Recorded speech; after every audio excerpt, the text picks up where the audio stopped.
snow blankets the countryside, swallowing up the old wooden house in a heavy silence. The wind howls through the barren land, but inside, that quiet breaks with a tense conversation. Two figures speak in low voices, trading rumors about a terrifying man tearing through battlefields like a phantom.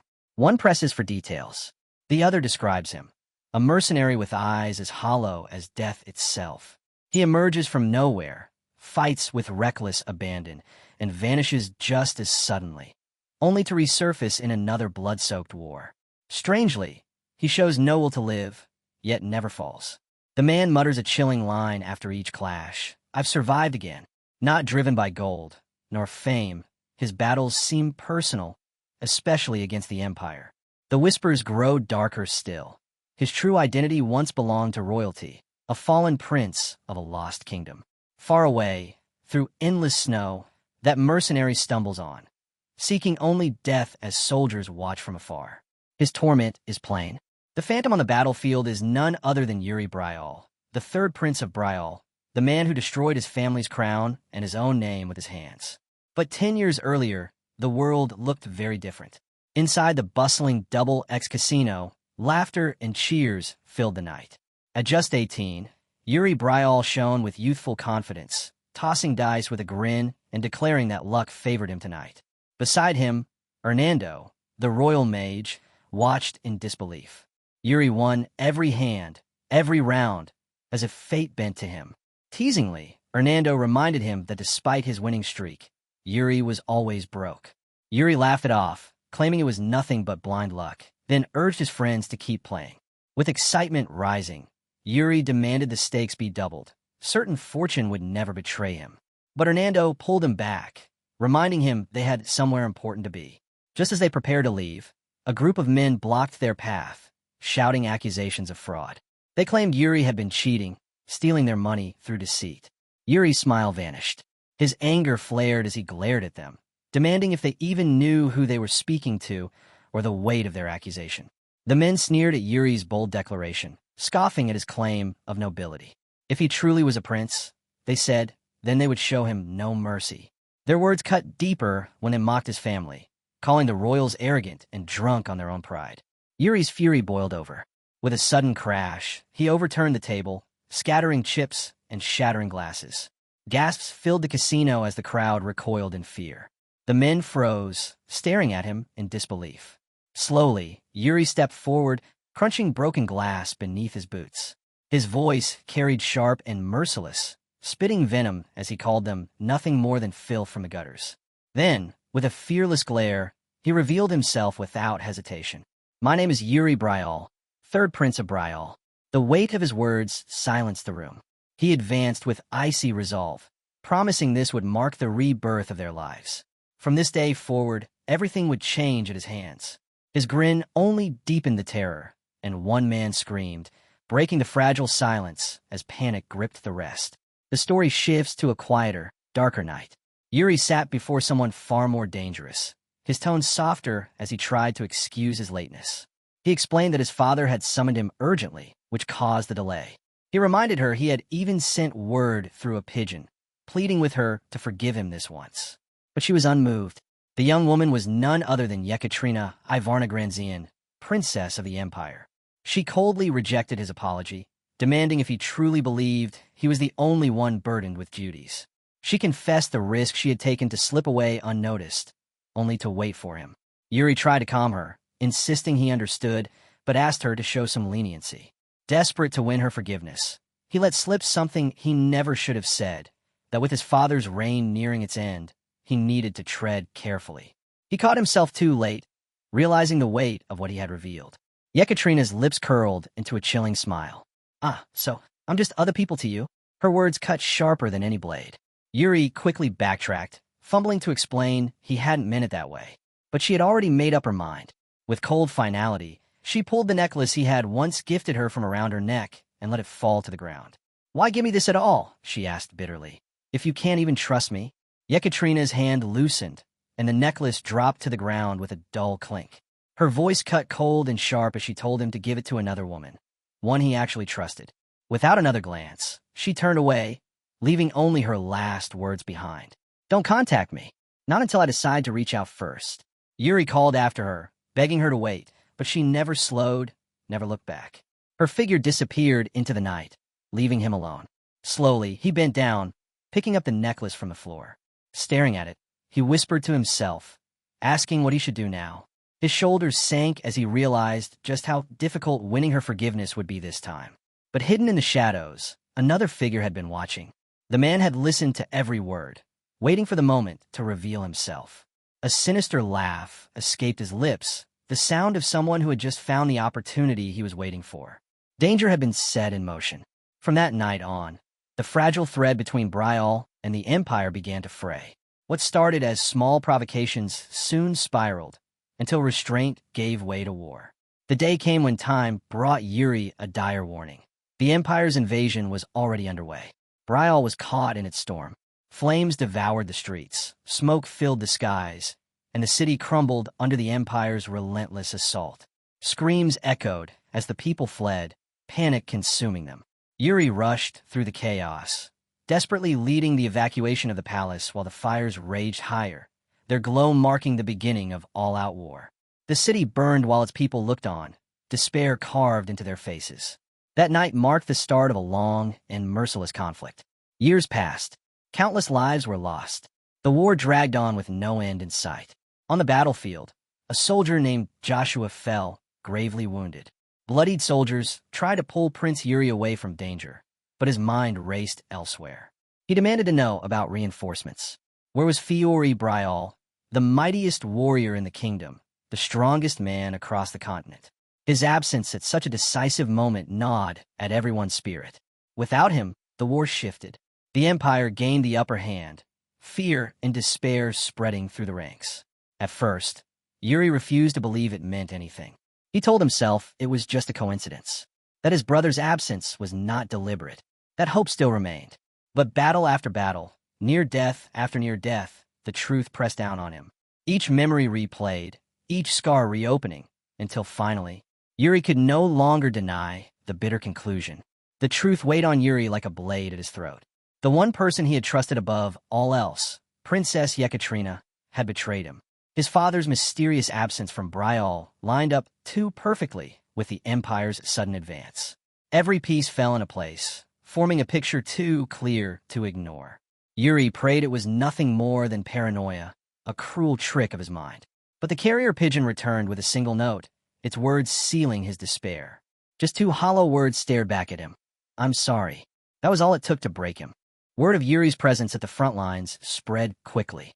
His enemies knew that if they struck him down, Brial itself would crumble.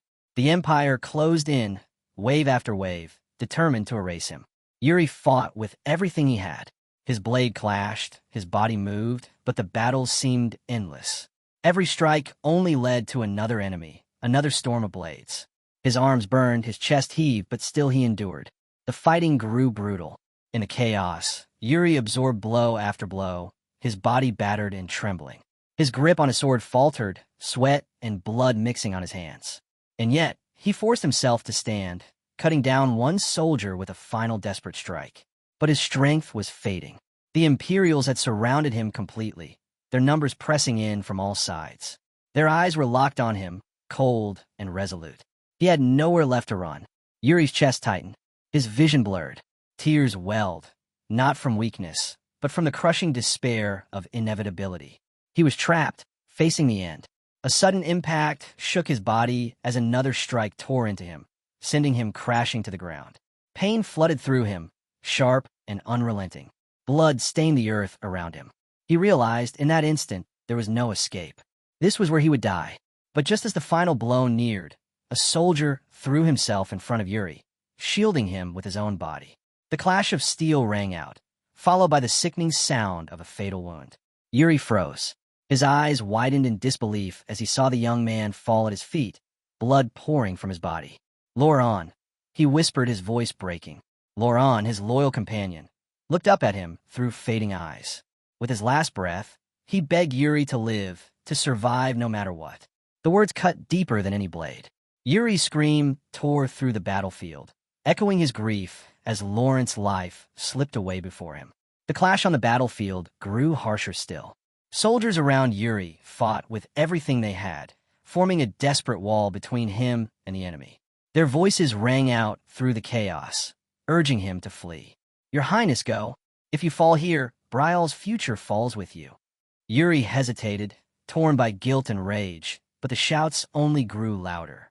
Forced to obey, he turned and ran, the echo of their dying resistance ringing in his ears. Behind him, Imperial soldiers roared, demanding he be stopped at all costs. Later, the hunt pressed on. Imperial troops scoured the area with ruthless precision, searching every corner. "He can't be far," they growled, ordering a full sweep of the surroundings. Inside an abandoned house, Yuri crouched low, hidden between dusty crates. Through cracks in the wood, he watched their shadows pass, their footsteps drawing closer. He knew time was short. If he wanted to live, he had to break through the net and escape. But as he sat in the silence, his thoughts drifted to his father. If the king had not returned by now, then the Empire had likely already claimed him. The realization tightened Yuri's chest. Before he could finish that thought, an icy shiver shot through him. Someone was near. The door burst open.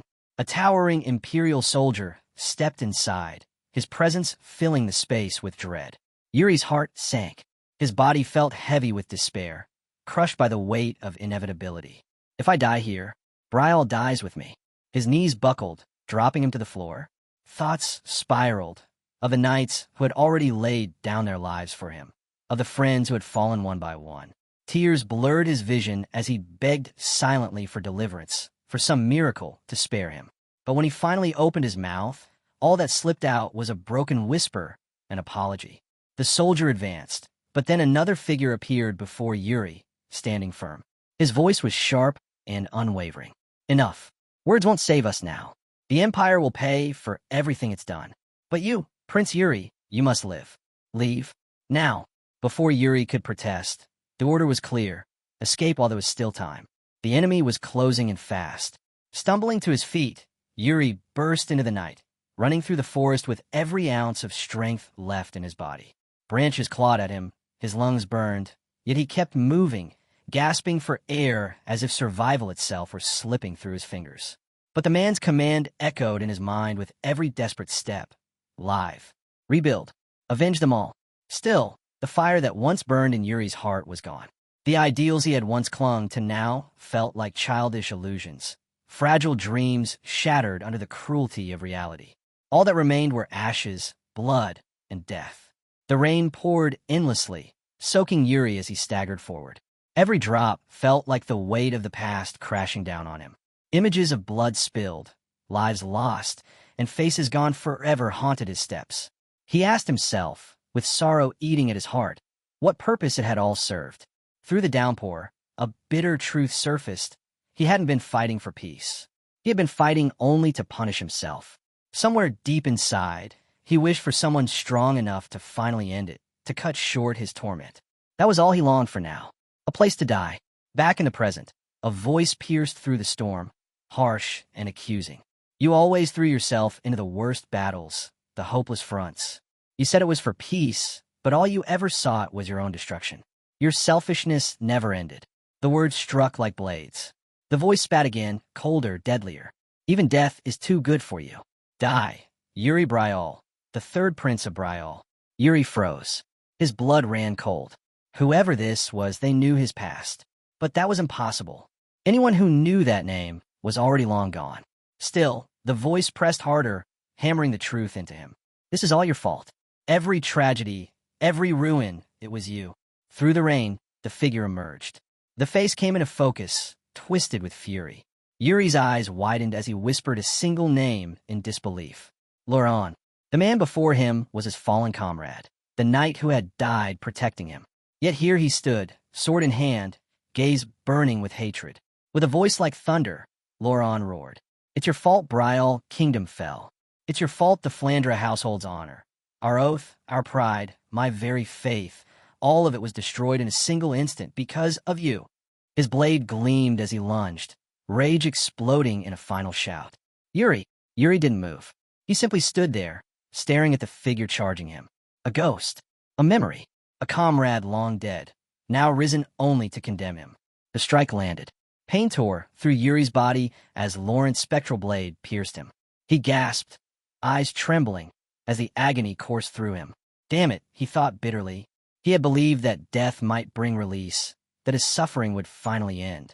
But instead, the guilt crushed him even harder, pressing down even as his life slipped away. In that moment, the pendant around his neck began to glow faintly. And with the last strength of his fading mind, he recalled his father's voice, the command that had once guided him. Brial's successor, do not abandon honor, no matter what. As Yuri's life slipped away, faint voices began to echo in the darkness. At first, they were distant, almost whispers, but then they grew clearer, calling his name over and over. Yuri Brial, Yuri Brial. The sound shook him awake. His eyes shot open as the name thundered in his head, pulling him back from the void. Struggling to focus, he saw a figure looming over him. A strong man, regal in presence, watching with concern. You're finally awake. Do you know you've been unconscious for 3 days? The man asked. Yuri's breath caught. His eyes trembled as despair welled up inside him. That face, could it truly be his father? But his father was dead. The thought twisted inside him, leaving only one conclusion. Is this hell? He muttered. His voice cracked as he looked at the man before him. Father, so you ended up in hell too. He forced a bitter smile, whispering that perhaps it was only right. He had deserved this place. But for his father, the man who had always preached honor, Yuri could hardly believe he was here as well. Yuri reached out, clutching his father's hand, his eyes clouded with sorrow. I suppose it makes sense. A man who spoke of honor but lived so decadently. Maybe it was only a matter of time. Before he could continue, a sharp smack landed on his head. His father scowled. What kind of nonsense are you spouting? Tears stung Yuri's eyes as he looked back at him. You still haven't fixed that habit of hitting me, even in hell? Father, it's not too late. Repent. But as the words left his lips, something unusual stirred. A gentle breeze swept in, rustling leaves that drifted past the window. Yuri froze, staring in disbelief. His gaze darted outside, where sunlight spilled across the palace courtyard. Maids moved gracefully about, their steps calm, their laughter light. Everything looked normal, too normal. He saw no flames, no chains, no demons, no punishment. Just life. Confusion pressed into him. If this wasn't hell, then where was he? His father's worried voice snapped him back. Yuri, are you awake? Stay with me. Others stood nearby, their faces just as anxious, calling his name. His vision blurred again, darkness creeping back at the edges. Their voices echoed faintly as his body gave way once more. At that moment, Yuri realized the truth. He wasn't the broken prince on the battlefield anymore. He was a 13-year-old boy, lying in a deep sleep, trapped in a coma. At first, Yuri wondered if this was all just a dream, his entire life flashing before his eyes at the brink of death. He tried to wake up, to resist, to change something. But no matter what he did, the world around him carried on as if nothing had ended. Then he noticed the events unfolding exactly as they had long ago, step by step, detail by detail. Memories he had buried came alive again, replaying before his eyes. Slowly, painfully, the truth settled in. This was an illusion. He had returned to the spring of his 13th year. The next morning, sunlight spilled into his room as servants drew open the curtains. Their voices called cheerfully, urging him to get up. Your Highness, it's time for your sword training. Startled, Yuri leapt out of bed in a rush, fumbling for his clothes before realizing he hadn't even washed his face yet. The maid, Anna, quickly moved to calm him, her voice gentle. She told him to slow down, promised to help wash his face, and asked him to sit still. But the sound of her voice hit him like a blade to the heart. Memories surged, memories of Anna lying dead, her life taken in his past. Sorrow welled up inside him, heavy and sharp. For a moment, he could only sit there in silence, drowning in regret. Then, suddenly, he called her name. Yes, Your Highness, she replied at once. Yuri looked at her with a strange intensity and blurted out a command. Slap me. 3 times. As hard as you can. Anna froze, shocked. She stammered nervously, asking if he was ordering her to commit treason. But Yuri grinned with playful confidence and told her that if it came from him directly, it wasn't treason at all. He swore he was serious, adding boldly that he always kept his promises. Before she could protest further, bam, The sharp crack echoed through the room as her hand met his cheek with surprising force. The sound carried all the way into the corridor outside. The palace day unfolded as usual, the morning air bright and calm, the atmosphere serene. In the training yard, Yuri still felt the sting of her blows, the ache on his cheek pulsing with every movement. He couldn't help but marvel at the strength she had, a detail he had never remembered so vividly before. As a few soldiers passed by, he waited for someone to ask, to show even a flicker of concern. But not one of them stopped, not one acknowledged the mark on his face. When training began, his instructor Bernard stepped in to spar. Yuri expected some reaction, some question. But Bernard, too, remained indifferent, his eyes cold, his silence unbroken. No instruction, no guidance. Only the clash of blades as their session dragged on. Yuri fought back frustration, realizing that Bernard no longer corrected his stance, no longer offered the lessons he once had. At some point, his teaching had vanished, replaced only with his hollow, wordless sparring. As Yuri clashed with Bernard in the yard, a memory surfaced, one he had long buried. He remembered the day Bernard stood before his father, reporting on his training. Bernard had admitted that Yuri was born with great talent, talent that could have been the kingdom's greatest blessing, but he wasted it. If only he had been more diligent, he could have risen to the very top. That moment struck Yuri like lightning. That's right, it was after that conversation. In his past life, he had overheard Bernard and his father speaking. Instead of using those words as motivation, he had rebelled. He grew lazy, more defiant than ever. Eventually, Bernard gave up on trying to guide him. From then on, there were no lessons, only silent sparring. And it had all been his fault. Snapping back to the present, Yuri's grip tightened on his wooden sword. He couldn't let things repeat themselves. "Bernard," he called out suddenly. The instructor looked over, eyebrow raised. Yuri straightened his stance, voice firm and steady. "From now on, I want to be trained properly. No leniency, no holding back. Yuri Bryall, will take this seriously from this moment forward." For a brief second, Bernard looked surprised. But then his expression hardened. "I don't know what brought on this change," he said. "But if that's what you want, then training will be serious. No excuses." He lifted his wooden sword, his tone resolute. "It begins now." Without warning, Bernard charged. His strikes came fast and fierce, each blow carrying the weight of years of discipline. Wait. At least go a little easier," Yuri shouted, stumbling under the barrage. But Bernard didn't slow. Not for an instant. His swings were sharp, precise, merciless. This was the true power of a master, and for the first time, Yuri felt its overwhelming weight. He gritted his teeth, forcing his body into proper stance, adjusting his posture, raising his guard. Blow after blow rained down, shaking his arms, rattling his bones. And yet he endured. Awe spread through him, even as he struggled. So this was the real training he had missed in his past life. This was the level of strength Bernard had always held back. By the time his session ended, Yuri's legs gave out. He collapsed on the ground, his chest heaving, sweat pouring down his face. Every muscle screamed in pain, but inside, he felt something different, satisfaction. At last, he understood the meaning of serious training. He finally had a chance to grow stronger. Flat on his back, he raised his hand toward the sky, his lips curling into a faint, tired smile. "If I keep this up, my skills will improve. My hard work will bear fruit." Despite his exhaustion, he felt the faint spark of hope for the first time in years. Bernard stood silently in the training yard, his wooden sword resting at his side. He studied Yuri closely, astonished at the sudden change in the boy. When did the prince mature? So much. He wondered, still struggling to reconcile the child he had once trained with the determined figure before him. Just then, the sound of hurried footsteps broke the stillness. Anna rushed in, her voice urgent. "Your Highness, please, come quickly. The king is looking for you." Yuri blinked in surprise. "Father? Why now?" Even Bernard looked unsettled by the sudden summons. But Anna quickly explained, her tone grave. "Count Johannes and his son have just arrived at the palace." The word struck Yuri like a hammer. His body froze, his breath caught. Count Johannes, his son. A vivid image flashed in his mind, Got Bakvar, the traitor, the man whose treachery had led to Bryall's ruin in his past life.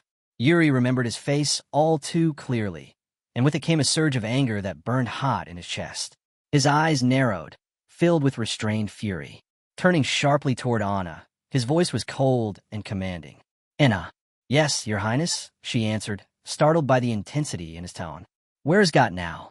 Yuri demanded, his words sharp, edged with anger. Later that evening, the royal family assembled for a banquet with Count Johannes and his son. The atmosphere was formal, but Yuri's presence was different, his expression hard, his posture unyielding as he sat across from the guests. Whispers stirred quietly around the table. Many noted the change in him. Count Johannes, in particular, eyed the prince with intrigue. "Young Prince Yuri," he said warmly, "you've grown stronger, I see. Quite the transformation." The king chuckled at the remark. Perhaps he ate something special to fuel such improvement, he teased. Laughing along, the count playfully asked if he could have some of that special thing for his own son. The king, still light-hearted, praised Got's intelligence in return. Count Johannes smiled humbly, admitting his son still had much to learn. As the pleasantries passed, Got Bakvar turned his gaze toward the second prince, admiration playing on his face. His eyes glowed with open fascination. But the moment he glanced Yuri's way, he froze. Yuri's sharp glare cut into him like a blade, piercing and unrelenting. Startled, Got faltered, caught off guard by the intensity of the third prince's stare. Noticing this, the second prince leaned closer to Yuri, his voice curious and teasing. "Did something happen between you and Got?"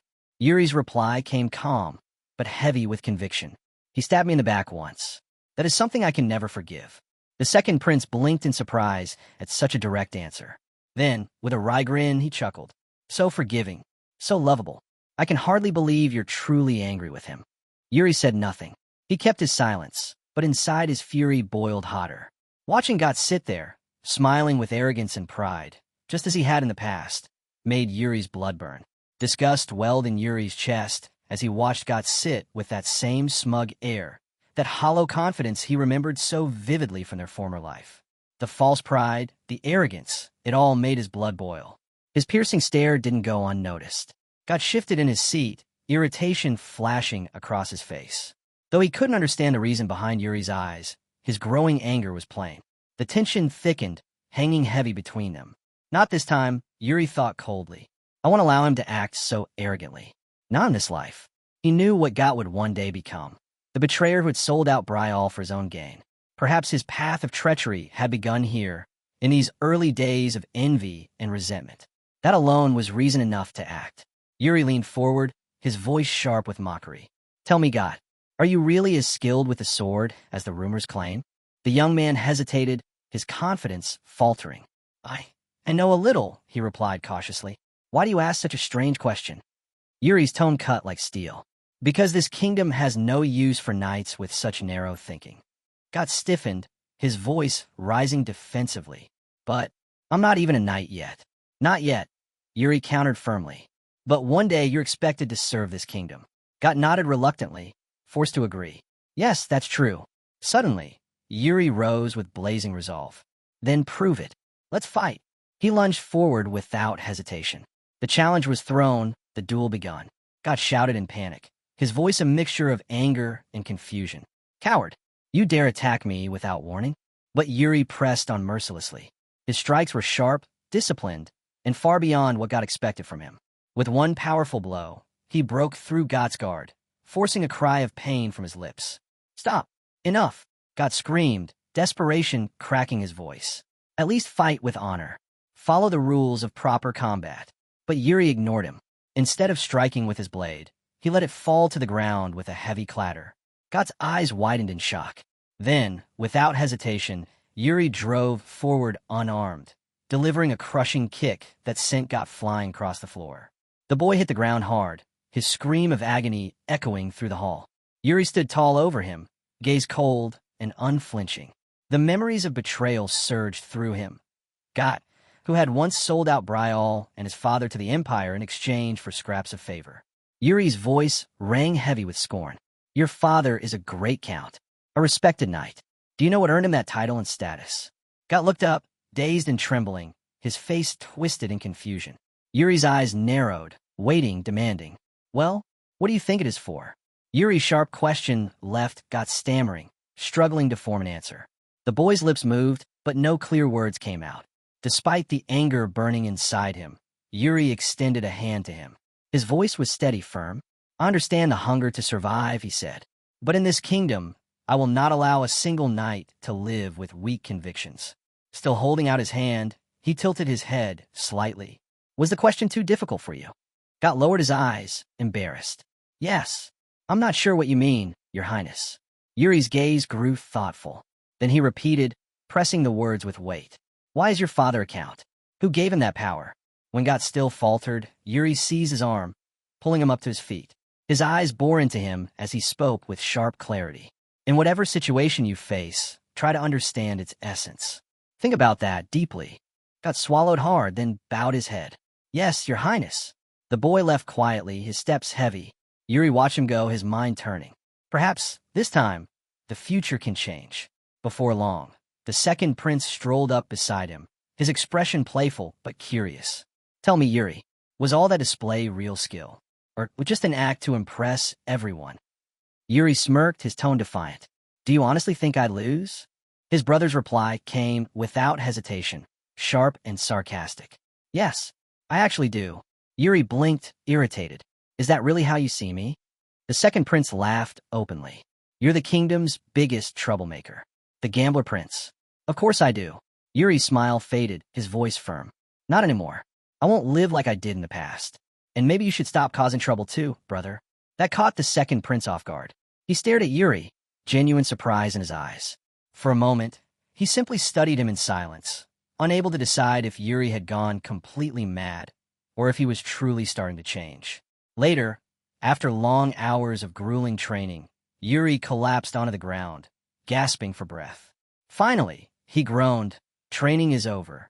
Bernard stepped forward, calling the day's session to an end. His voice was firm, yet praise lingered in his tone. Well done, Yuri. Impressive effort today. As Yuri wiped sweat from his brow, Bernard moved closer. Yuri, he said. Yuri turned to him, curious. Are you ready? Bernard asked. To learn the mana style? The words made Yuri's eyes widen in surprise. His fatigue was instantly replaced by excitement. You mean, you'll be teaching me your personal style? But Bernard shook his head. No, my style isn't strong enough for a prince like you. What you'll learn is far greater. Bernard's tone grew steady as he spoke. For you, it will be best to learn the Brial method style. It is strong, versatile, and highly effective. At those words, Yuri fell silent. In his past life, he had already mastered the Brial method, reaching an advanced level with it as a mercenary. The techniques were familiar, powerful, but in this new life, he knew it wasn't enough. He needed something more, something beyond his past self. His thoughts churned. I can't just walk the same path again. If I do, I'll only repeat the same mistakes. Bernard noticed the prince's silence, the way his eyes drifted into thought. With curiosity, he asked, Are you thinking of pursuing something entirely different from what I've suggested? Yuri's gaze sharpened. Tell me, among the royal guards, who has the greatest talent? Someone with exceptional potential. Bernard paused briefly before answering, his voice certain. If we're talking purely about raw talent, then the best choice is Jared. The name caught Yuri off guard. Jared, he echoed, repeating it under his breath as if trying to summon a buried memory. Slowly, fragments of the past returned. He had known Jared during the war. Back then, Jared's swordsmanship had been nothing remarkable, even weak by comparison to others. And yet, Jared had survived countless battles despite his mediocrity. How? Images flickered in Yuri's mind. The battlefield aflame, the stench of blood in the air, Jared kneeling in despair. He remembered the man's broken voice, berating himself. If only I had trained harder, if only I had honed my talent, I could have done more. The regret was written all over him. Jared had possessed incredible potential, but he had squandered it, never investing in the gift he was born with. And Yuri remembered the bitter truth of that moment. They had both been powerless. With nothing but dull, half-trained skills, neither of them could turn the tide of war. Snapping back to the present, Yuri clenched his fists with resolve. Not this time. Not again. I won't let it happen. His mind was set. Tonight, he would seek Jared out. He would not allow him to waste away in laziness and apathy. This time, he would drag him back onto the right path. Later, under the dim glow of the courtyard torches, Yuri found him. Jared stood in the training yard, holding his sword loosely. His eyes were dull, his stance lazy, every movement carrying the weight of boredom. He swung half-heartedly, not with passion, but as if burdened by a chore he cared nothing for. Yuri watched silently, determination hardening in his chest. This will change. Starting now. From a distance, Yuri's lips curled into a confident smile. The time had come. He would pull Jared out of his slumbering apathy and reignite the fire buried within him. The sky glowed faintly with the last light of sunset, casting long shadows across the palace grounds. The air was calm, serene, but Yuri's steps were firm as he strode toward the training yard. At the sound of movement, Rosso turned, surprised to see the prince arrive at such an unusual hour. His eyes widened as Yuri entered with a calm smile, lifting a hand in a friendly wave.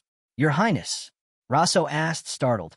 Yuri's voice carried an easy confidence. "I came to see how things are going in the training yard." Relieved, Rosso returned a smile. "We do our best, though of course we're nothing compared to you, Prince Yuri." Yuri chuckled softly, then turned his gaze toward the men. The soldiers were training with unusual energy, each strike and movement filled with determination. Not bad, he thought, impressed. They look more motivated than I remember. Then his eyes sharpened. "Where's Jared?" Rosso pointed toward the far edge of the yard, smiling. "The new recruit is over there." Yuri followed the gesture, and there he was. Jared moved with sluggish indifference, his sword strokes empty, his stance careless. Bernard's words rang true. Training is meant to push one past their limits. But this is nothing. Yuri's chest tightened with disappointment. Jared's once sharp potential had dulled, left to rust from neglect. "Bring me a wooden sword," Yuri said suddenly. Rosso blinked, surprised. "Who do you intend to spar with, Your Highness?" Yuri's smirk was sharp, laced with sarcasm.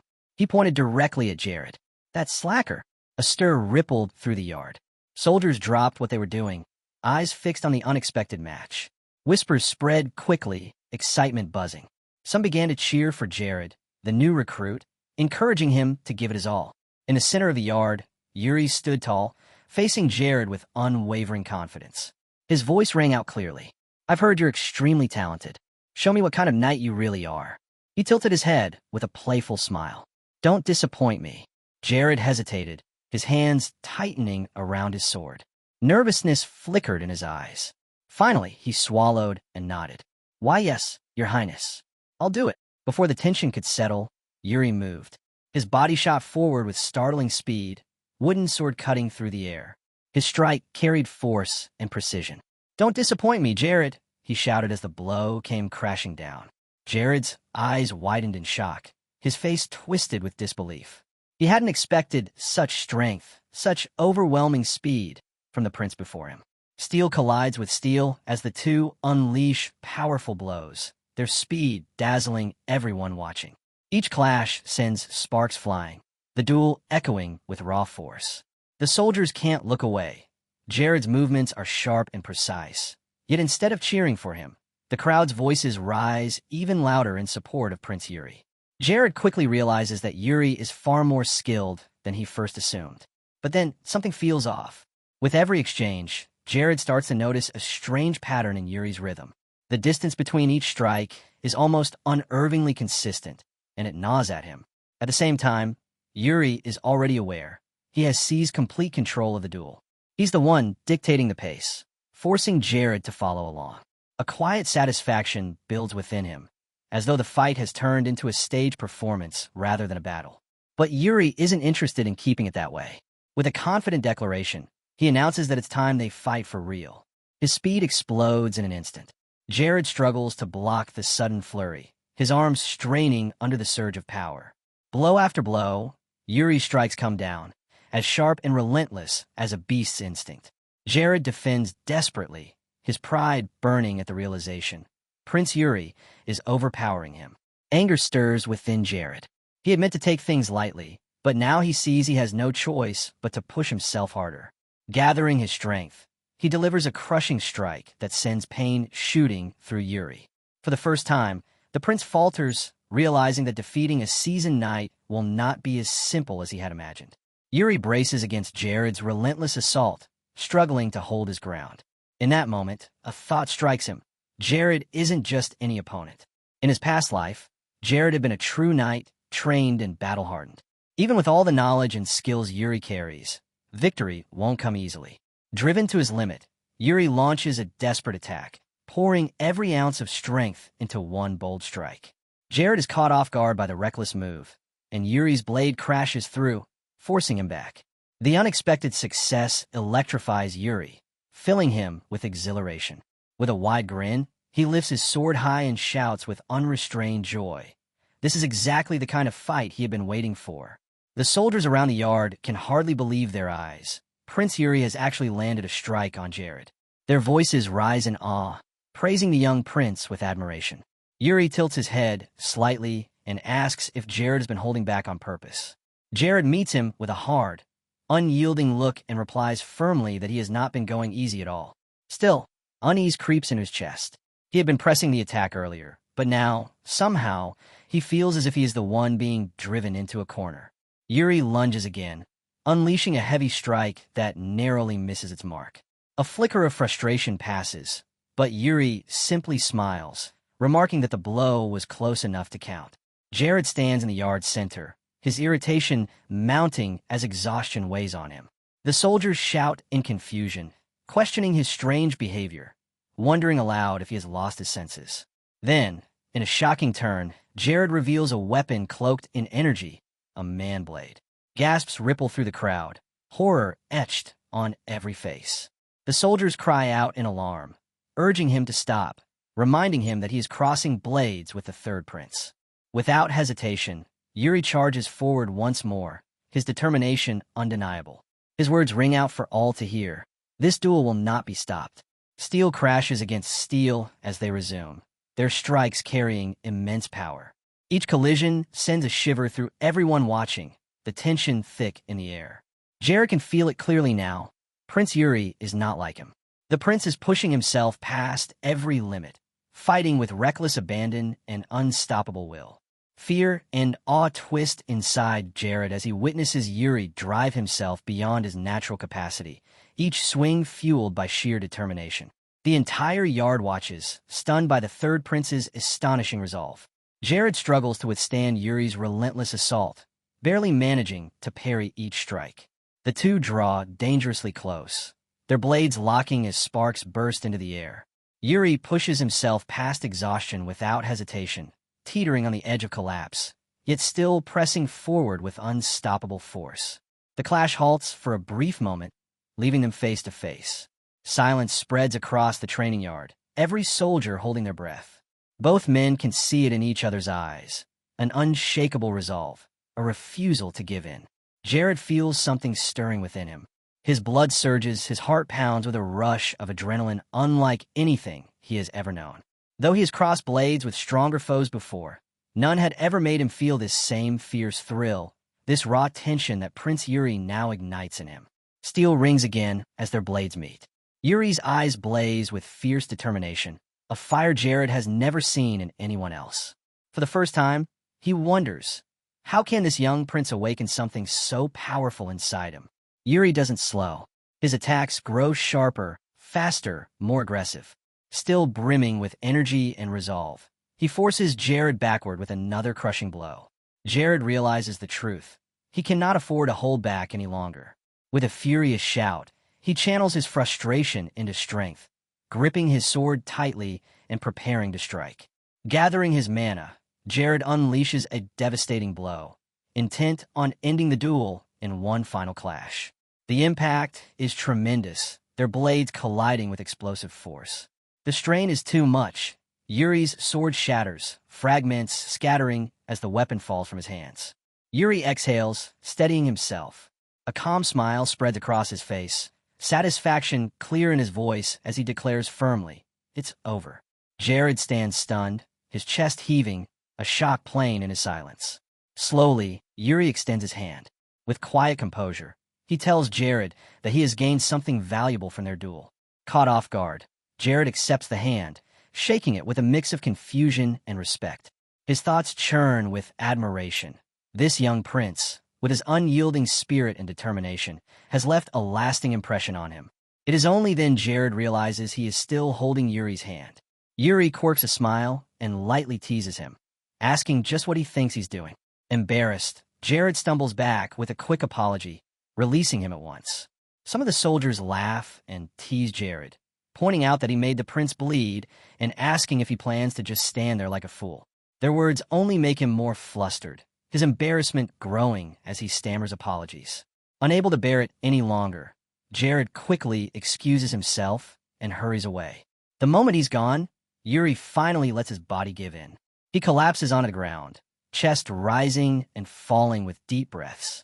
A long sigh escapes him, relief washing over now that the duel has ended. When he opens his eyes, he's almost surprised to find himself lying flat on the dirt, completely drained. The soldiers erupt into cheers, their voices full of excitement as they praise Yuri for the incredible skill he displayed against Jared. Amid the noise, Rosso suddenly senses a presence beside him. Turning curiously, he finds none other than the commander of the Royal Guard, Saint, who has just arrived. The soldiers immediately ask when he got there. With his usual calm demeanor, Saint replies that he has only just arrived. He says nothing else, only stands in silence as a sharp gaze falls on Yuri, still lying on the ground, utterly exhausted. A thoughtful expression lingers on the commander's face, though he keeps whatever is on his mind to himself. A few days later, the palace carries a lighter air. The mood is bright, the gardens peaceful and serene. Jared walks alone through the greenery, his steps slow, his mind lost in thought. Then, a voice breaks the quiet. Someone asks if his shift has ended. Jared looks up, startled to see the third prince himself. Yuri leans casually against a pillar, watching him with calm confidence. "Your Highness," Jared blurts, surprised to find him there. Yuri's lips curl into a faint, knowing smile. A soft chuckle escapes him, carrying that same mysterious confidence as if he's already planning something. He tells Jared to come along, saying there's somewhere they need to go today. Jared hesitates, mumbling that he should train first. Jared finally asks with curiosity where exactly they're headed. Yuri only laughs, telling him to follow quietly without asking questions. Then, seeing the concern on Jared's face, Yuri stops and turns. With a bright, confident smile, he reassures him. If he's worried about danger, there's no need. He's already made arrangements to bring another along. When Jared asks in surprise who this third person could be, Yuri doesn't answer. Instead, he cups his hands around his mouth and shouts loudly, "Hey!" The voice carries across the courtyard, catching the attention of someone in the distance. A man turns sharply at the sound of his name being called. The royal mage, Hernando. Startled, Hernando walks over and asks what the prince wants from him. Without hesitation, Yuri says plainly that he needs his help to go somewhere. Hernando looks uneasy, apologizing as he explains that he already has other matters to attend to. His reluctance is clear, but Yuri only gives a sly smile. With casual confidence, he tells Hernando that he's ready to settle his gambling debts. The words leave Hernando frozen in shock, his eyes widening as if he cannot believe what he just heard. His voice grows serious as he demands confirmation. "Are you truly serious about that?" Yuri answers with a calm, unwavering smile, assuring him that he is. Not only that, he adds that he'll even cover the debt Hernando still owes from last time. With mock sarcasm, Yuri asks if Hernando has ever known him to lie. Hernando smirks. "Not outside the gambling hall," he replies. Yuri laughs lightly, affirming the point. "Exactly, you've never caught me lying outside the gambling hall." But Hernando cuts the moment short with a jab of his own. "That's because I've never seen you outside the gambling hall." The remark leaves Yuri disappointed, though he hides it well. Perhaps he really has been that bad. He wonders silently. Still, he doesn't back down. Reaffirming his promise to repay Hernando's debts, Yuri urges him to join their journey without hesitation. Hernando makes a show of it, agreeing dramatically, but only if Yuri first signs a contract. He produces a document with theatrical flair. Yuri stares at him with a cold, unamused expression, irritation flickering in his eyes. Has his standing as the third prince fallen so low that Hernando dares treat him this way? Abruptly, Yuri turns to Jared and announces that he will be the guarantor of the agreement. Caught off guard, Jared blurts out, "What?" Yuri remains calm, explaining that he wants Jared to witness and guarantee his word. Still baffled, Jared reluctantly agrees. Overjoyed, Hernando finally accepts, practically buzzing with excitement. He invites Yuri to join him so they can set off right away, his enthusiasm shining through. As the three prepare for departure, Jared presses once again, still demanding to know where exactly they are headed. With both a knight and a mage now by his side, Jared can't help but grow more and more curious about the prince's true intentions. Yuri halts for a moment, suppressing the sinister curl of his lips. Then, with confidence burning on his face and a spark of excitement in his voice, he declares that they are heading out to plunder the ancestors' dungeon, a clear sign of the dangerous adventure ahead. The trio descends into a hidden passage buried beneath the palace. Jared looks around in surprise, admitting he never even knew such a path existed. His curiosity mounting, he asks the prince what lies at the end of this dark, secret tunnel. Yuri answers calmly, with unwavering confidence. The passage leads to the Mountain of Swords. Jared freezes at the name, astonishment written in his voice as he asks if Yuri means the very same mountain spoken of in their ancestors' legendary tale. Yuri responds with one decisive word, yes. As they press onward, Yuri's thoughts drift back to his previous life. He remembers the day the Empire conquered the kingdom of Brial. In those years, a hidden dungeon was discovered inside the Mountain of Swords. Within it lay the archaeological remains of the first ancestor of the Brial family, treasures and relics of unimaginable worth. What had once been only a secret escape, route became the path to priceless swords and artifacts, which the Empire then seized and used for their own gain. The memory is bitter, but Yuri steels himself. In this life, he will not turn back. He will not flee.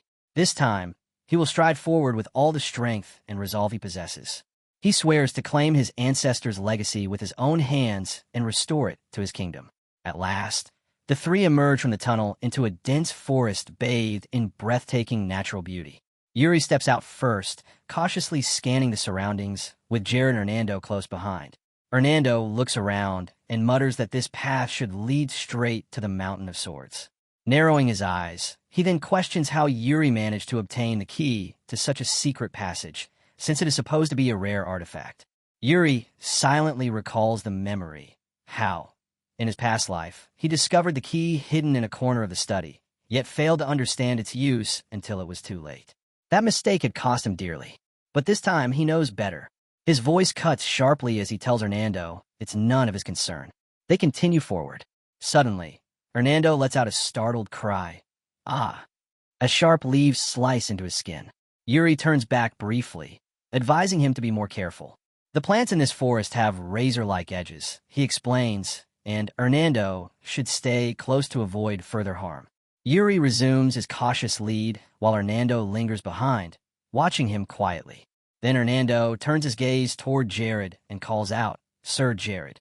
Jared, curious, responds. Lowering his voice, Hernando leans toward Jared and quietly asks if the prince has taken anything strange recently, clearly baffled by Yuri's recent behavior. Before Jared can answer, Yuri's sharp voice cuts through the air, calling out for them both to hurry. Hernando smirks faintly, remarking that no matter how much the prince changes, his temper remains exactly the same. But suddenly, Yuri halts in his tracks and orders them both to stop. His eyes narrow, danger is close. Up ahead, a pack of massive direwolves prowls the path. Dozens of glowing eyes move in the shadows, their hulking shapes slipping silently between the trees. Yuri warns his companions that wolves always travel in packs, which makes it impossible to know their true numbers. Hernando looks at him in surprise, blurting out a question. How does the prince even know that? Calmly, Yuri replies that he read it in a book. The answer stuns Hernando. He repeats the words with disbelief. Because you read a book? Yuri doesn't even bother to acknowledge him this time. Instead, he commands them to move quickly and quietly while the wolves remain unaware of their presence. Hernando obeys reluctantly, muttering under his breath, unsure if this plan is wise. Then, crack, his foot snaps a branch beneath him. He freezes, laughing nervously to mask his mistake. In an instant, a massive wolf leaps from behind, its fangs bared as it lunges straight for Hernando. Jared reacts instantly, shouting out, "Sir Hernando!" His blade flashes with mana as he intercepts the beast mid-air. With one decisive strike, he slams the wolf into the ground, its body collapsing with a heavy thud. Yuri's eyes gleam with approval. He praises Jared's swift reaction, noting how skillfully he used mana techniques to pierce through the wolf's dense fur. But his tone hardens. This is far from over. As if to prove his point, more glowing eyes ignite within the dark forest. The air grows heavy with menace. Yuri warns them that their clash has drawn out the alpha, the leader of the pack. The massive wolf steps forward, towering over the rest, and raises its head high. A chilling, thunderous howl splits the night, summoning every wolf to its side. In moments, the trio is surrounded. A sea of snarling fangs and glowing eyes closes in from every direction.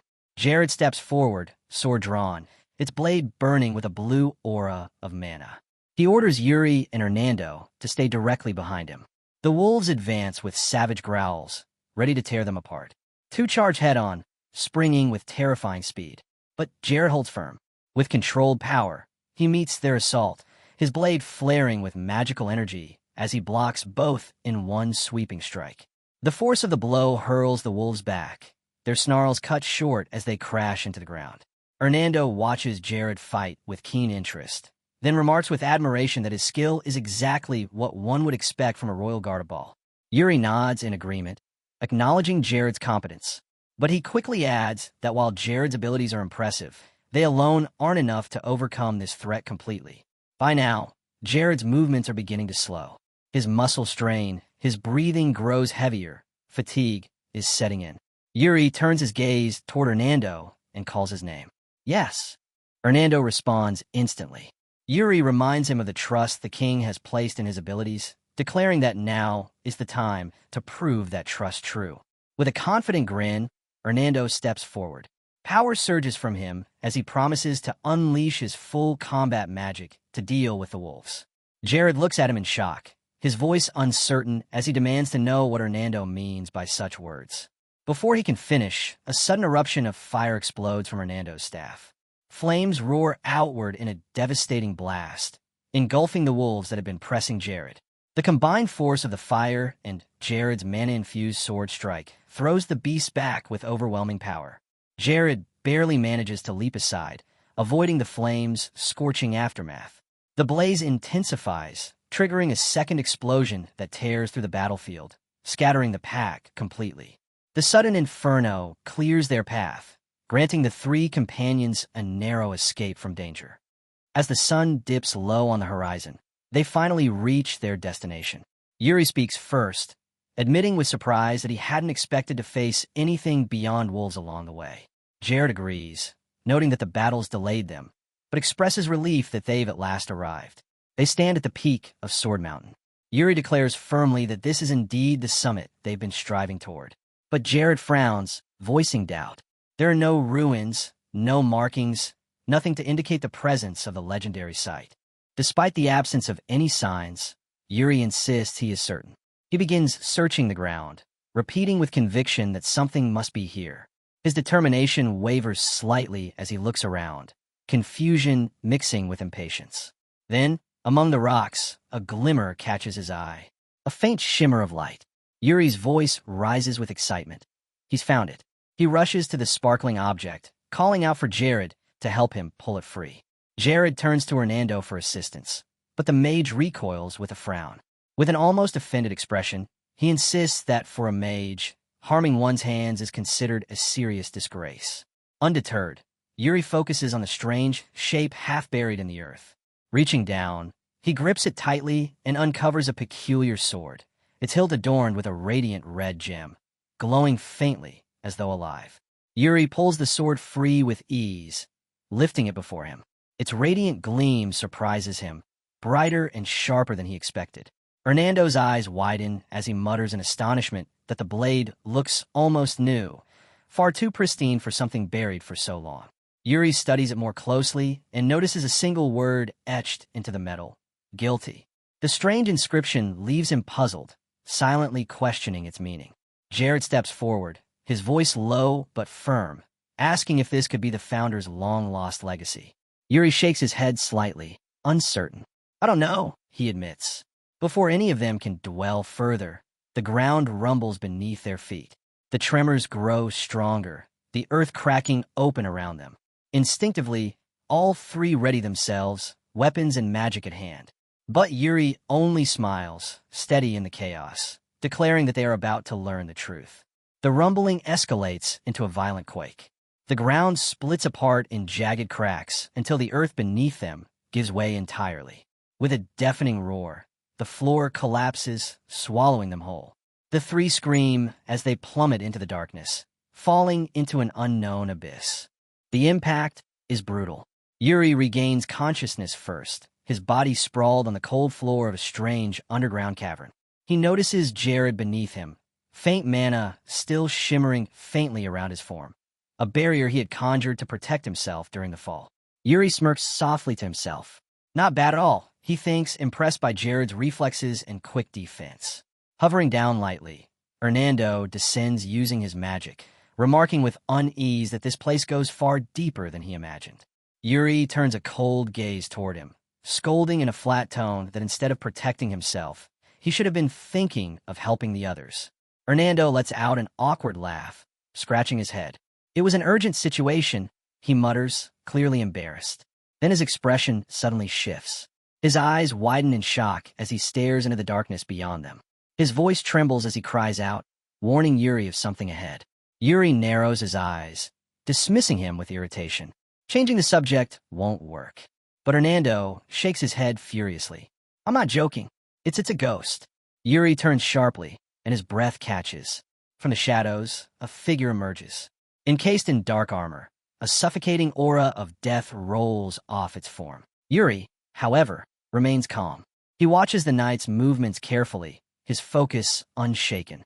Inwardly, he knows what they're facing, an undead warrior stronger than any living knight. Yet he speaks with composed confidence, telling Jared there's no need to worry. This Death Knight poses no real threat. Jared stares at him in disbelief, demanding to know how he could possibly be certain of that. I can feel it, Yuri replies, his tone firm and unwavering. With steady steps, he approaches the armored figure. He explains to Jared that this knight is not an enemy, but a guardian of the Founder's dungeon. A protector, not a killer. And as long as Yuri carries the blood of the Founder, there is no reason for hostility. Stopping just before the figure, Yuri addresses it directly, his voice calm and clear. Am I right? But the knight remains silent. Then suddenly, Yuri, Hernando and Jared shout in unison, their voices full of alarm. Watch out! A massive blade crashes down before Yuri, slamming into the ground with brutal force. The impact shakes the cavern, earth shattering beneath the strike. Dust and debris scatter as the shockwave rattles their bodies. Hernando's face goes pale. For a moment, his heart stops. He's certain Yuri has been split in two. His hand flies to his mouth in horror at the sight. But Yuri, standing untouched, turns and glares at him fiercely. His voice cuts like a blade as he orders Hernando to watch his words. Flustered, Hernando stammers an apology, explaining that he was only worried. At last, the Death Knight speaks. His voice is heavy, echoing with the weight of the grave. He tells Yuri that his bold demeanor reminds him of someone from long ago. Yuri narrows his eyes. Who, he asks. The knight answers with a single name, Eric Bryall. The sound of it shocks both Jared and Hernando. Their eyes widen as the name sinks in. Jared mutters in disbelief, his voice trembling with awe. Everyone in Bryall knows that name. Eric Bryall, the swordsman who conquered the entire continent with nothing but his blade. Yuri reflects quietly to himself. Eric Bryall, the true founder of Bryall, the land of knights, and its first king. His thoughts linger on the weight of that legacy, the sheer history tied to the name. Breaking the silence, Yuri asks the knight if he is the first to have entered this place. Yes, the Death Knight answers firmly. He adds that only one who carries the blood of Bryall could have drawn the sword, an unmistakable reference to Yuri's lineage. Yuri's certainty hardens. The blade in his hand, it is no ordinary relic. This is the legendary sword once wielded by Eric Bryall himself, a treasure without equal. The knight confirms it, his voice steady. It is indeed the sword he once carried into battle. Summoning all of his courage, Yuri raises his hand high and declares with clarity and strength, I am Prince Yuri Bryall, the third prince, rightful heir to Eric. I have come to claim my inheritance. For a long moment, the knight says nothing, his armored figure looming, menacing in silence as he weighs Yuri's words. Then, finally, his voice echoes deep through the chamber. He acknowledges that the time has come. The duty he has awaited for ages must now be fulfilled. With a decisive tone, he announces that he will grant Yuri what he has come for. Stepping forward with steady bravery, the Death Knight begins to lead the way deeper into the chamber. Yuri follows immediately, his expression unwavering. Behind them, Jared hesitates, watching with caution. His thoughts swirl in confusion. This makes no sense. How'd I end up here? Speaking with a Death Knight, standing in the Founder's dungeon. This is far beyond the life I imagined as a royal guard. Yuri's sharp voice suddenly cuts through his thoughts. He calls out Jared's name, demanding to know why he's lagging behind. The sound jolts Jared, his eyes widening in surprise. For an instant, he recalls a distant memory from his previous life, standing bloodied and exhausted on a battlefield, while Yuri's voice shouted at him the very same words, "Stay on your feet and fight." A long sigh escapes him. He runs a hand through his hair, struggling to comprehend the bizarre, impossible reality before him. Still, he steadies himself. "I'm coming," he calls out loudly, gathering his courage at last. The three advance together, stepping into a vast chamber bathed in the radiant glow of enormous blue crystals, their light illuminating the path ahead. At the center of the glowing crystal chamber, the Death Knight stands tall, waiting with unshakable presence. His armored figure radiates an aura that fills the cavern with both tension and dread. Yuri, Jared, and Hernando take their positions, alert and wary, their bodies taut with anticipation. A strange, heavy energy hangs in the air, pressing down on them in this mysterious place. Yuri narrows his eyes, focusing intently ahead. In that moment, a voice not spoken aloud, but echoing in his mind resounds. "I hope they are worthy." The words leave everything cloaked in uncertainty and suspense. Then suddenly, the world around Yuri shifts. The crystal-lit chamber vanishes. He blinks, stunned, finding himself transported into an unfamiliar realm. Confused, he scans the surroundings. "Where is this place?" he mutters in astonishment. His gaze lands on a lone figure in the distance. For a heartbeat, he wonders if it could be the Founder himself. But as the figure draws closer, he realizes with shock that it is no human. A grotesque, terrifying creature stands before him. Without warning, it charges at incredible speed. Yuri raises his blade, straining to block the strike. The clash rattles through his body, forcing a grunt of pain from his lips. GH. The battle is fierce, but as Yuri steadies himself, he notices something unusual. A strange aura flows off the creature, its mana. The realization strikes him. This is no ordinary opponent, but a demonstration of a mana method. The creature halts its attack, standing motionless, as though waiting. Yuri understands instinctively. It isn't trying to kill him. It's teaching. The being gestures with its hand, signaling something unclear. Yuri frowns, asking half seriously, "Are you telling me to copy it right now, while we're still fighting?" The creature gives no reply. Yuri lets out a short laugh under his breath. "My ancestor must have been out of his mind, training someone who's never learned a mana method like this, in the middle of live combat." He smirks to himself. This kind of madness, only someone living a second life could endure it. Dropping to one knee, Yuri presses his palm firmly against the ground. He focuses, straining to feel it, the faint current of energy pulsing beneath the earth. Slowly, astonishingly, mana begins to flow into his hand. His eyes widen with exhilaration. "So this is how it's done?" he whispers, his voice alive with excitement. With mana finally coursing through him, Yuri raises his voice. "Hey," he calls out to the creature. "I still don't fully understand how to use this, so let's just fight and figure it out." To his surprise, the creature smiles at his words. Both take their stances, blades at the ready. Yuri steadies his breathing. Inwardly, he reminds himself he must grow stronger. The day is coming when the Empire will bare its fangs and invade Bryal. But this time, he vows it will not end the same way. He swears he will shatter their ambitions, no matter the cost. Never again, he promises himself. "I will not repeat the mistakes of my past life." Mana surges through his grip as he channels it into his sword. His eyes sharpen, his voice low but fierce. "The swordsmanship of Eric, huh? Fine, I'll absorb it all." In the blink of an eye, Yuri lunges forward. His gaze burns with absolute focus as he lifts his arm high and brings his blade down in a powerful swing.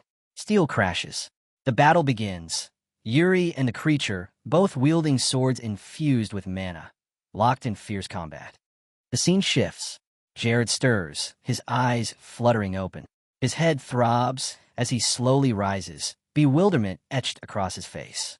He scans the surroundings, confusion twisting his thoughts. "Is this the training grounds?" he mutters, pressing a hand to his temple. "No, this doesn't feel like a dream."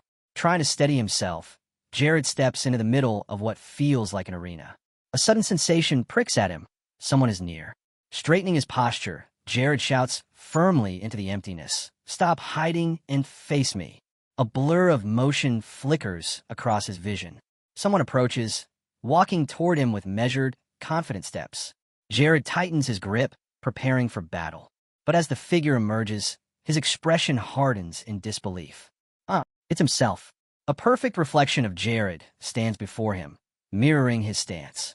Jared narrows his eyes and advances cautiously. "Is this the Death Knight's trial?" He calls out directly. "What's your name?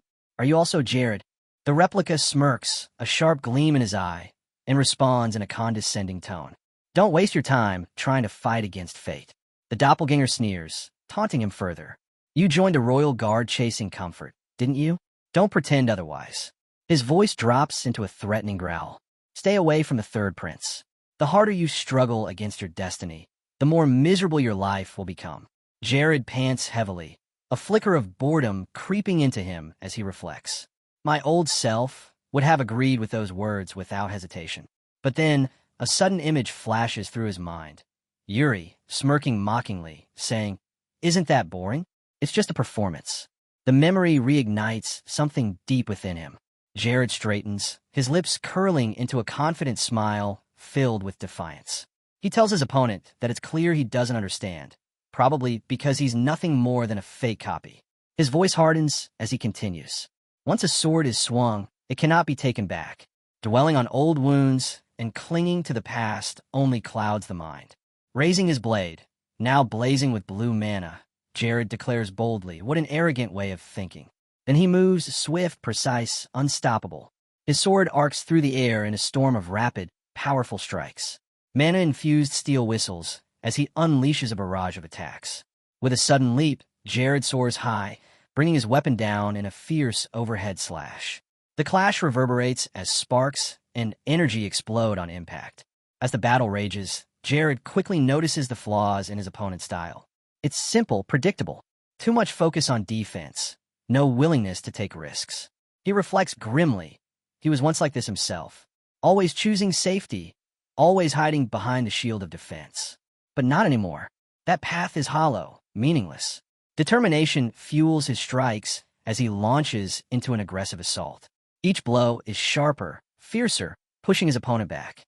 Finally, with one decisive strike, he forces the replica to stagger. Relief escapes him in a long exhale. But then, something shifts. A black aura begins to seep from his opponent, swirling like smoke before erupting violently.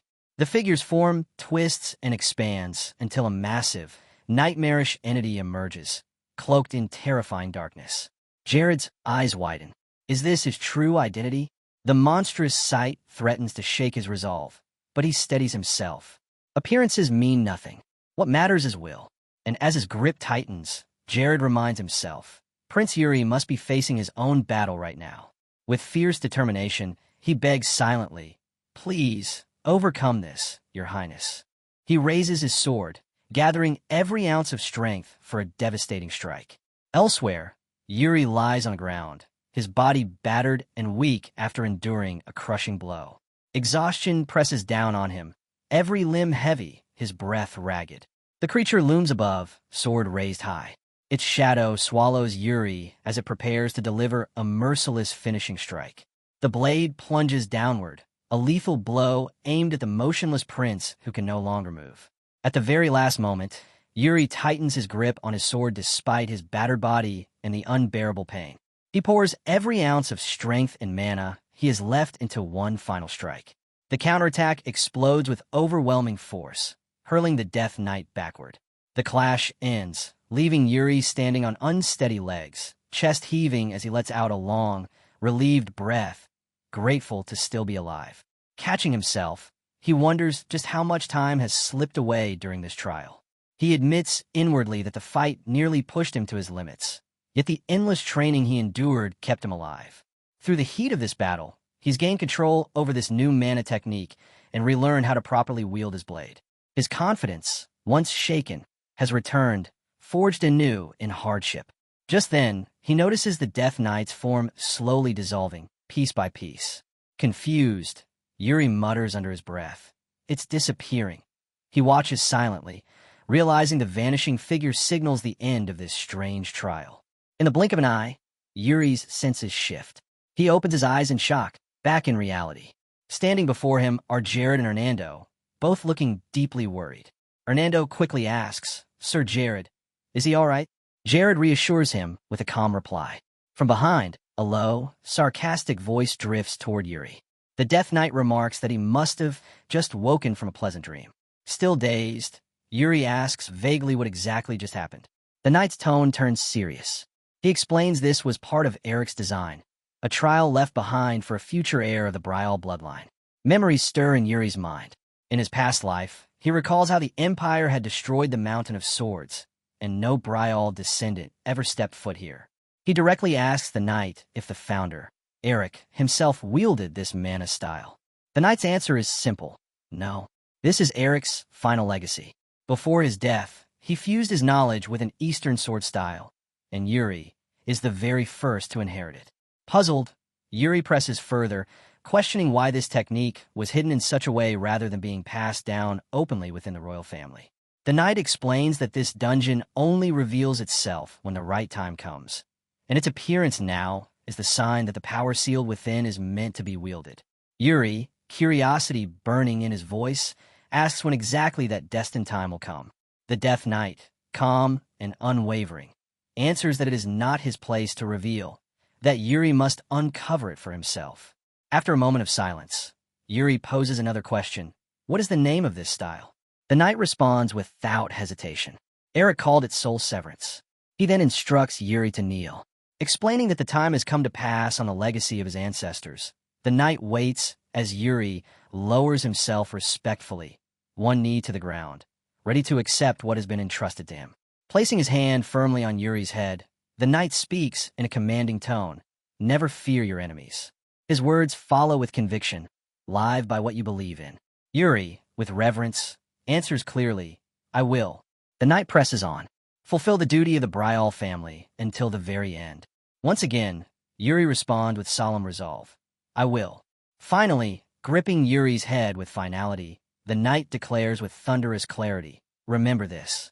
The Brial family never abandons its honor, even if it means death. That is the vow of Brial.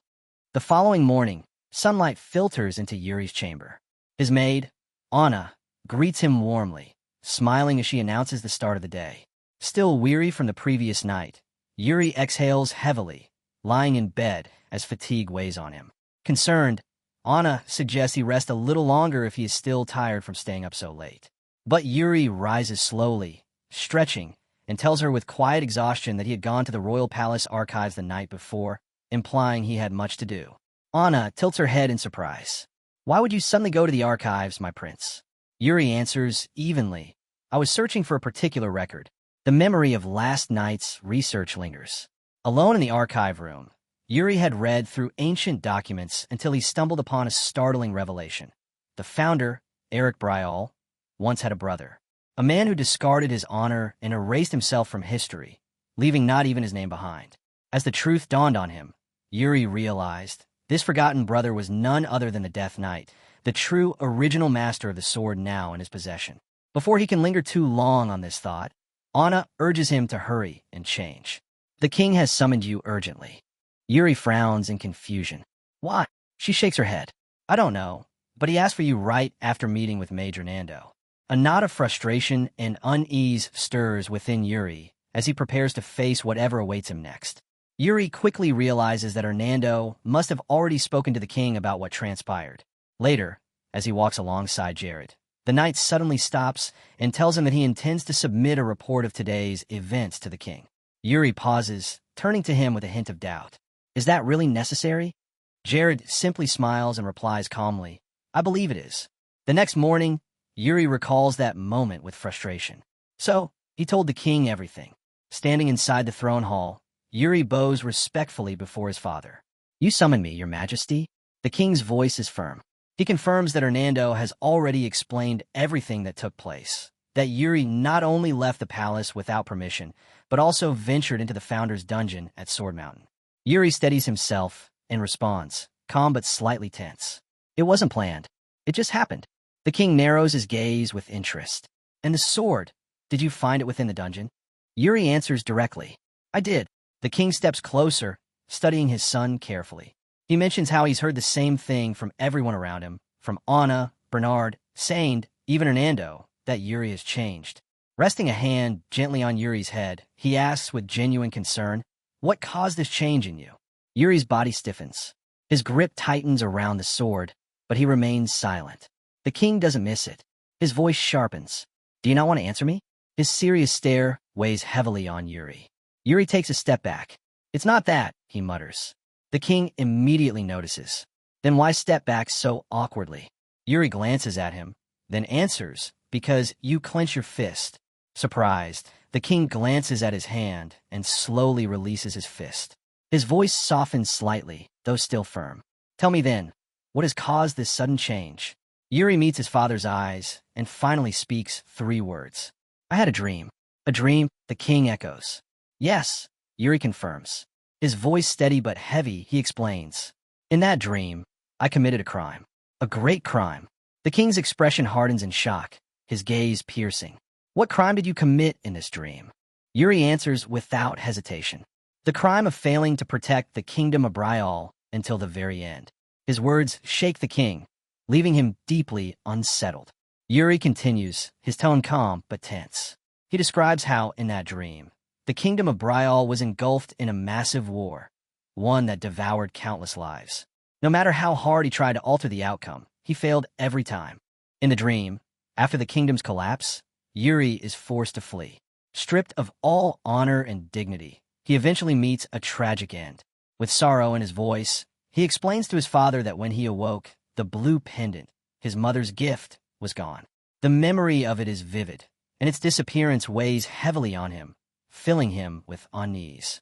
He tells the king he believes the dream may have been a warning from his mother about what lies ahead. The king's concern deepens.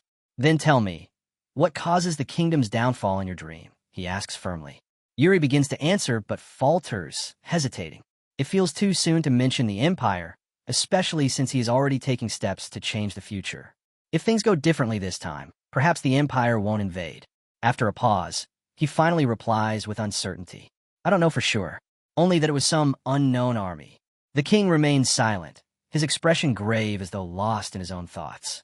At last, he says quietly that he cannot tell if what Yuri saw was nothing more than a nightmare or truly a warning from his late mother, Lily. But one thing brings him relief, that Yuri seems to be doing better. Am I really better? Yuri questions himself in silence. The weight of his past still lingers. The bloody memories, the failures, the guilt. He knows he is only pushing forward in an attempt to atone. Breaking his thoughts, the king suddenly speaks. There is something else we must do. Bring your sword. The order sparks Yuri's curiosity. King Fier Bryal, renowned across the continent as a man of unparalleled strength, his feats legendary. It is said he showed power even as a child, walking before others his age. A pioneer in many fields, a warrior without equal, he earned his reputation through countless battles. Now, he stands as the strongest among the top 10 warriors of the continent, known to all as its greatest swordsman. Yuri finds himself in a place he has never entered before, his father's personal training hall. This is my first time here, father, he says aloud, observing the grounds. The king looks at him steadily. I have always believed none of my sons carry true talent with the sword. Yuri answers calmly, with newfound confidence. I believe I am very gifted. The king's lips curl into a faint, mocking smile as he repeats the word. Gifted. Drawing his massive blade, he pointed directly at Yuri, his tone sharp. Then tell me, how do you define a swordsman's talent? Is it strength? Speed? Reflexes? Or wisdom, perhaps?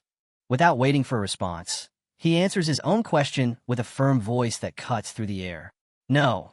His declaration crushes the image Yuri had built up in his mind, leaving no room for illusions. Yuri stands frozen, his mind reeling in shock at his father's words. The king, sword in hand, explains that beyond strength, speed, reflexes, and even wisdom, there is something else, something greater. A force that drives a person beyond their limits. His voice carries a weight that fills the training hall. It is stronger than fear, stronger than duty. Yuri stiffens as he feels his father's aura shift.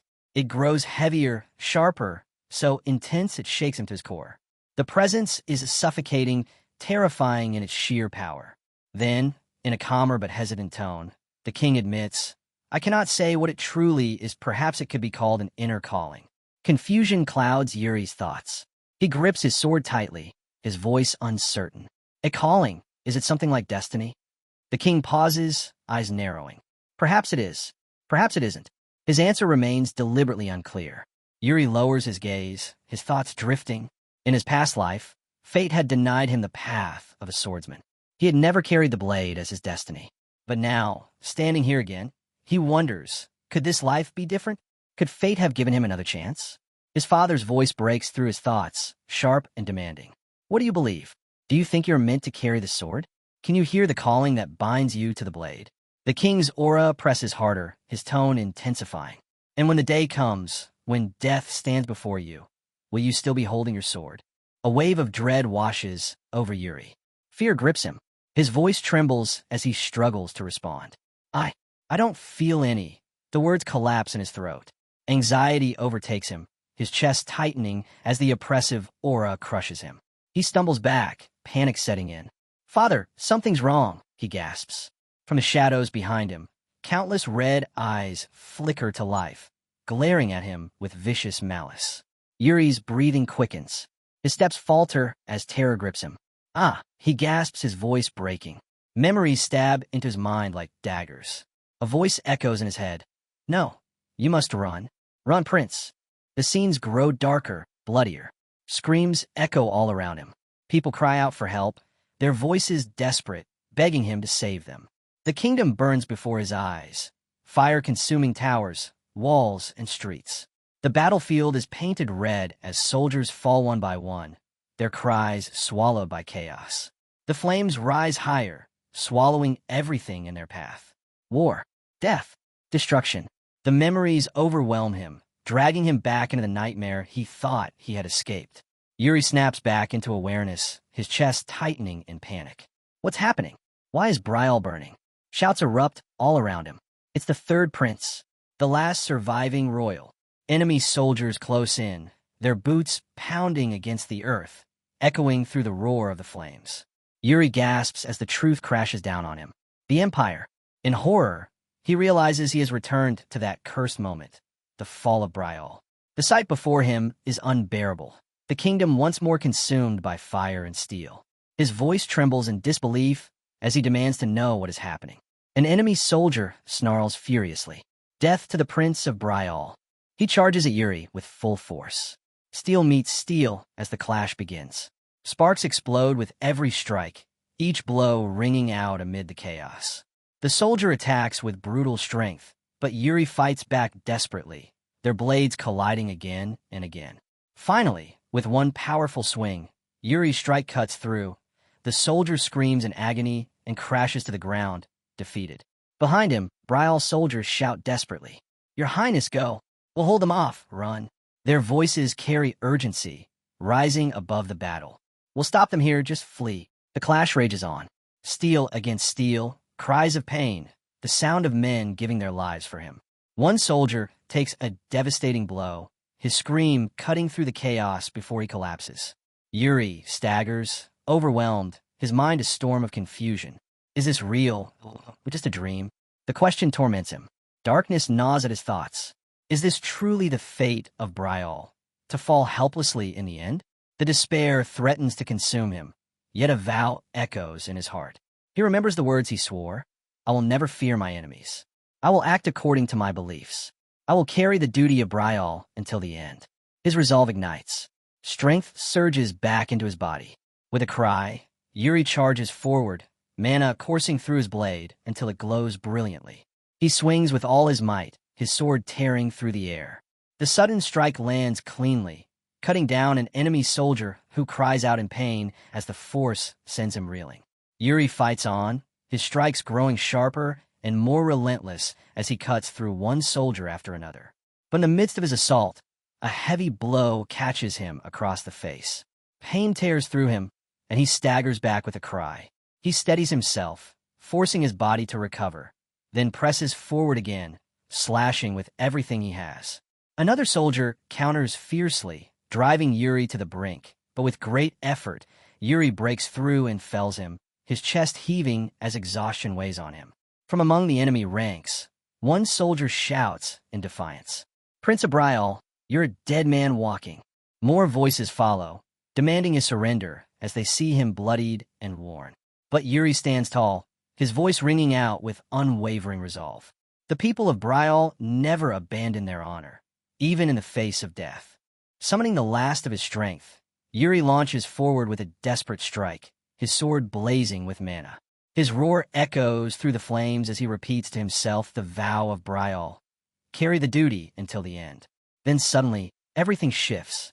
His eyes snap open, and he finds himself in an entirely different place. The words of his vow still spill from his lips. A voice reaches him, soft at first. "Can you hear me?" A gentle hand rests upon his shoulder. Then, sharply a call breaks through. "Yuri!" Startled, he gasps out, "Father!" The haze clears, and his father stands before him. "The Black Army." Yuri mutters aloud, naming what he had just seen, his tone grim and certain. King Fear steps closer, his voice steady. "Calm yourself. What you saw was nothing more than an illusion." Yuri grips his sword tightly, the vision still fresh in his mind. Doubt lingers in his heart as he wonders what was real and what was not. The king studies him in silence, then lays a hand firmly on Yuri's shoulder. His words are calm, but final. "You will wield a sword." Though shaken, Yuri steadies himself. Confusion fades, replaced by conviction. A bold smile crosses his face. "Yes, I made my decision." His head lifts high as he meets his father's eyes with confidence. But the king's gaze is heavy, filled not with pride, but with worry. Sadness lines his features as he looks at his son. Yuri notices it instantly. Why is father looking at me like that? The thought unsettles him. Does he think I'm about to die, or something? Yuri forces a light smile, trying to ease the heaviness in the air. "Don't worry so much, father," he says, his tone half playful. Then, with bold confidence, he adds cheerfully, "I'm a genius, after all." The king's lips curve faintly at his son's attempt to lighten the mood. Then, without warning, he raises his hand toward Yuri. The sudden gesture catches Yuri off guard, leaving him momentarily stunned. The following day, Bernard stands outside, his eyes on the training yard, lost in thought. The sound of approaching footsteps pulls him back, and he turns. "Your Highness?" he asks. Prince Yuri approaches, and Bernard immediately notices the injury on his face. With a teasing grin, he asks, "And who's responsible for that wound this time?" Yuri answers plainly, "My father." Bernard chuckles. His Majesty must have been harsher than usual. But that doesn't mean I'll be going easy on today's training. Yuri lets out a clear sigh. "I know that very well." As they speak, Yuri reflects silently, realizing Bernard's presence in Brial is tied directly to his father. After a pause, he asks openly, "Is your staying in Brial conditional on a duel with my father?" Bernard answers honestly, yes. Yuri presses further. "Then, would you stay if I asked you to, even without a duel with him?" The question takes Bernard by surprise. He stares at Yuri, astonishment plain in his eyes. After a moment, a smile spreads across his face. "No." The bluntness stings Yuri, though he hides his irritation. Bernard, noticing, continues calmly. "It almost sounds like you want me to stay." Then, with a faint grin, he adds, "Perhaps I'll consider it, if you can show me something convincing." "What kind of thing?" Yuri asks. Bernard's eyes sharpen with interest. "I want to see the dueling style of your predecessor, Eric Brial." Yuri blinks in shock. "You want me to teach you the founding king's dueling style?" Bernard nods, unshaken. It piqued my curiosity, but Yuri quickly shakes his head. "I can't do that." Inside, he thinks grimly. Of course Bernard, the man known as the Sword Demon, would demand something like this. But even so, he cannot oblige. Bernard shrugs lightly. "It doesn't matter if you haven't fully mastered it. I've already taken that into account." "That's not the reason," Yuri replies firmly. "It's not because I haven't mastered it. It's because it won't benefit you. That style is completely bound to the mana technique I use." Bernard raises a brow, surprised. "I've never heard of such a thing. Mana is only used to enhance sword techniques, nothing more." Yuri nods firmly. "That's exactly why I can't teach you. Without the mana, it would be like handing you only half the style, never the whole thing." Bernard falls silent, stroking his chin in thought. After a long pause, he finally says, "All right." Yuri's eyes widen, his face lighting up with joy. Are you serious? Bernard smiles. I am. Even if it's only half the technique, I'll stay in Bryall. As long as you're willing to teach me this sword style. I'm certain it will still benefit me. Yuri can't help but think to himself that Bernard is unbelievably self-assured. Still, excitement bursts through him. Then it's settled. But you'll have to stay in Bryall permanently, he adds with a playful grin. Bernard chuckles. All right. With that, Bernard asks him to begin the demonstration. The two square off, taking their stances. Yuri steadies his breath, then channels mana through his blade until it glows with a blue aura. This is my style, Soul Severance. Just as Yuri prepares to move, Bernard interrupts. There's something I haven't told you. The words make Yuri pause, curiosity rising. Bernard speaks plainly. I always intended to stay in Bryall. Besides, the king asked me to remain for at least 10 more years. He laughs lightly, the corner of his mouth lifting into a smile. Yuri blinks in surprise, then frowns. Then why aren't you attacking? You're just standing there. Bernard grins. Because I'll start the first move. With that, he raises his sword, his own mana surging powerfully. Yuri's eyes widen at the sheer force of the incoming strike. Why would you say that now, of all times? He shouts in frustration as the blades collide. The clash is explosive, each strike violent, sparks bursting into the air with every meeting of steel and mana. Later that day, Yuri lies on his bed, lost in thought. His mind drifts over everything that has changed. The future is already shifting. He recalls the terrifying visions of Bryall's fall, but now he sees another path, one where the kingdom endures, untouched by the destruction he once witnessed. Even without making any great moves yet, things are already different. Bernard's decision to remain in Bryall is proof. At first, Yuri admits to himself that the weight of altering the future feels unbearable. But now, certainty fills him. The change has already begun. Step by step, he makes a firm vow. Though the struggle is far from over, this time, the Empire will be stopped, no matter the cost. He repeats the promise within his mind, reinforcing his resolve with unshakable determination. Just then, Anna enters the room, her tone almost pleading. Please, Your Highness, don't get into trouble this time. Yuri sits up quickly, startled. Why are you saying that? She frowns. Do you really not know? You get into trouble almost every day. Yuri tilts his head, puzzled. Then why today in particular? Anna straightens, her voice serious. Because tomorrow, you must attend the Senate meeting. The king himself told me you cannot miss it. Haven't you been informed? Yuri sighs, irritation flashing across his face. So it's tomorrow morning, and the whole Senate will be present. Anna nods, worry clear in her tone. Yes, and there will be difficult men there, frightening, stubborn ones. Please, I beg you, don't strike anyone. Yuri chuckles, gently taking her hands. Don't worry, I don't act so recklessly anymore. She peers at him nervously. Are you truly sure? Yuri laughs again, confident. I'm sure. The following morning, the Senate chamber fills with members gathered for the long-awaited meeting. The atmosphere is heavy, anticipation buzzing in the grand hall. Suddenly, a furious voice breaks the air. No! The shout is followed by the thunderous slam of a hand against the table. Yuri sits calmly, his gaze fixed on the man who erupted. Inwardly, he can't help thinking Anna was right to be worried. The man shouting is none other than Duke Yjernerd. The Duke begins the meeting with open defiance. The mana technique Prince Yuri is practicing is not officially recognized. It is inappropriate. Yuri narrows his eyes slightly, glancing at the others in the chamber. This meeting was meant to address the kingdom's governance. Yet here they are, questioning the king's decisions instead. Disappointment swells inside him as realization sets in. This gathering isn't about guiding the kingdom. It has turned into a stage to challenge his father's authority. And at last, Yuri understands why the king chooses to avoid these halls. Duke Yjernerd presses his objection. It would be far better if Prince Yuri learned Bryall's traditional sword style rather than this unapproved one. Before he can continue, another senator rises in protest. How can you call it unrecognized when the founding king himself left this style behind? The Duke narrows his eyes, his voice sharp. And how do we know that is true? What proof exists that this technique truly comes from the founder? The remark stirs anger across the hall. Are you doubting the prince's own words? One attendee demands. Yjernerd raises a hand calmly. I merely wish to ensure the prince's safety. Nothing more.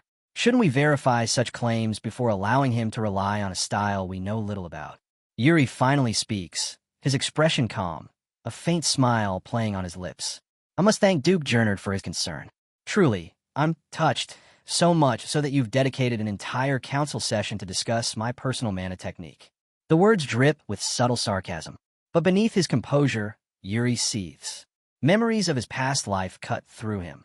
Gernard, the man who betrayed Brial, the one who bent his knee to the Empire after the kingdom's fall. Hatred coils in his chest. Gernard, unfazed, turns toward the captain of the Royal Guard. And what do you think, Captain Sand? Sand hesitates before answering carefully. At this stage, I can't make a definitive judgment. Every mana style carries strengths and weaknesses.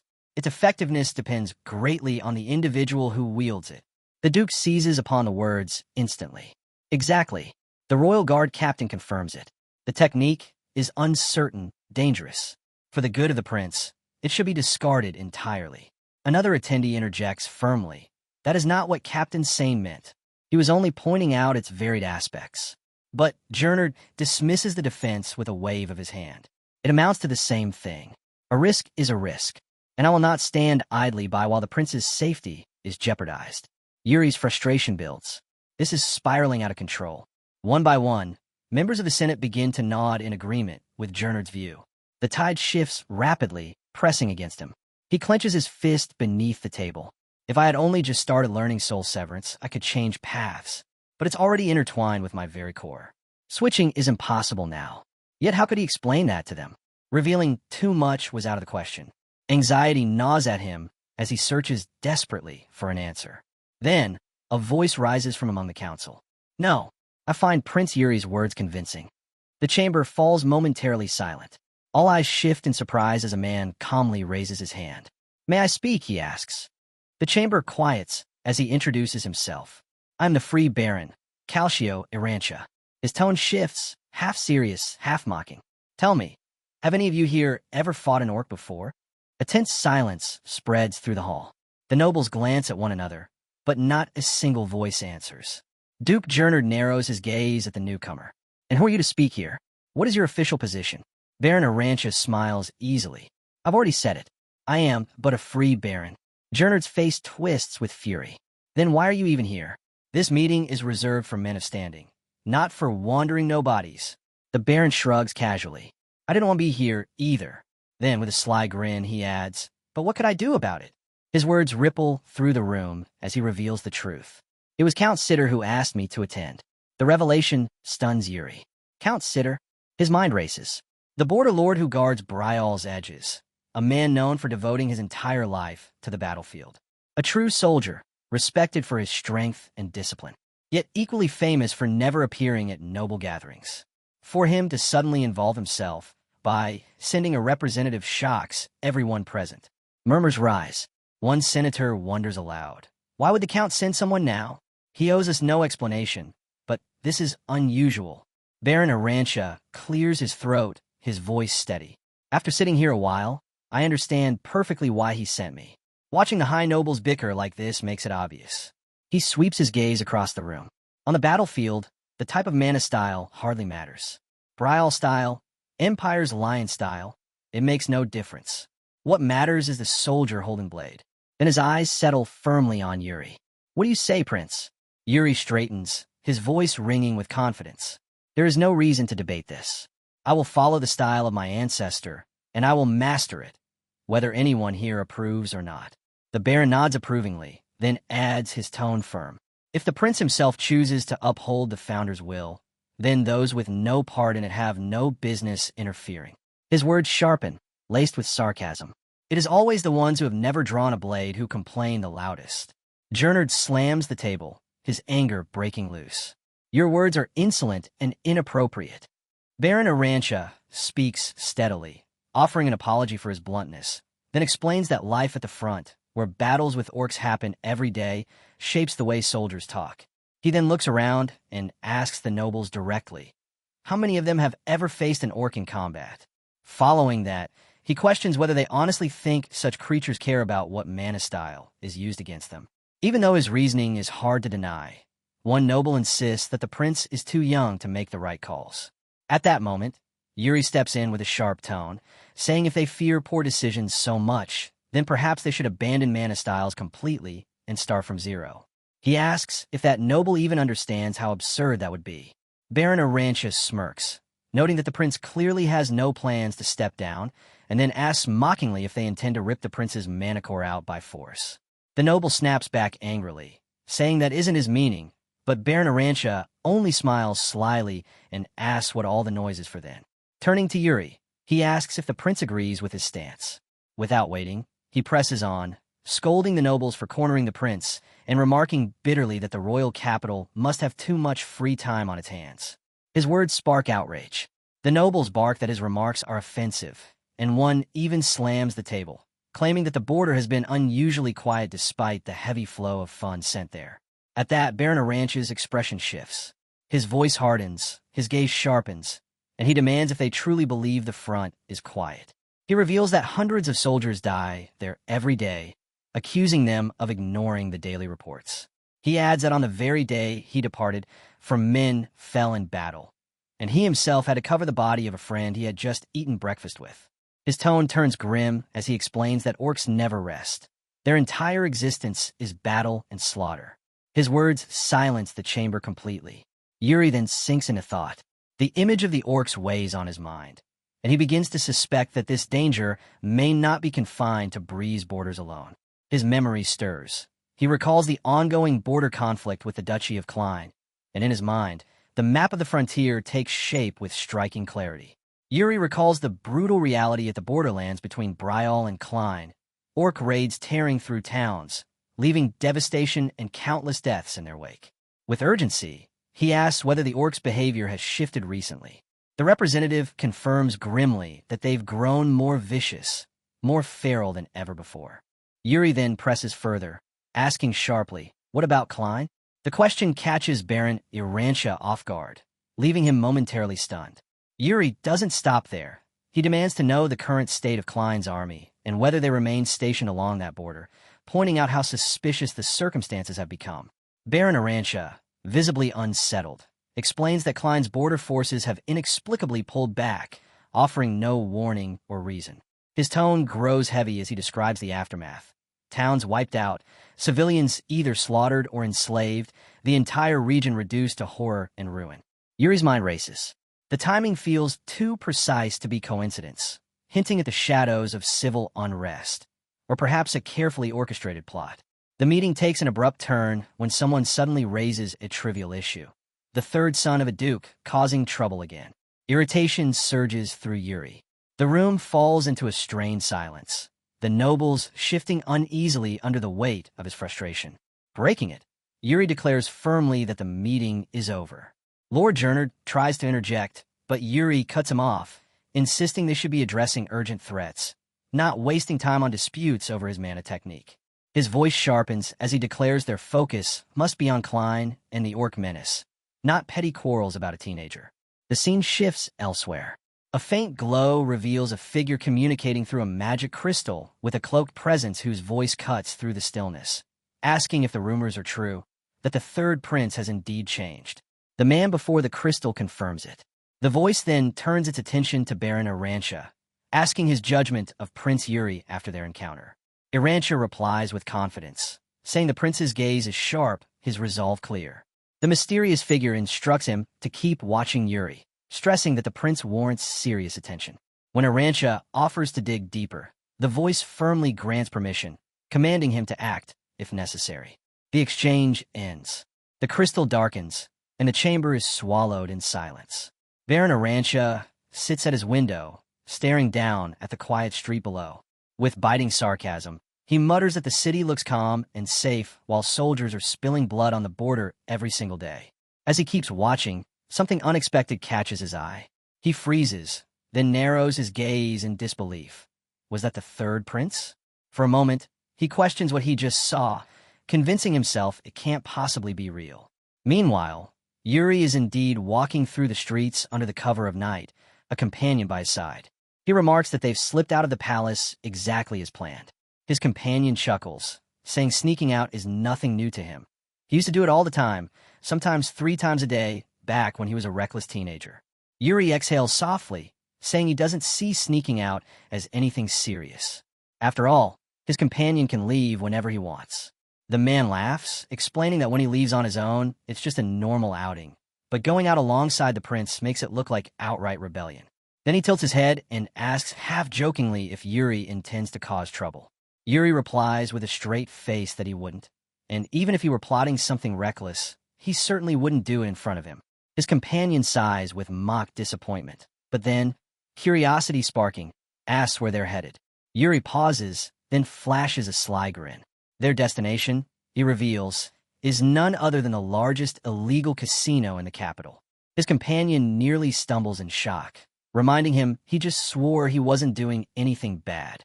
Yuri remains composed, assuring him that nothing improper is planned. He only needs his companion to guide him there. After all, the man knows the place well, given how many times he staggered into it drunk instead of returning home. The air shifts as Yuri suddenly stops walking. His tone turns heavy with resolve as he declares that everything he's doing now is for the kingdom of Bryal. The weight in his words stuns his companion, who stares at him in disbelief before asking if he truly means it. But after a moment, a smile spreads across his companion's face, his earlier hesitation replaced with excitement. With renewed energy, he declares that he's ready to follow Prince Yuri tonight into this daring mission at the casino. And in that instant, Yuri's thoughts drift back to his past life, recalling the few individuals among Bryal's people who once unleashed chaos and upheaval across the kingdom. In his memories, Yuri recalls 3 figures who once threw Bryal into chaos. The first, a powerful moneylender who ruled over the entire criminal underworld. The second, a formidable woman who built the largest and most influential trade guild on the continent. And the third, a feared assassin, a legend of shadows, who held the streets of Bryal in terror through sheer strength and ruthless control. That assassin's reign of fear had only ended when Goryo, the underworld's moneylender and kingpin, personally brought him down. It is this very man, Goryo, who now stands before Yuri and his companion. With an easy, confident smile, he welcomes them, declaring it an honor to host such distinguished guests in his casino. Yuri meets his gaze calmly, asking with a faint smile if Goryo already knows who he is. His companion blinks in confusion at the remark, but Goryo answers smoothly, confirming he does. He addresses them as the royal mage and the third prince, adding that it is only natural to greet such figures personally. Yuri's expression sharpens. He makes it clear he hasn't come for games or amusement. Goryo's eyes glimmer with interest at the statement, and with a mysterious smile, he gestures to a set of seats he has prepared. The 3 sit down. Yuri's companion leans closer, whispering irritably, asking why Yuri claimed they weren't there to gamble. Yuri answers firmly, telling him to stay silent. Turning back to his guest, Goryo, still intrigued, asks if Yuri has instead come to borrow money. Without hesitation, Yuri affirms it. He intends to borrow funds from Goryo, not for play, but for investment. Goryo chuckles lightly, speculating whether Yuri seeks to build a private fund. Then, with a hint of provocation, he asks if Yuri has larger ambitions behind this. But Yuri cuts him off, voice firm, saying that it is not Goryo's place to interrogate him. Goryo immediately bows his head in apology, insisting he meant no offense. Yuri waves it off, replying with calm confidence that it is fine, and then asks him to come straight to the point. With steady conviction, Yuri outlines his plan. With Goryo's money, he will purchase vast amounts of a rare spice known as mugranja, imported from Klein. He emphasizes that demand for this spice will soon surge beyond measure. His companion stares at him in shock, blurting out in disbelief. What exactly is he talking about? Goryo leans back, his tone skeptical. Yes, mugranja is a crucial ingredient in high-end perfumes, but he questions whether it truly holds the kind of value Yuri is claiming. Yuri doesn't waver. He repeats with absolute conviction that demand will soon outstrip supply by an overwhelming margin. His companion frowns, lost in thought. He considers the turmoil in the Duchy of Klein, the orc invasion, the instability spreading across the borders. Could Yuri really be planning to seize the spice market before anyone else realizes what's happening? Still, doubt gnaws at him. But when he looks at Yuri's calm and confident face, he senses something deeper. Yuri clearly knows far more than he's revealing. At last, Goryo breaks into a grin, his eyes shining with intrigue. He accepts the deal. Yuri immediately presses the point, asking how much Goryo is willing to put in, not as a Prince of Bryal, but as an equal partner in investment. After a period of negotiation, the two reach an agreement. Goryo slides the contract forward, smiling confidently, and invites Yuri to sign. Without hesitation, Yuri takes the pen and signs his name with steady resolve. Yuri smirks playfully, saying that if he had told him, the first thing his companion would have done is drag him straight to the king. With a reluctant sigh, his companion asks where they're going next. Yuri replies with clarity, they are heading to the Merchant Guild, where he has a request to make. Inside, Yuri's thoughts drift back to the spice itself. Mugranja is a guaranteed gold mine. The only alchemist capable of creating a substitute had been a loyal aide of Duke Klein, but he was the very first victim of the Civil War, assassinated before anyone else. Because of that, Mugranja will remain irreplaceable for years, ensuring its value will soar to unimaginable heights. Whoever controls, it will control an entire market. As they walk, Yuri pauses before a crumbling, abandoned building. His eyes linger on it, and his thoughts turn serious. Such an important and sensitive plan couldn't be entrusted to just anyone. Suddenly, he shouts with excitement, startling his companion. The man nearly jumps out of his skin, demanding what Yuri means by choosing such a shabby, decayed place. But Yuri ignores the protests. Standing firm, he calls out a single name, Elaine Wood. His companion grows restless, urging Yuri to stop. This place, with its worn-down walls and air of failure, could not possibly be the right setting for something as serious as a merchant guild. Just then, the door creaks open. A woman steps out, her voice calm as she asks who he is, before answering herself, introducing her name, Elaine Wood. Yuri meets her gaze without hesitation. He introduces himself clearly as Prince Yuri Bryal, the third prince, and requests that she take on a task for him. Elaine places a hand against her chest, her face showing surprise and confusion at the sudden declaration. Before she can respond, Yuri's companion explodes in shock, shouting at him with anger and disbelief, demanding if he's completely lost his mind. Yuri sighs, speaking with sarcasm. He points out that his companion has grown far too casual, talking to him as if he weren't a prince. His companion retorts sharply, saying anyone would react the same way. How could Yuri expect to buy rare spices through a business that looks so ruined and hopeless? But Yuri, inwardly, remains calm. He knows Elaine's current state is temporary. What others see as failure, he sees as potential. In his past life, Elaine Wood rose from nothing to become one of the greatest merchants on the continent, leading a trade guild that grew into a vast empire no one had imagined. Unlike Goryo, who cloaks himself with false smiles and shady methods, Elaine treats every promise as absolute, honoring every agreement as if it were sacred. Yuri smiles inwardly, determined. In his past life, Elaine had already become a legend. But this time, with his guidance, she would surpass even that, becoming something greater than the world has ever seen. Beside him, his companion groans, looking utterly drained. He asks if Yuri is finally done with all these wild schemes, hoping desperately this will be the end of it. But Yuri lifts a finger, his lips curling into a sly smile. There's still one more thing left, he declares. His companion shouts in disbelief, demanding to know what else Yuri has planned. He tries to stop him, but Yuri is already walking ahead. Panting as he runs to catch up, his companion gasps, asking what Yuri is plotting this time and where they're headed now. Inside, Yuri reviews his plan with steady confidence. Step 1 was borrowing from Goryo. Step 2 was securing Elaine's guild. Now, the final step remains, finding the last key figure to complete everything. The two make their way into a rundown district, where silence clings to the streets and shadows swallow the light. In the shadows of the ruined streets, a frail young man slumps against the wall, his figure lost in misery. Further ahead, the sounds of a violent scuffle echo from an alley where men fight recklessly. Yuri keeps walking, eyes steady, scanning the darkness. His steps slow as certainty fills him. What he's searching for is here. Then, his gaze fixes on a small gathering of youths. A clear image flashes in his mind. He's found her. Yuri approaches calmly, his presence composed and confident. With a polite smile, he greets them, hello. Then, with steady assurance, he introduces himself. I am Yuri, third prince of the kingdom of Bryal. The boys look at each other, stunned. One blurts out, asking if he's really a prince. Yuri answers firmly that he is. And in that moment, recognition strikes. The figure before him is no ordinary girl. This is Asuna, the notorious assassin who, in his previous life, had slain Goryo and once belonged to the Crimson Moon cult. In his mind, he speaks her name, Asuna. She stares at him cautiously, disbelief flickering in her eyes.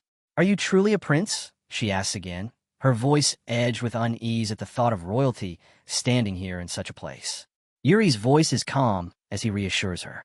She has nothing to fear. He has come only to help. Asana says nothing, her silence thick with tension. Yuri then turns to his companion and extends his hand. "Give it to me." His companion stiffens, fear in his voice as he fumbles out a pouch. Here you go." Yuri takes it, but his eyes shift suddenly. A small girl clings tightly to Asana's arm. His thoughts darken. So this is the reason. In his past life, he remembers Asuna had borrowed heavily from Goryo to treat this very child. That debt had destroyed her, dragging her into despair until she became the feared assassin she was destined to be. Not this time. Yuri extends the pouch toward her. "Take it. Use the money to treat her at the temple." Asana's eyes narrow. Her voice is cautious. "And what do you want in return?" Yuri's answer is simple. Only one thing. He smiles with quiet confidence. "Remember my name. I am Yuri Bryal, the third prince." Leaving those words behind, Yuri turns and departs, once more asking her to never forget that name. As they walk away from the dim alley, Yuri's companion looks at him anxiously. He can't understand why Yuri would hand over so much money to a beggar. Yuri's response is calm, steady. It's an investment in the future. Inwardly, Yuri reflects on the night's accomplishments. Piece by piece, the network he needs is forming. Goryo, Elaine Wood, and Asana. Each of them will play a role in what's to come. But his work isn't finished yet. There is still one more person he must speak with. Turning to his companion, Yuri asks plainly what he had seen inside the Founder King's tomb. With a sarcastic grin, his companion answers, "I saw myself as a gambler." Yuri blinks in disbelief. "What?" His companion chuckles, explaining he saw himself wagering his life in Barley's casino, deep within the Empire. He shrugs, adding that it suited him perfectly. Yuri sighs, clearly unimpressed, and turns his head away. "It doesn't matter what happened today." "Yeah," his companion mutters back. Then Yuri stops him, speaking with quiet seriousness. He tells him to keep everything that happened tonight a secret, not to tell anyone. The next morning arrives. Inside the palace, Hernando, the royal mage and Yuri's companion, stands before the king. The king calls his name, his voice direct and solemn. He says he's heard Hernando accompanied Prince Yuri yesterday, and asks what exactly took place. Hernando bows his head slightly, then explains. Prince Yuri had persuaded him to leave the palace together. Their first stop was a casino, the largest in the capital. The king frowns, his eyes narrowing. Did the prince actually gamble there? Hernando answers without hesitation. Yes, the prince did gamble. The king leans back, disappointed. He mutters that he had thought Yuri skilled at cards, only to learn he lost everything Hernando had lent him. And after that, the king presses. Hernando continues smoothly. Prince Yuri went to Goryo and borrowed money. Then, he visited a dilapidated merchant guild and left a large sum there. Later, he gave another pouch of money to an orphan in the city, before walking through the streets to observe how the common folk lived. Hernando ends with a faint smile, adding that the prince seemed genuinely fascinated by the lives of ordinary people. The king listens in silence, before asking with interest, did he return to the palace afterward? Yes, Hernando replies firmly. That is all. The king nods, murmuring that he understands. Then his gaze turns distant, his expression unreadable as he falls into heavy thought. After a long pause, the king suddenly speaks again, asking Hernando if he plans to attend the upcoming royal ball. Hernando answers the king with a cheerful smile, saying he will indeed attend the royal ball. The king raises an eyebrow, mildly surprised, remarking that he thought Hernando had no interest in such courtly events. Hernando shrugs lightly, still smiling, and replies that people can always change their minds. He adds that it has been a long time since he last joined a dance, and this time, he is actually looking forward to it. Meanwhile, in the training yard, Prince Yuri is pushing himself hard under Bernard's guidance, his breath heavy from the strain. Suddenly, Yuri pauses mid-practice, glancing around with a look of curiosity. With a mischievous tone, he tells Bernard that he seems to be quite popular. Bernard frowns slightly. Excuse me. Yuri points out that the maids nearby keep stealing glances at him and jokes that Bernard should attend the ball. After all, people will surely be waiting for him there. Bernard dismisses the idea bluntly, saying he has no interest at all. Yuri shifts the topic, bringing it back to their training. He mentions that Bernard was right before. This sword technique has no set form or stance. It's about flowing with the situation.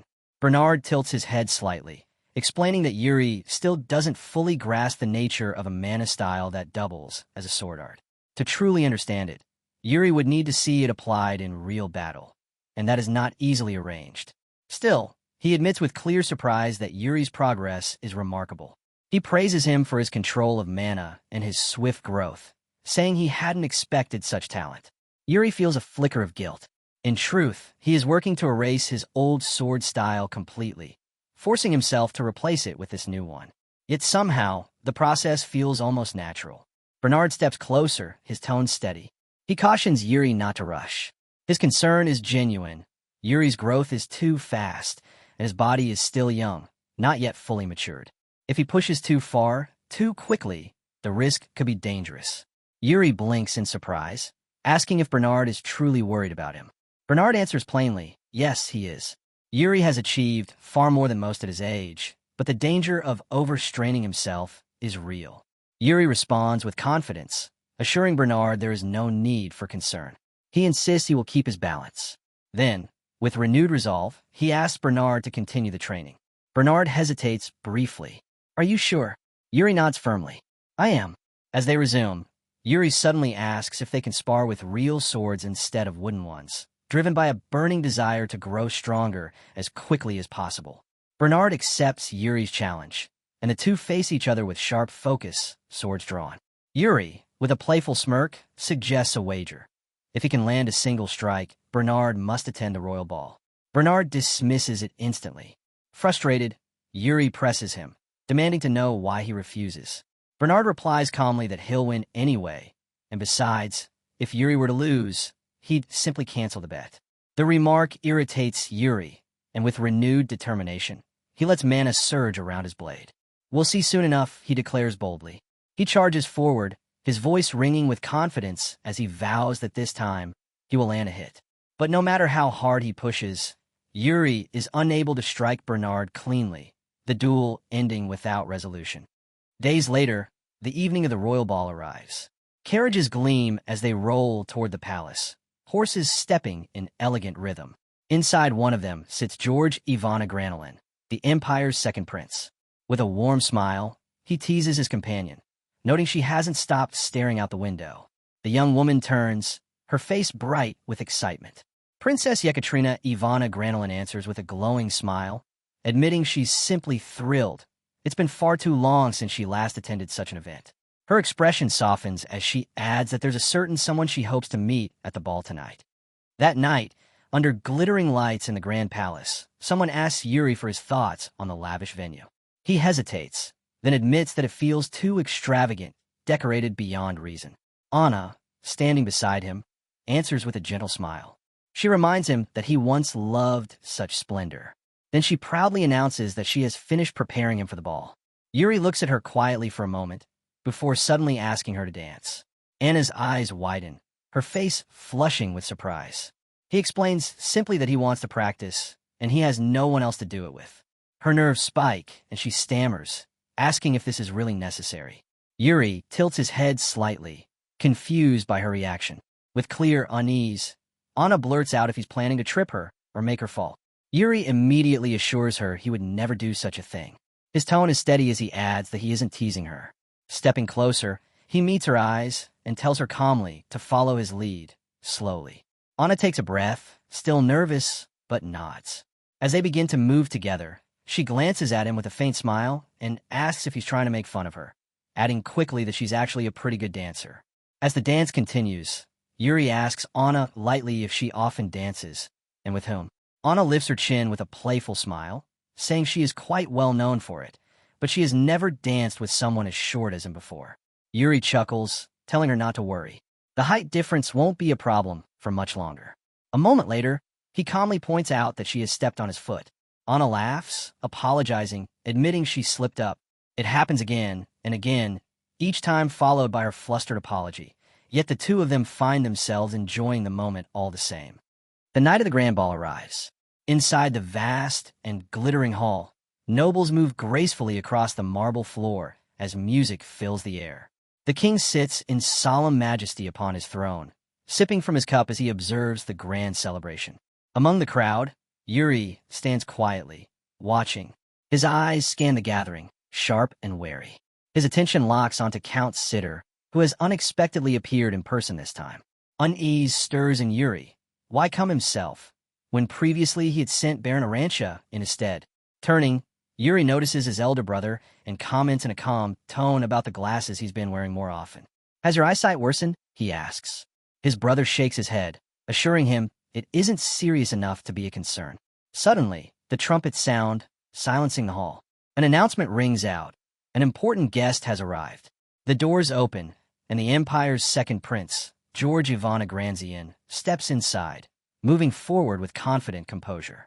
He approaches the king, the two exchanging formal greetings with respect. George then declares that he has come with his sister. All eyes turn as Princess Yekaterina Ivarna Granzian enters, her presence commanding the room.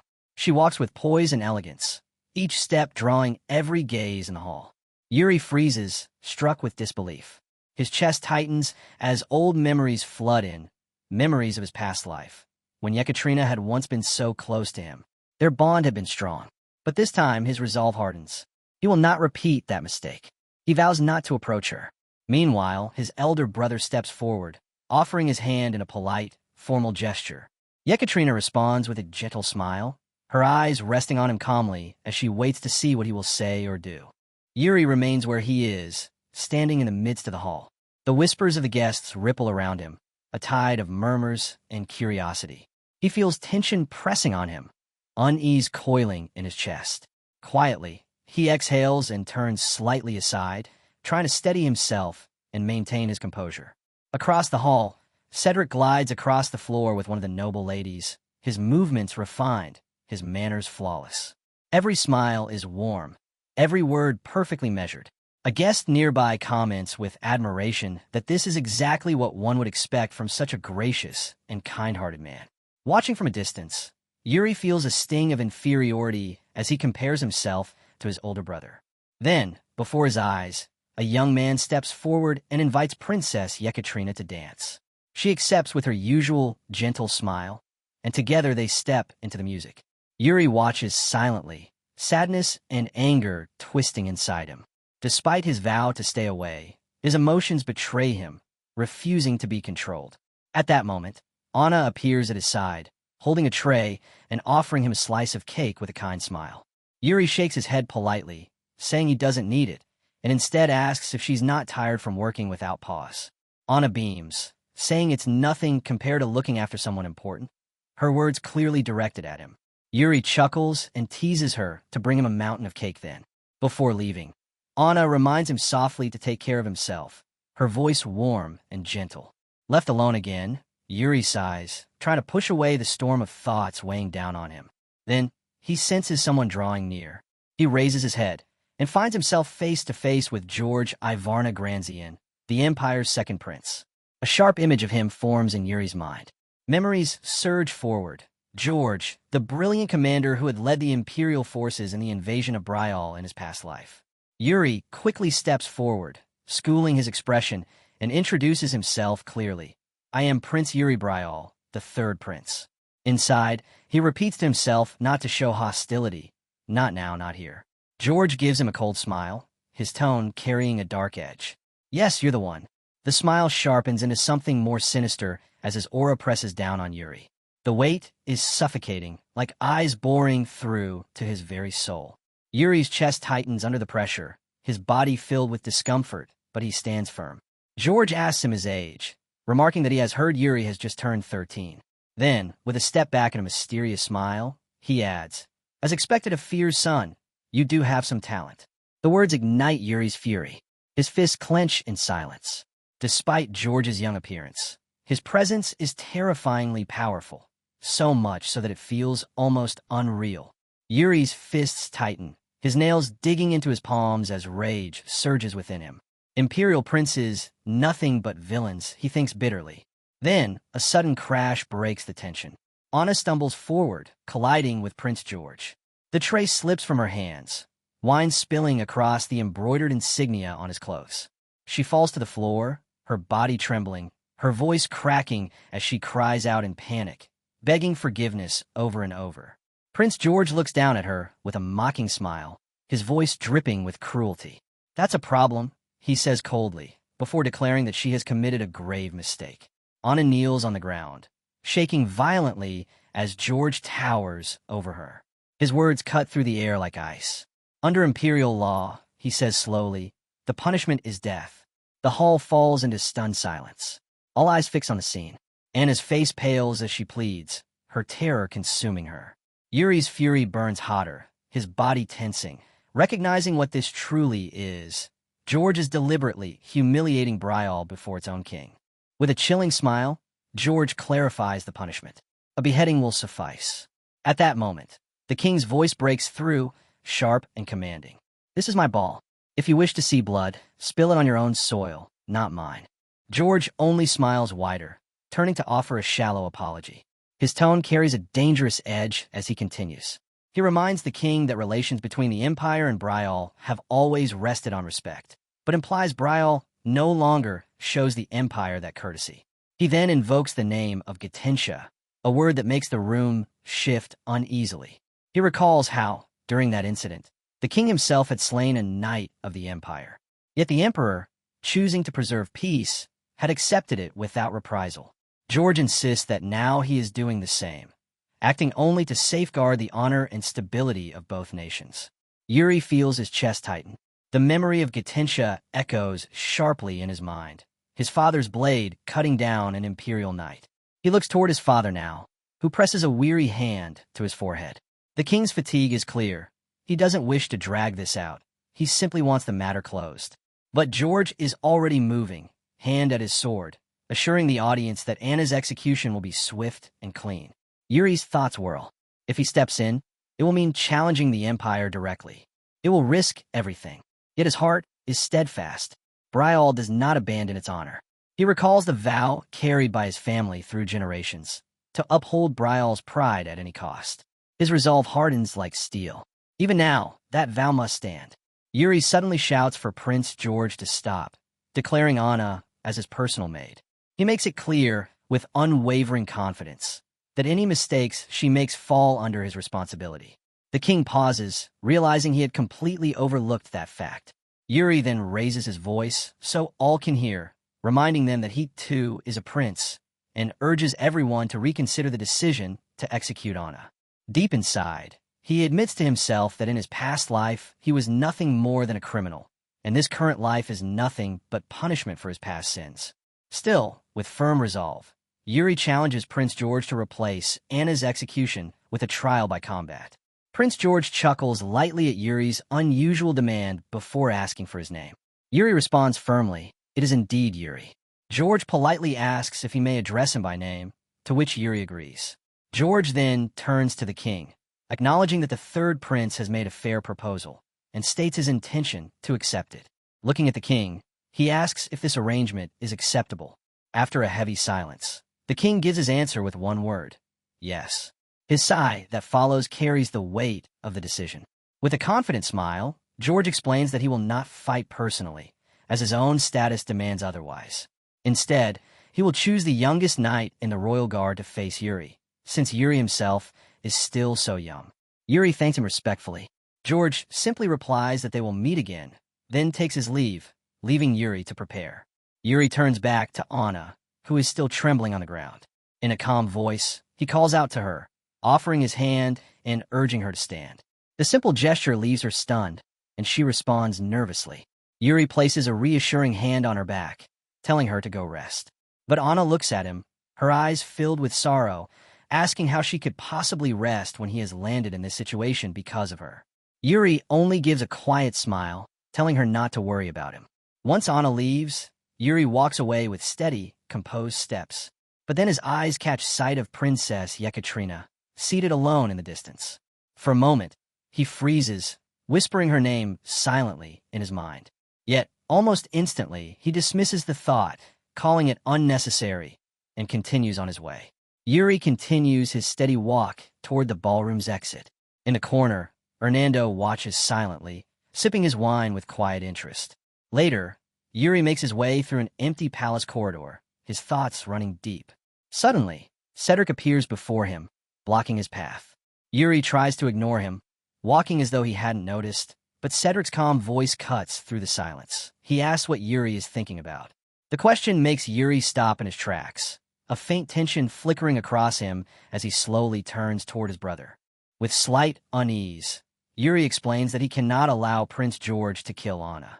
Cedric's lips curve into a gentle smile, and in a soft tone, he says, "You really are." His words trail off as he steps closer, reaching out to lightly pat Yuri's head. With warmth in his eyes, he finishes the thought, "You're kind." That small gesture eases Yuri's heart. A quiet sense of peace washes over him, and for the first time in a long while, he feels something close to comfort. Smiling faintly to himself, Yuri thinks about how rare it is for him to feel this way. Cedric then asks calmly if Yuri needs help with what lies ahead. Yuri recalls George's words about the duel, that it cannot be avoided and that he must fight for the honor of Brial. With a steady tone, Yuri answers that he understands exactly what is at stake, and he will handle it on his own. He makes it clear, this is his responsibility, and he intends to see it through himself. Cedric's smile deepens, his voice unwavering as he assures Yuri of his complete faith in him. He tells Yuri to rest and not worry about the remainder of the event, promising to take care of it himself. Yuri gives a quiet word of thanks before stepping aside. Watching his brother leave, he reflects on the kind of king Cedric could have been if Bull had not fallen in his past life. Yuri steels himself with a vow. He will do everything in his power to see Cedric's kingdom rise in this new life. No matter the cost, no matter who he must face, he will fight to make that vision a reality. The next morning arrives. Yuri stands ready in the dueling hall, facing the knight chosen by Prince George. The air is heavy with anticipation, the audience waiting silently for the clash to begin. Among them, a council noble whispers in astonishment at the sight of the third prince stepping into an actual duel, turning to the captain of the royal guard to ask what he thinks of it. The imperial knight steps forward, calmly preparing for the duel. Whispers spread through the hall. His mana is exceptionally steady, his swordsmanship refined far beyond his years, even though he has yet to earn the official title of knight. Observers take note of his composure and his sharp focus, praising his natural talent. A noble murmurs with concern, wondering aloud if Prince Yuri will truly be all right facing such an opponent. Another notices someone nearby, smiling, and questions why. Without answering, the smiling figure gestures toward the arena. When the noble looks, his eyes widen. At the very center of the dueling grounds stands Yuri, unervingly calm. His posture is relaxed, his face untroubled, not a hint of nervousness showing. This unexpected display stuns the crowd. The smiling onlooker finally speaks, saying with quiet certainty that there is no need to worry about Prince Yuri. His confidence alone makes that much clear. Far away from the arena, another story unfolds. The title of Grand Magus, a rank almost no one in the Tower of Magic ever reaches, belongs only to those who have attained origin magic, a force beyond compare. Among the many branches of sorcery, one stands apart: Fate Revelation Magic, a power that grants glimpses of the world's destiny. In all history, only one man has ever reached that pinnacle: Hernando. At this very moment, Hernando sits inside a casino, staring in disbelief. For the first time since mastering origin magic, he has suffered a crushing loss. His mind races. Could it truly be a coincidence? No. He quickly rejects the thought. Something about it feels far from ordinary. For all his mastery, Hernando realizes he cannot see anything when it comes to Prince Yuri. He can read the fortunes of others, feel the flow of luck around them with ease. But with Yuri, there is nothing. Instead, only disturbing visions plague him. A black-haired, black-eyed youth bearing Brial's royal crest, unmistakably Yuri. In those glimpses, the boy fights relentlessly, his body drenched in blood, gripping his sword with unyielding resolve until he finally collapses to the ground. From that moment onward, Hernando understands, the events unfolding are no mere coincidences. Everything is beginning to circle around one figure: Prince Yuri. In watching the boy's recent, unpredictable actions, Hernando finds his belief cemented. Fate Revelation Magic is no myth. It is real, And Prince Yuri stands at the heart of it. Hernando's thoughts finally reach a shocking conclusion. Prince Yuri is someone untouched by fate, a man with no predetermined destiny. Back in the dueling arena, the tension builds. From the stands, a voice calls down mockingly, asking if Yuri plans to keep waving his sword around or if he is actually ready to fight. Prince George then steps forward, asking calmly if Yuri needs more time to prepare. Yuri answers without hesitation, his tone steady and confident. He is ready at any moment. The Imperial Knight responds just as firmly, declaring that he too is prepared. The king rises, his voice ringing out across the arena as he officially announces the start of the duel. The crowd falls silent. Yuri and his opponent lock eyes, each waiting for the other to move. Then, with explosive resolve, Yuri makes the first strike. He charges forward without a hint of fear, his blade slicing through the air toward his opponent. The Imperial Knight reacts instantly, and the clash begins. Steel crashes against steel as Yuri drives his sword straight toward the knight's face, nearly landing a decisive blow. At the very last moment, the knight evades, though not without consequence. A shallow cut marks his cheek. Shock flashes in his eyes. But Yuri does not relent. Gripping his weapon tightly, he presses on with a relentless flurry of strikes. The knight meets him blow for blow, neither leaving an opening, their swords ringing across the hall. Finally, the Imperial Knight unleashes a powerful slash, forcing Yuri to retreat several steps and widen the gap between them. For a moment, it seems Yuri has been pushed back. The knight straightens, his expression now serious, shifting into a new stance, one that signals he has only just begun to fight in earnest. As the duel rages, the king quietly turns to Hernando. The mage looks slightly startled before leaning closer, asking what the king requires. The king's tone is solemn as he asks what Hernando thinks of the duel's outcome. Hernando begins to reply, but pauses, his gaze fixed on the furious clash below, sparks flying wildly as blades collide faster and faster. After a moment of silence, he gives a faint, enigmatic smile and admits that he cannot predict the result. The king reminds him of his earlier words, how he claimed heavenly omens had guided him to Brial.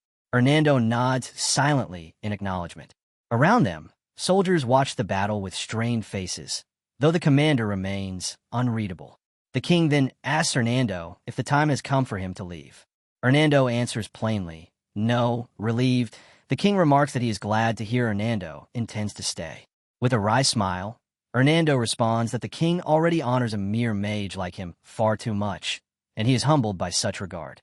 The king replies with a gentle warning that too much modesty can invite misfortune, before asking him directly if his words mean nothing disastrous lies ahead. Instead of giving the king a direct answer, Hernando smiles faintly and poses his own question. Who do you think is stronger between the two? At that exact moment, the Imperial Knight unleashes a devastating strike. Mana floods into his blade, enveloping it in a violent glow as he charges forward with raw force. His eyes flare with a dangerous light, his determination to claim victory burning bright. The king answers Hernando's question with calm certainty. Prince Yuri's opponent is the stronger one. Hernando's expression turns serious, his reply quiet but steady. He admits that he, too, sees it the same way. His thoughts drift back to when he first arrived in Brial. Back then, he was certain the heavenly omens had led him here. The signs were clear. The one who could alter the world's fate would be found in this land. Yet he also remembered one crucial detail. The sword had not yet been drawn. Because of that, he convinced himself he had no reason to stay.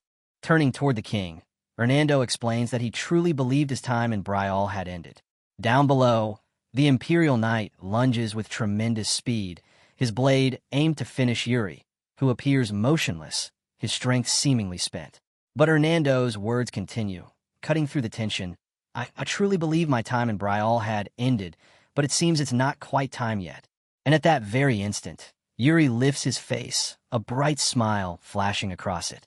What everyone thought was exhaustion had only been a ruse. All this time, he had merely been testing his opponent's strength. Mana surges through his body, flowing directly into his sword until the weapon vibrates with raw power. With newfound vigor, he declares boldly, "That's enough testing. It's time to finish this match." In a sudden burst of speed, Yuri darts forward, his movements sharper and faster than before. The Imperial Knight's eyes widen in shock. "He's faster!" he exclaims, caught completely off guard.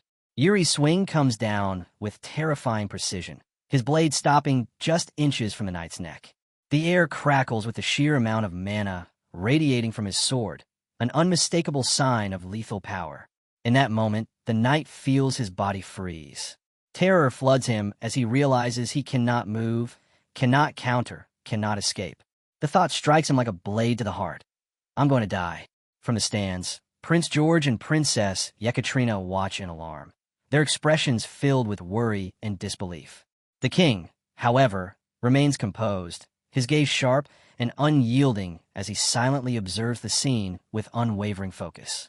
Gasps ripple through the audience, disbelief echoing across the hall at Prince Yuri's sudden display of strength. Voices shout in shock, unable to comprehend what just happened before their eyes. Major Nando, however, only smiles with full confidence, as though he had foreseen this outcome from the very beginning. The soldiers cry out, stunned that Yuri managed to twist his sword at the perfect moment. Down in the dueling arena, the Imperial Knight stands frozen in disbelief.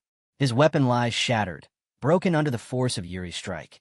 His voice trembles as he stammers the words, "I lost." In an instant, the hall erupts. Those who stand behind Yuri burst into cheers, their voices rising in praise of the third prince. Yuri himself responds with a calm smile.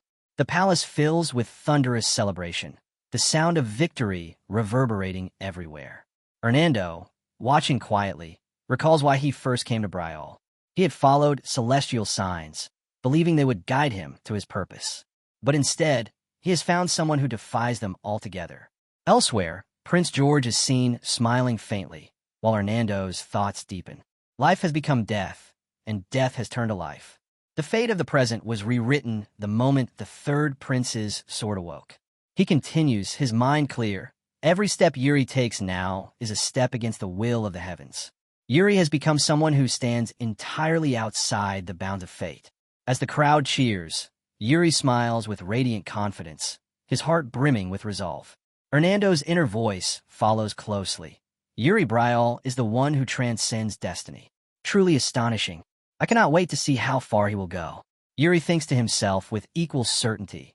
From this moment on, I will change the fate of the entire world. Hernando lingers on his own thoughts. He came here chasing fate, only to encounter the one who challenges it outright. The realization fills him with a powerful thrill.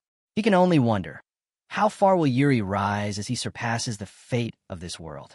5 years later, the camera drifts over Brial's palace, bathed in calm light, its beauty clear and serene. Inside, a new maid hurries nervously through the halls, her thoughts racing. She tries to reassure herself that everything should be going smoothly, yet wonders how she has managed to lose her way in a palace she has already been shown. Suddenly, a voice calls out behind her. Startled, she spins around. A young man stands before her, his hair black, his expression serious. He looks at her intently and asks if she is new here. The maid quickly notes to herself that the young man's black hair marks him as a member of Brial's royal family. His questioning continues in a firm tone, demanding to know what she is doing wandering the halls at such an hour. She tries to answer, but nerves tangle her words. Desperately, she tells herself to stay calm and respond just as the senior staff trained her to. Before she can gather herself, however, the young man repeats the question with greater sternness, only flustering her further. Her thoughts race. If someone looks weary, that is the king. If someone smiles kindly, that is the crown prince. But this one is neither. The maid lowers her eyes, noting the sharpness in his gaze, intimidating enough to unsettle her completely. His voice grows harsher as he asks if she is ignoring him on purpose. In that moment, she is certain this must be the third prince. Stammering, she insists she simply has somewhere she needs to go. His frustration deepens. He demands to know if the staff have been given secret orders to avoid him and declares bitterly that he will use this opportunity to teach them a lesson. Before the tension can rise further, a calm voice interrupts. "Brother." The young man freezes as another figure approaches. The newcomer's tone is steady, asking what he is doing this time. The maid recalls the whispers of a man known for his composed and confident demeanor. As the figure draws near, she notices the sword at his side, confirmation of who he must be. The newcomer speaks again, this time addressing the stern young man directly, asking if he is troubling the maid once more. It is none other than the third prince, Yuri. Not long after, Yuri is seen strolling casually through the palace gardens, eating as he walks with an air of complete ease. Gesturing lightly toward himself, he repeats the earlier words in a playful, self-mocking tone. Are you bothering the maid again?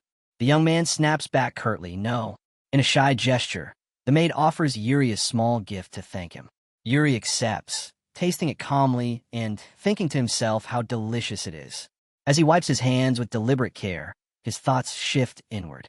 He reflects on the concept of the unarmed state, a state where even while holding a sword, the burden on his hand grows lighter through the channeling of mana.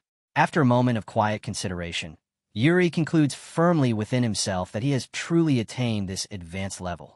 Yuri reflects quietly. 5 full years have already passed since the day he returned to the past. The memory is sharp in his mind, the moment he opened his eyes after being struck down by Lorne's blade. Now, standing in the garden, he knows the calm years he has enjoyed are nearing their end. His gaze shifts toward the palace. He murmurs to himself with certainty. Inside, without doubt, they're speaking about him right now. A short while later, Yuri finds himself outside the council chamber. From within, a furious voice rings out, railing in frustration, demanding to know if his words are simply being ignored. The voice continues to rant, insisting the others refuse to listen. The guard standing tensely beside Yuri bows slightly and advises him politely. Those inside cannot hear, he explains, because they are too engrossed in the meeting. He suggests Yuri knock once more, but Yuri ignores the advice. Instead, he pushes the doors wide open with force. The guard gasps in shock, stumbling forward and begging him to wait.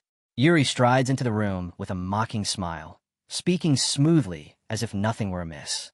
He apologizes for the intrusion, saying he had knocked already, but since no one responded, he had to knock louder the second time. One of the nobles stares in disbelief, wondering aloud how such an entrance could be considered knocking at all. Without hesitation, Yuri walks straight to the king and states calmly that he wishes to take part in the discussion. The king, composed as ever, agrees and tells the meeting to proceed. The debate resumes. A noble rises and argues that they have no reserve troops to spare for the Allied forces. Another slams back in outrage, accusing him of disregarding the Empire's urgent request. The first noble replies coolly that others may answer the call instead, provoking the second into greater fury. He accuses his peer of sheer irresponsibility, the room's atmosphere boiling with anger.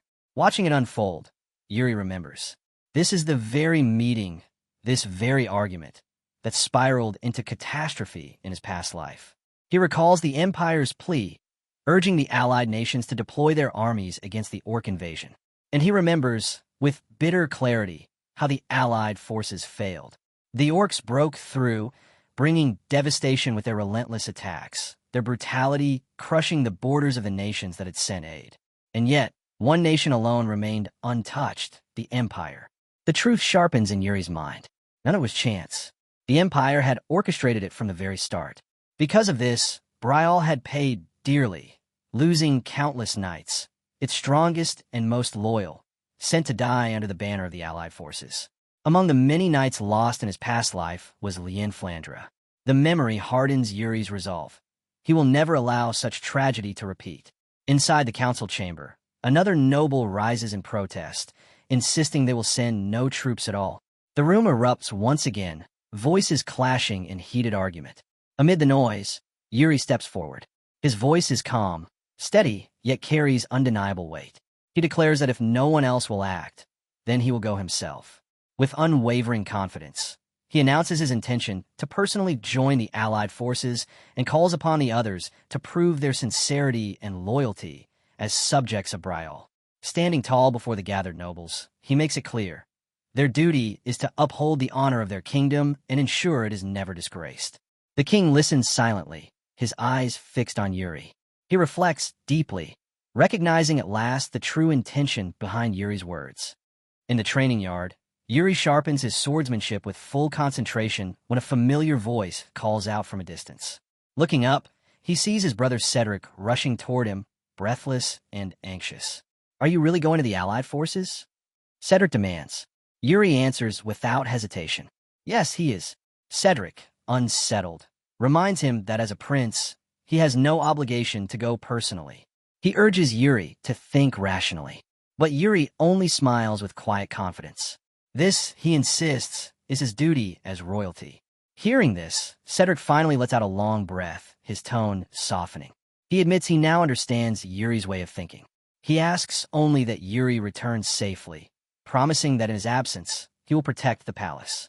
From nearby, an observer watches the exchange with approval, pleased by the strong bond between the brothers, though silently hoping Cedric won't stir up more trouble.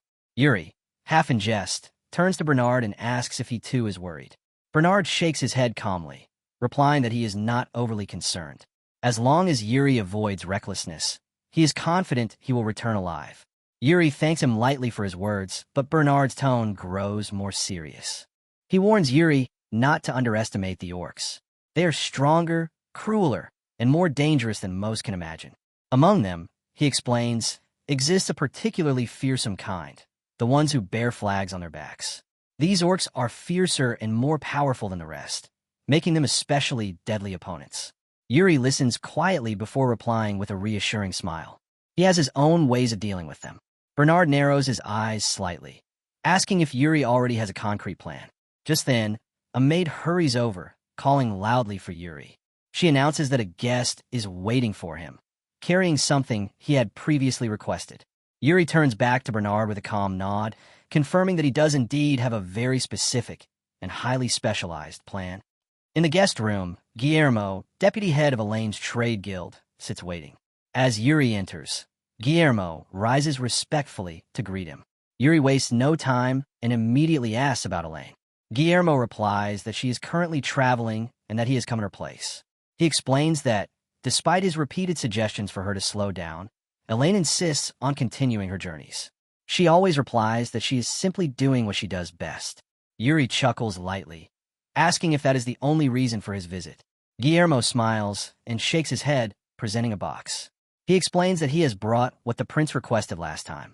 Yuri opens it, and a satisfied smile spreads across his face. He praises Guillermo, telling him he has done well.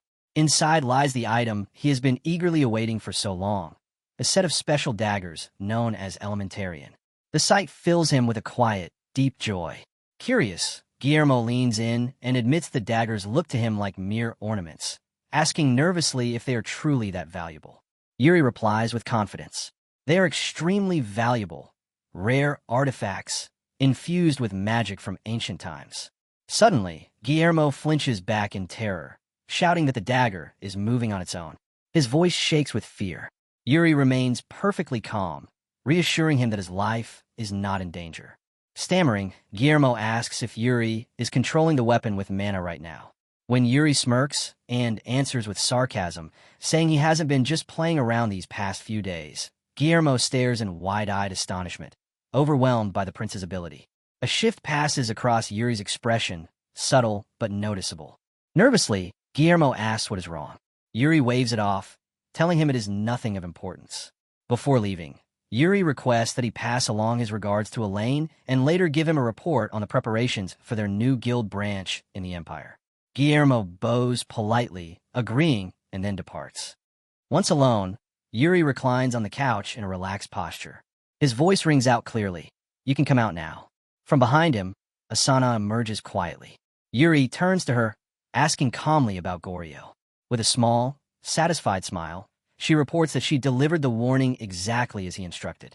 She left it right beside Goryo's head while he slept, frightening him nearly to death. Yuri bursts into cheerful laughter, praising her for a job well done. He adds with amusement that Goryo never seems to stop chasing Elaine's money. A quiet pause lingers in the room until Asana speaks carefully, asking if it is true. Does he really plan to join the United Forces?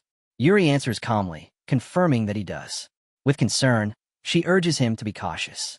Yuri smiles lightly and tells her she sounds as though he were going alone. Surprised, Asana asks what he means. His reply comes with quiet confidence. She will be going with him as well. Her lips curve into a small smile as she responds gently, asking if he truly believes she can keep up with him in battle. Yuri answers with certainty. He does believe it. He trusts her. Asana's expression softens. She says she would rather go anywhere with him than return to where she once was. And with that promise, she departs, saying she will contact him again soon. A few days later, the day arrives. Flags of Brial flutter high above the capital, signaling Yuri's return to the battlefield. Cedric calls out to him, his tone heavy with earnest care. He urges his brother to look after himself. Yuri grins brightly, reassuring him with bold confidence. He declares himself invincible and promises to raise Brial's honor high. Cedric smiles at his words, and Yuri teases him, telling him not to study so hard that he ruins his eyesight. Cedric laughs, assuring him he won't. The brothers embrace. Cedric holds him tightly, whispering a sad farewell and promising to see him again soon. Yuri's reply is warm, certain he will return. Later, in the ceremonial hall, the king stands before all and declares the formal beginning of the send-off. Yuri stands in the center, his posture straight, his expression filled with unwavering seriousness as he awaits the proceedings. The king looks at him and asks quietly if he is nervous. Yuri answers without hesitation, he is not. The king then instructs him to turn around. Yuri obeys, his eyes widening slightly at the sight. Before him stretches a massive crowd of soldiers, an unending sea of armor and banners. The king's voice follows, steady and solemn. These are precious lives, he says. Lives Yuri must protect. A weight settles in Yuri's heart. He knows the truth. Many of these soldiers will never return. In his past life, countless had fallen. The memory aches within him, but he vows fiercely to himself that this time he will not allow such tragedy to repeat. The king's voice sharpens, filled with gravity. He asks Yuri if he is truly confident he can protect them. Yuri opens his mouth to answer, but before the words can leave, the king cuts him off. His tone is firm, commanding. If you truly believe that, then you must endure this. And in that instant, the air itself shifts. Without warning, the king unleashes a crushing wave of killing intent, focused solely on Yuri. It strikes him suddenly, mercilessly, an overwhelming force that comes without the slightest hint of caution. The crushing wave of killing intent slams into Yuri, freezing him in place. His body refuses to respond, completely paralyzed. In that instant, he senses death itself bearing down on him. He knows without doubt that if he tries to evade, he will die. But deep within, he asks himself a single question. Can I endure this? His answer is resolute. Yes, I can. In a surge of defiance, Yuri unleashes his mana. Brilliant blue light bursts forth, blazing around him with immense force. He strikes with everything he has, channeling his energy into a single, devastating blow. The sudden clash collides violently with the force pressing against him. A massive explosion erupts, shock waves ripping through the hall. As the dust settles, Yuri sees the king standing before him. The king wears a confident smile and tells him simply, "Well done." Yuri, startled, can hardly believe what just happened. The king explains calmly. It was his substitute for a departure letter. Then, with stern authority, he orders Yuri not to delay, and above all, to return alive. Yuri meets his gaze and replies firmly. He will. Turning to face the gathered soldiers, he raises his sword high into the air. His voice rings out with unshakable strength as he declares himself. I am Yuri Brial, third prince of the kingdom of Brial. He calls upon the troops to place their trust in him. His words ignite them, their voices rising in thunderous support as Yuri rallies them to march forward with passion and resolve. Far away, in the depths of a dark and mysterious prison, strange creatures stare from behind their bars, their eyes glowing red through the shadows. Among them is an old knight, Lien Flandra. His voice echoes softly in the gloom. We meet again after 5 years, third prince. Later, the army moves through the forest on their long campaign. During a brief rest, the soldiers sit together, eating, laughing, and shaking off the fatigue of the road. Yuri sits among them, quietly observing, before wiping his mouth and rising to his feet. He walks straight to Sir Raymond, the commander. The road feels endless, Yuri remarks lightly. How long have you been traveling? Raymond unfolds a map and points carefully, his eyes tracing their route. We're nearing Sitter, he explains. We'll arrive soon. From there, the path continues through Gid and into Balshad. As they speak, a knight of Brial approaches slowly, unnoticed by either of them. Yuri continues speaking with Sir Raymond, asking if their marching pace is sustainable. Raymond nods confidently. Of course. Just then, The approaching knight finally speaks, addressing Yuri directly as third prince. Both Yuri and Raymond turn toward him. The sight of the man freezes Yuri's breath. Memories from his past life flood back in an instant. The knight before him is Laurent Flandre, the Death Knight who once killed him. Count Francis' eldest son, Laurent, stands now before the prince. He drops to one knee, lowering his head in respect. "It is an honor to meet you, Your Highness," he says. Yuri stiffens, replying hesitantly, "Laurent." Raising his head, Laurent speaks with the gravity of a pledge. "There is something I have long wished to tell you." Unease flickers across Yuri's face. Beads of sweat form as he asks carefully, "And what is that?" Laurent's eyes glimmer with unwavering admiration. His voice is steady. "I admire you, my prince." Yuri stares in disbelief. "You what?" Laurent explains with certainty. He recalls the words of his father, how the prince once raised his sword to protect a servant girl, how he stood his ground with honor. Hearing that story years ago had captivated him. Since then, Yuri had become his idol. "That is the true code of a knight," Laurent declares firmly. "And ever since I heard of your actions, I have admired you deeply." Yuri, at a loss for words, stands frozen in awkward silence, while Laurent's gaze remains fixed on him with pure loyalty. At last, Yuri forces a small smile. He helps Laurent rise, telling him he too has heard much about him from his father, and that it is good to finally meet. But Laurent shakes his head fiercely, shouting, "No, it is I who am honored to meet you." The air hangs thick until Sir Robert arrives, interrupting the moment. "Your Highness, it's time to move on." Yuri quickly nods. "All right." Before they depart, Robert leans closer and offers a warning. The destination ahead is Count Sitter's estate. "He is not the most welcoming man," Robert says cautiously. "Please don't take it too personally if he does not greet you warmly." Later that night, under the silver glow of the moon, Count Sitter's estate comes into view. A large banner has been hung at the gate, boldly welcoming the third prince of Briol. To Yuri's surprise, Count Sitter himself stands outside alongside his knights and soldiers. They await the prince's arrival with a full and formal welcome. The prince arrives with a smile, surprised at the warmth of the reception. To his greater shock, Count Sitter himself steps forward, bows deeply, and greets him with formal respect. "Welcome to my estate, Your Highness," Sitter Margaret says. Yuri returns the gesture, thanking him sincerely for the kind welcome. The Count explains that his admiration comes from the prince's decision to step onto the front lines at such a young age. Before anything else, he asks pointedly if the prince has ever fought orcs before. Still smiling as he dismounts his horse, Yuri begins to answer reflexively, "Of course." But then he remembers the truth. In this life, he has not fought them yet. Adjusting himself, he replies instead that he has studied them thoroughly. Turning toward the soldiers behind him, Yuri adds that most of his men also have yet to face orcs, which is why he believes preparation and study are vital. Count Sitter nods with visible pride. "I can see why now. Your actions are truly impressive." He greets the prince once more, then offers with a smile, "If you will allow me, I would like to present you with a gift I have prepared." Moments later, they stand before a massive iron door. A knight steps forward, unlocking the heavy lock with a key. The door creaks, opens slowly, the sound echoing in the air. The prince, Count Sitter, and the others, knights, soldiers, and even Sir Anando, wait behind him. Sitter is the first to step inside, raising a torch to light the way. He invites Yuri to follow. Together, they move through a dim corridor. After a short walk, they reach another door. When it opens, Laurent's face pales instantly, his body stiffening with fear. Yuri's expression darkens with irritation as his eyes fall on what lies beyond. His voice is sharp as he asks, "Count Sitter, what is the meaning of this?" The Count does not flinch. Instead, he responds boldly, his torch held high.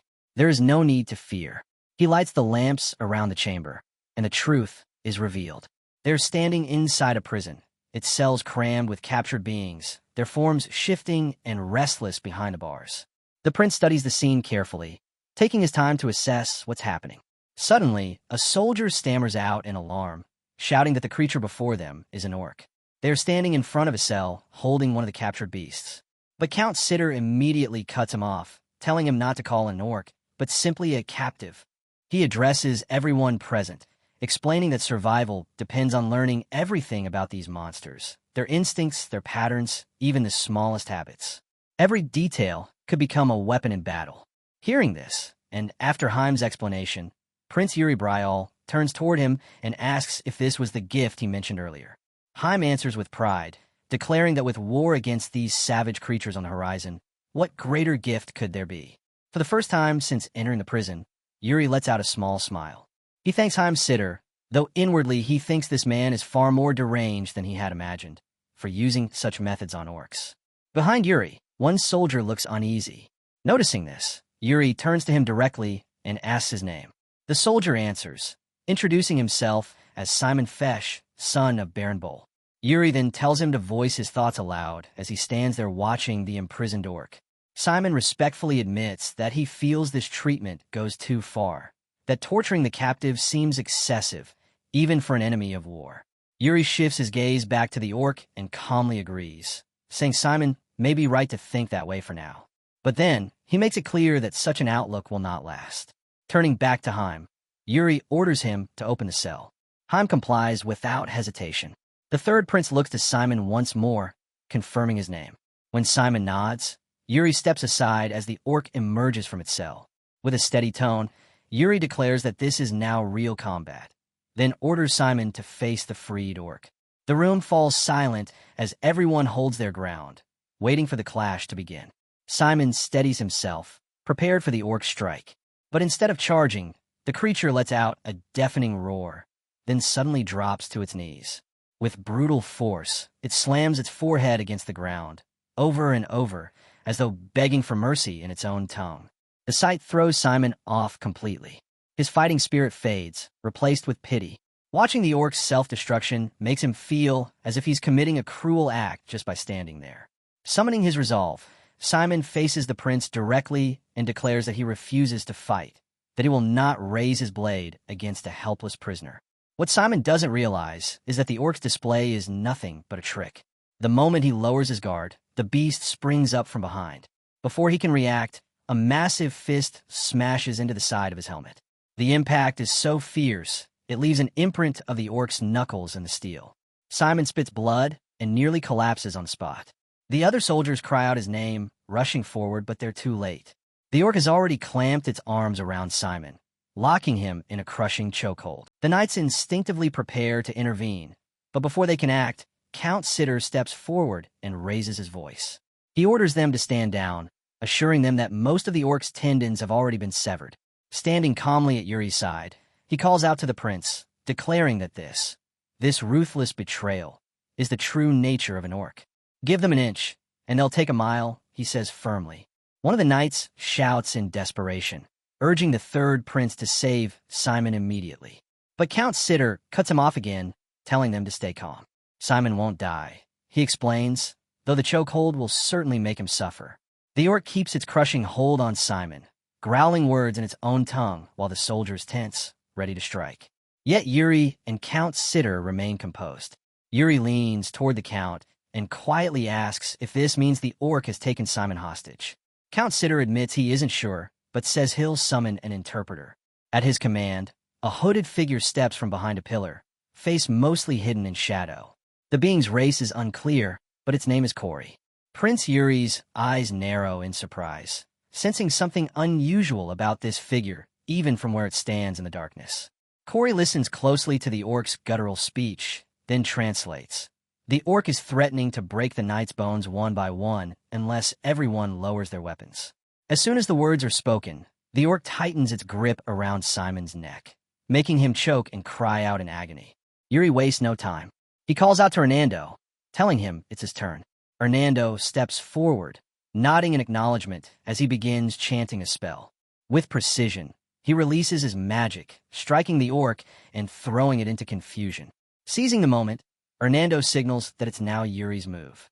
Without hesitation, the third prince surges forward.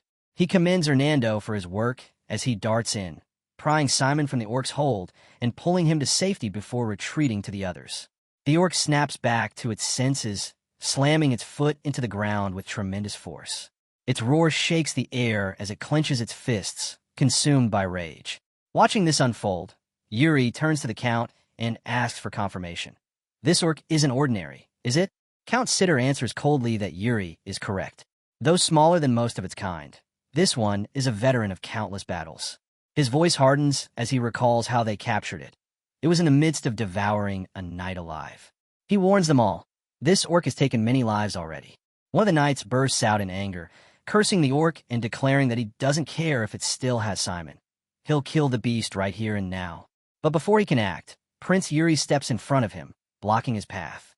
With firm authority, Yuri orders him to stand down. Though reluctant, the knight lowers his weapon and mutters that he understands. Yuri, however, makes it clear he isn't rebuking him. Instead, he directs the knight's attention behind the orc, pointing out that every one of its kin is watching for a chance to strike. He explains that this creature isn't unique. Every orc is like that. And in the plains, they will encounter far worse. Placing a reassuring hand on the knight's shoulder, Yuri reminds him to stay sharp. This is training. He must take this opportunity to learn the proper way to kill an orc. The knight continues with Yuri's men locked in combat, honing their skills against the captives. One orc becomes particularly feral, seizing a fire lamp and hurling it at them. Hernando swiftly reacts, raising a shimmering barrier of magic that blocks the flames. In that instant, Sir Raymond charges forward, his sword glowing with mana. With one precise strike, he cuts down the raging orc, his expression cold and unreadable. The creature collapses face first onto the ground, silence following its fall. But Raymond senses danger again. He spins, spotting another orc lunging straight at a knight.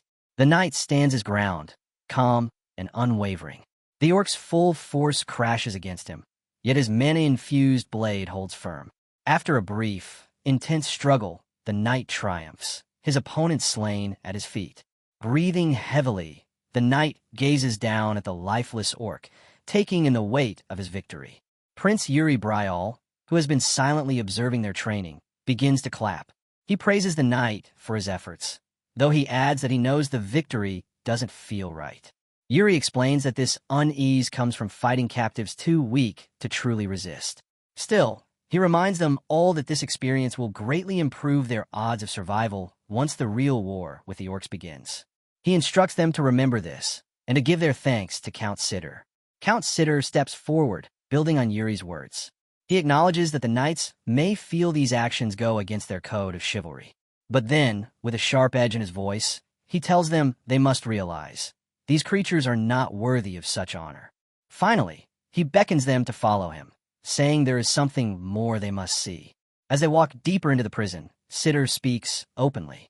What they had just witnessed, he says, is only a pale imitation. In the orc villages, far worse horrors take place.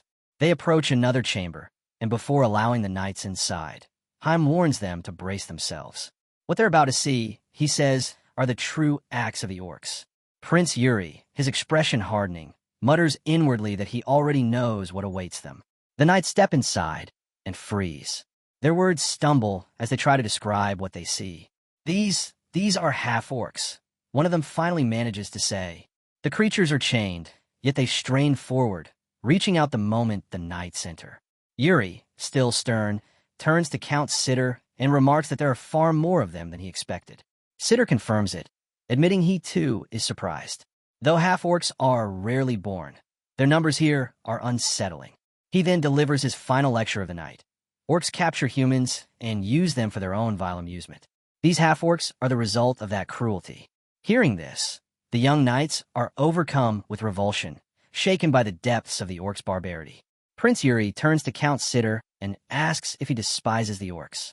The Count stays silent for a moment before finally answering, his words heavy and sharp. Until the day I die, yes.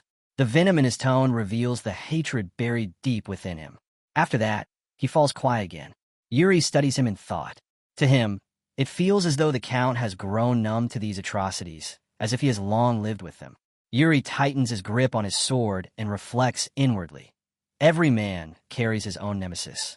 For him, it is the Empire. For Heim, it is clearly the orcs. He recalls hearing that the Count once retrieved the body of his own son from an orc village. Looking at him now, Yuri realizes that the memory of that day has never faded, just as his own memory of his kingdom's fall will never leave him. The night passes, and soon dusk settles over the Count's estate. Prince Yuri and his troops prepare to depart. Before they leave, Count Sitter calls out, "Your Highness."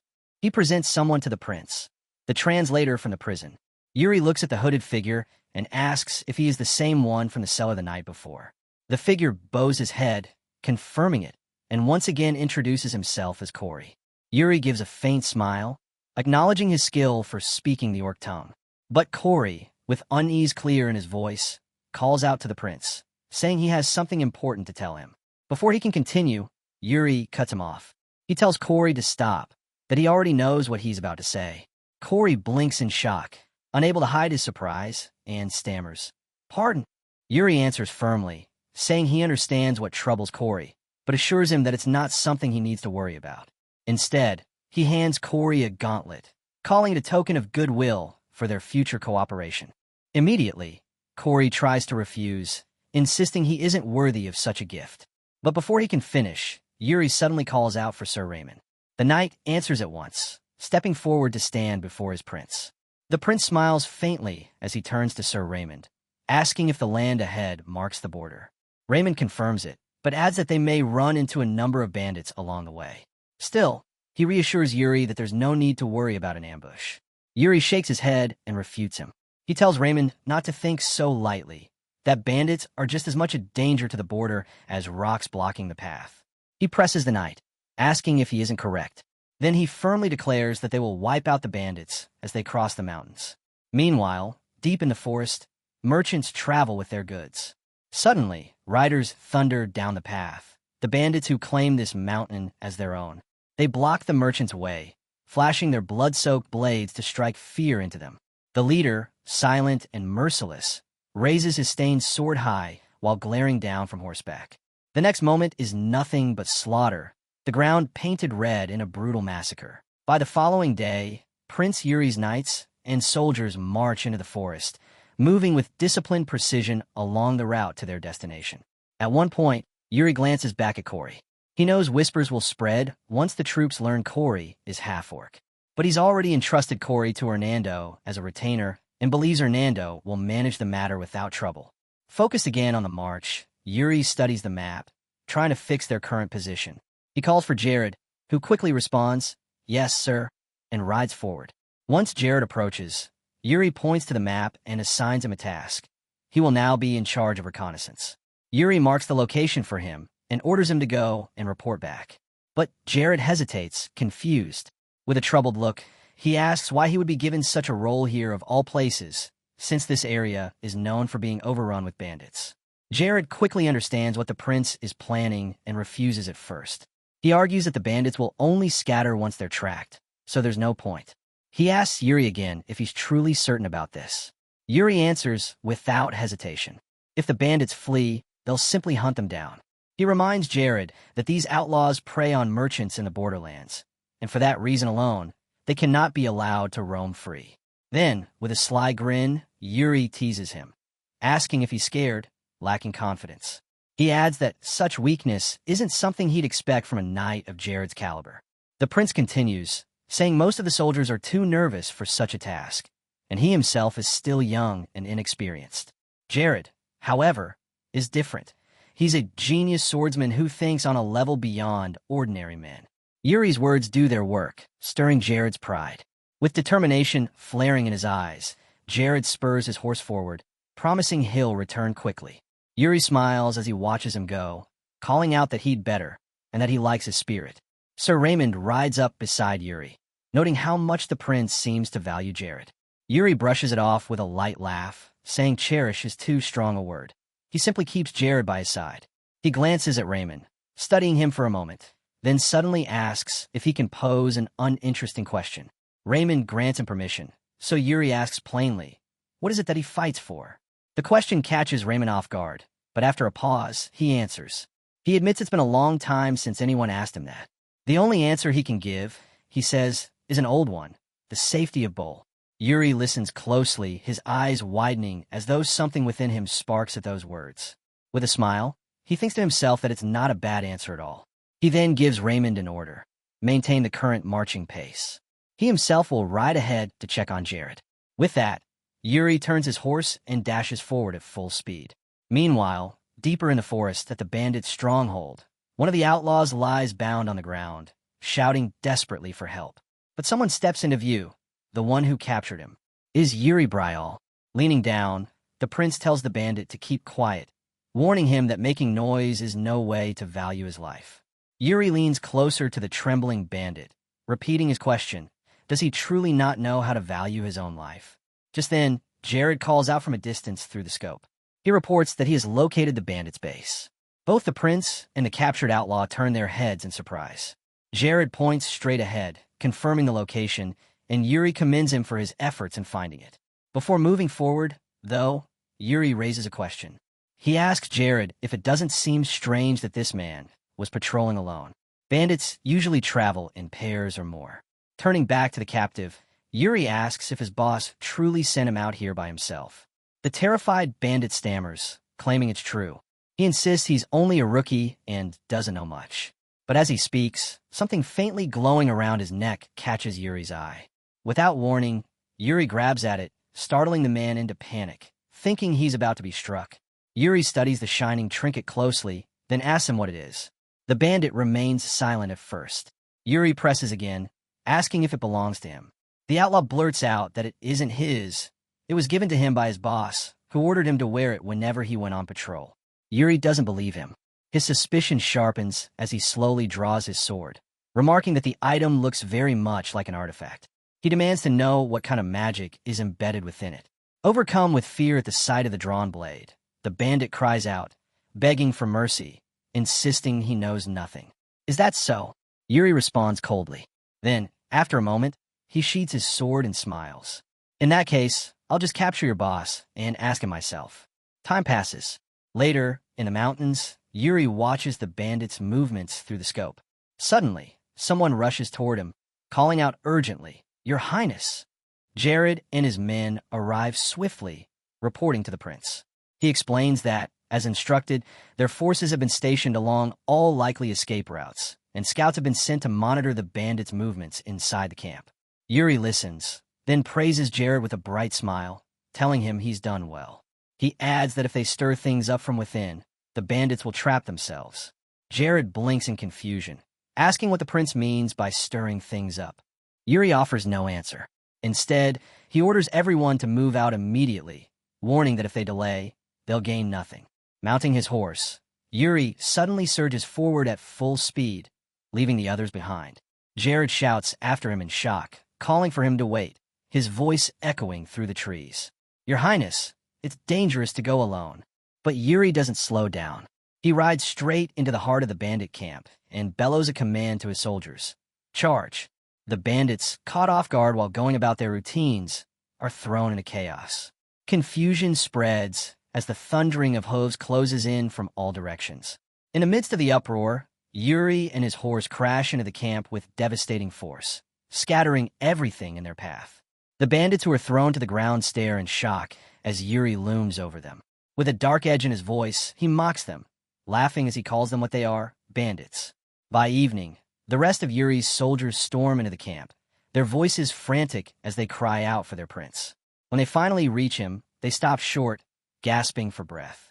The sight before them leaves no words, bandit corpses strewn everywhere, and Yuri, calmly seated atop one of the fallen. As the soldiers arrive, Yuri greets them with a smirk, telling them they're late. Jared, still shaken, scolds the prince, asking why he acted so recklessly. Charging in alone, he says, was far too dangerous. But Yuri dismisses his concerns, firing back with his own question. Why didn't they follow him right away? Now Jared is just nagging. Turning to Sir Raymond, Yuri asks if any bandits managed to escape. Raymond answers firmly that none slipped away. Every bandit was eliminated, and not a single casualty fell among their men. Good, Yuri replies with energy. He rises to his feet, claps his hands, and declares that now it's time to steal what the bandits left behind and prepare a meal. Soon after, meat roasts over open flames, and Yuri announces the night's dinner, skewers cooked field style. He offers one to Jared, who still hasn't recovered from the shock. Jared refuses, muttering that it won't smell good anyway. Yuri laughs it off, saying that's the best part, though it seems Jared hasn't learned how to appreciate it yet. He then tells the men they'll camp here for the night and resume marching tomorrow. The soldiers answer in unison, sure. Meanwhile, the bandit leader, the one Yuri had been sitting on earlier, tries to crawl away unnoticed. Continuing his discussion with Yuri, Raymond brings up their next destination, Gid. Before they reach Balshad, the Allied rally point, they'll cross paths with another kingdom's army there, as their routes overlap.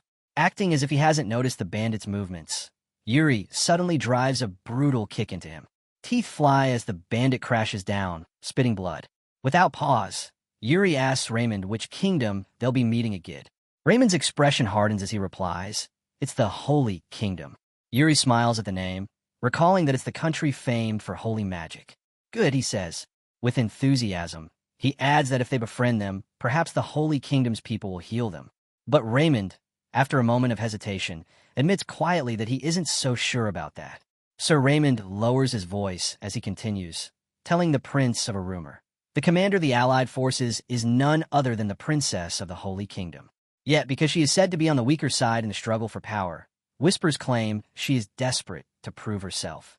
To secure her position, she will go to any lengths to deliver results in this campaign. Prince Yuri Bryal strokes his chin, repeating to himself, "The princess of the Holy Kingdom." A brief laugh escapes him as he sinks into thought. Seeing his concern, Raymond suggests he investigate further before drawing conclusions.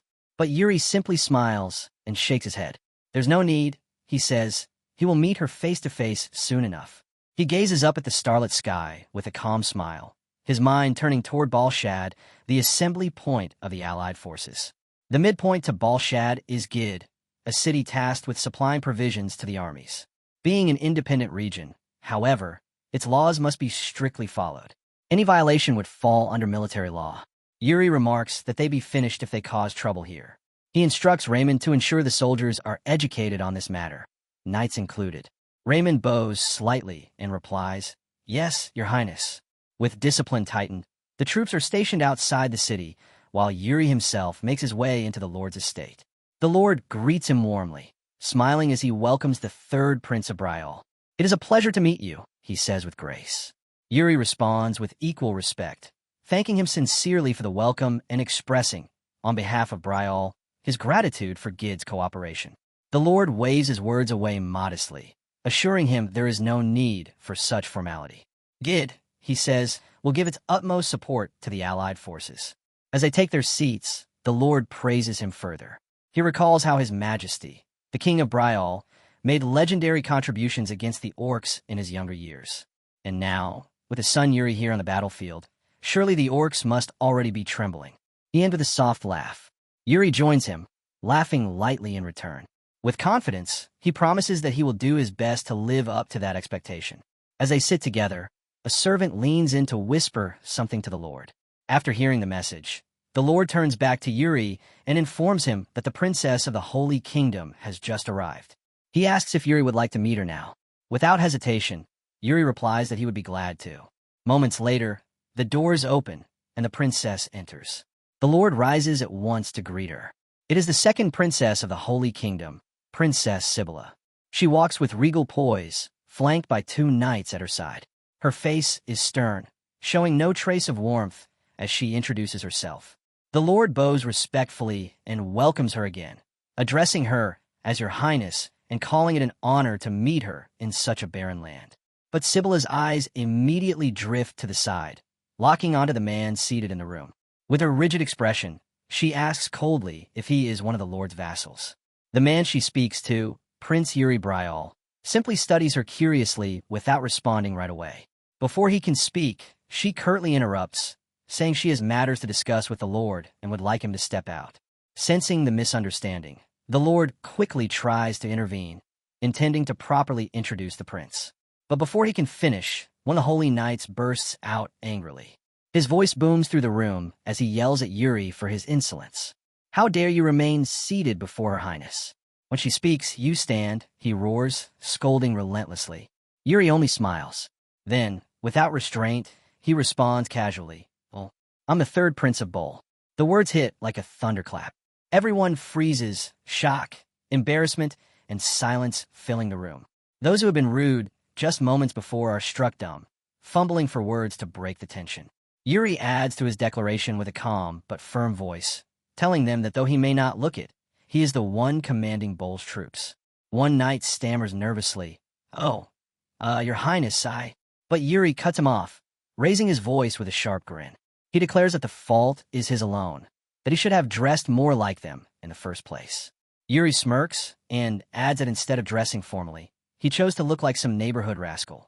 His playful jab only deepens the knight's embarrassment. Flustered, the holy knights bow their heads low, offering heartfelt apologies. They admit their discourtesy and beg the prince to forgive them.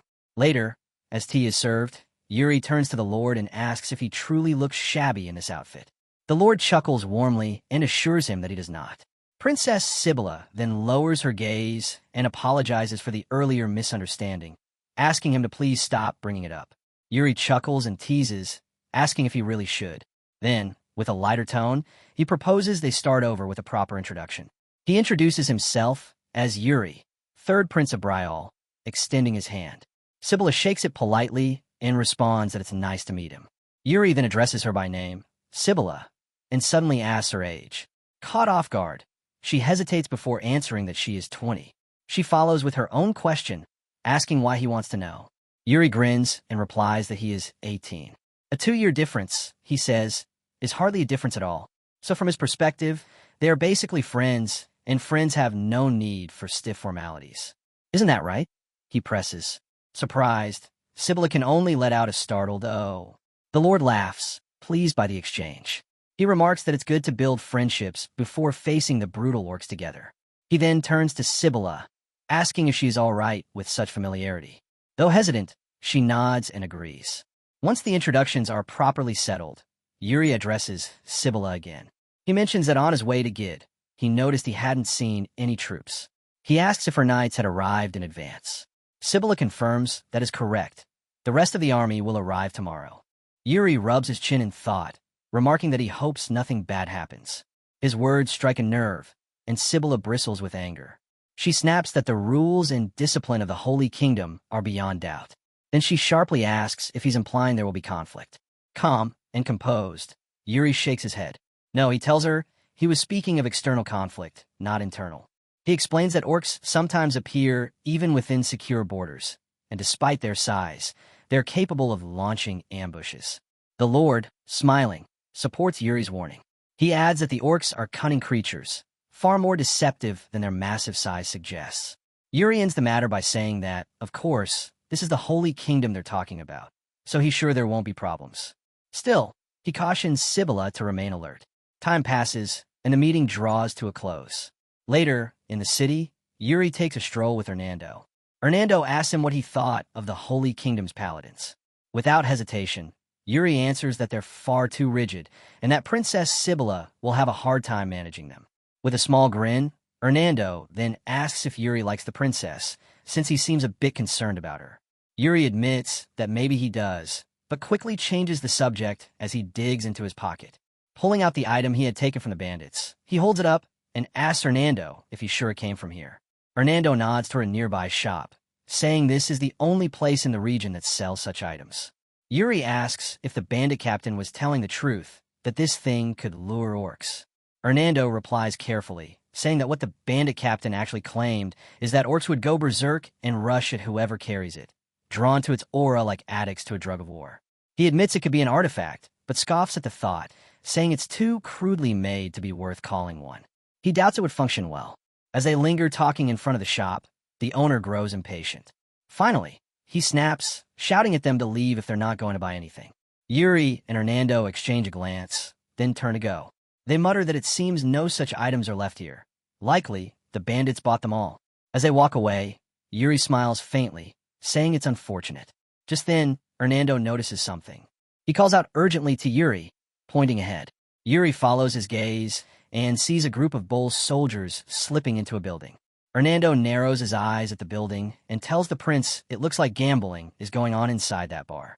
Yuri's eyes light up with interest. Oh, he says, almost amused. Then, with a sudden spark of energy, he declares that if soldiers of Bryal are caught gambling, he can't just stand by and let it happen. Clearly up to something, he and Hernando stride toward the building together. On the way, Yuri mutters that this army is in dire need of discipline. Hernando nods in agreement, replying that the prince is absolutely right. Elsewhere in the city, within the Holy Kingdom's quarters, a knight approaches Princess Sibylla and asks if she has spoken with the Lord. She answers with a simple yes. The knight smirks mockingly. His name is Finnick, the vice commander of the Holy Kingdom's forces. With thinly veiled contempt, he remarks that he has heard rumors about the third prince of Brial, that his reputation is in shambles. He scoffs at the idea of such an eccentric figure being in charge, saying the once proud Brial knights are nothing but a thing of the past. Sibylla's tone sharpens as she calls his name. She warns him there's no need to insult Brial, but Finnick brushes her off with a dismissive whatever and continues. He mocks Yuri's ragged attire, saying he looked more like a common mercenary than a prince, and that his conduct was even worse. Sibylla's gaze hardens, her silence carrying a sharp warning. But Finnick ignores it and pushes further, his words turning venomous. He sneers that he wouldn't be surprised if Brial ends up short one prince before this campaign is through. That is enough for her. With a stern edge in her voice, Sibylla orders him to watch his words and stop crossing the line. Finnick only shrugs and casually answers, "Yes, Your Highness." Then, as if her warning meant nothing, he answers her earlier question. She asks if there are any problems with the main forces, and he replies in a curt, dismissive tone that there are none at all. He insists there's nothing for her to worry about, that he has everything under control. He and the other knight begin to walk past her, but before leaving fully, Finnick turns back and remarks smugly that if she doesn't mind, he and his men will be patrolling the city. Sibylla says nothing in return. Instead, she exhales a long sigh, left alone with her unsettled thoughts. That evening, the inn was filled with noise and warmth, laughter, chatter, and the clinking of mugs echoing through the room. The door creaked open, and Finnick entered with his knights, their steps firm, their faces stern. But the moment Finnick's eyes swept across the scene, his expression hardened. One of his men leaned in and asked who those people were. Finnick's reply was cold. They were Brial's soldiers. His voice carried disdain as he muttered that Bull's forces were being reckless, letting these men run wild in the city. To see them sitting around, even gambling openly, made him grit his teeth. He exhaled sharply and shook his head. Do they have no discipline at all? A knight from the Holy Kingdom gave a dry laugh. Isn't it obvious? With a commander like theirs, of course his soldiers would follow suit. Finnick's jaw tightened. The sight disgusted him even more. This is unacceptable, he declared. As a paladin of the Holy Kingdom, I won't stand by and ignore this. He raised his voice, calling out to the men at the tables. What do you think you're doing here? The gamblers froze mid-play, cards still in their hands, and turned their eyes toward him. Finnick stepped forward. You're soldiers, not gamblers. Even if you're from another kingdom, I won't tolerate this behavior. Do you take the allied forces for a joke? His hand shot out, pointing directly at them, his tone sharp, cutting through the lively atmosphere. Just as he was about to continue, a hand touched his shoulder. A voice calmly asked what he had just said. Finnick turned, and his breath caught. Standing behind him was none other than Yuri, the third prince of Brial and commander of these soldiers. With a casual smile, Yuri's hand still rested on Finnick's shoulder as he asked for his name. Then, with a light pat on Finnick's shoulder, Yuri acted as though the tension meant nothing at all. But Finnick stiffened, recognition flashing in his eyes. Fury welled up in him, and in an instant he shoved Yuri's hand away. The sharp sound cut through the inn like a blade, silencing the room. His words burst out, filled with outrage. He shouted that this kind of conduct didn't just dishonor Yuri himself, but poisoned the soldiers under his command. The gamblers lowered their cards slowly, stunned, their eyes flicking between Finnick and their prince, the air heavy with anticipation. The soldiers' expressions shifted, confusion mixing with irritation, their stares sharpening. Finnick's lips curled into a thin, mocking smile. His words cut through the air like blades. What you should be holding is a sword, not a stack of cards. He leaned into the jab, his tone dripping with scorn. Looking at you now, I can't even tell if you've ever touched a real weapon. A faint laugh escaped Yuri, but it carried no warmth. The smile lingered on his lips, though his eyes had already grown cold. When he spoke, his voice was sharp with disdain. I asked for your name, nothing more. And yet you throw insults in my face. Tell me, does the Holy Kingdom no longer know rank or order? Finnick faltered, his earlier bravado wavering. His words stumbled out, awkward and broken. That's just. But he was cut short. The inn's door burst open, and a commanding voice rang out. What in the world is happening here? Every head turned. The princess of the Holy Kingdom had entered, her presence instantly seizing the room. Her gaze swept across the scene until it landed on Finnick. A frown creased her face, heavy with disappointment. Sir Finnick, didn't you say you were going on patrol at once? The strength drained from him. Shoulders slumping, he lowered his head in shame, his earlier fury dissolving into silence. Her tone was resolute, leaving no room for argument. Step outside. Finnick's head jerked up, eyes burning with anger and humiliation. His teeth clenched, but he obeyed. With stiff, rigid steps, he turned toward the door, his knights following behind him. The princess watched his retreat with stern disapproval before shifting her attention back to Yuri. A weary sigh escaped her, touched with frustration. Please forgive him. I'll apologize on Finnick's behalf. Yuri's smile returned, smooth and deliberate. No need, he said easily, though the glint in his eyes betrayed his amusement. I can only imagine how hard it must be for you to keep every subordinate under control. For that, you need to be nothing short of a holy sovereign. Her hand instinctively brushed the hilt of her sword, her brows knitting as thoughts stirred behind her eyes. But she chose not to answer his barb. Instead, she turned to leave. At the doorway, she looked back, her gaze locking with his, a steady fire flickering within. In that case, she said quietly, each word measured, I'll repay this debt another time. Yuri's smile deepened, playful yet edged with intrigue. Another time, then, he echoed, watching her go, his eyes lingering with interest. Once the princess departed, Yuri's smile slowly faded. His expression grew dark, his thoughts turning inward. The words of Sir Raymond at the bandits' camp resurfaced in his mind. The second princess of the Holy Kingdom stands on shaky ground in the struggle for power. She clings to results because she has no choice. A shiver of clarity passed through him. So this was what Raymond had been hinting at. Still, Yuri dismissed the thought with a casual shrug, forcing his easy grin back into place. Not my concern, he muttered before striding over to his men.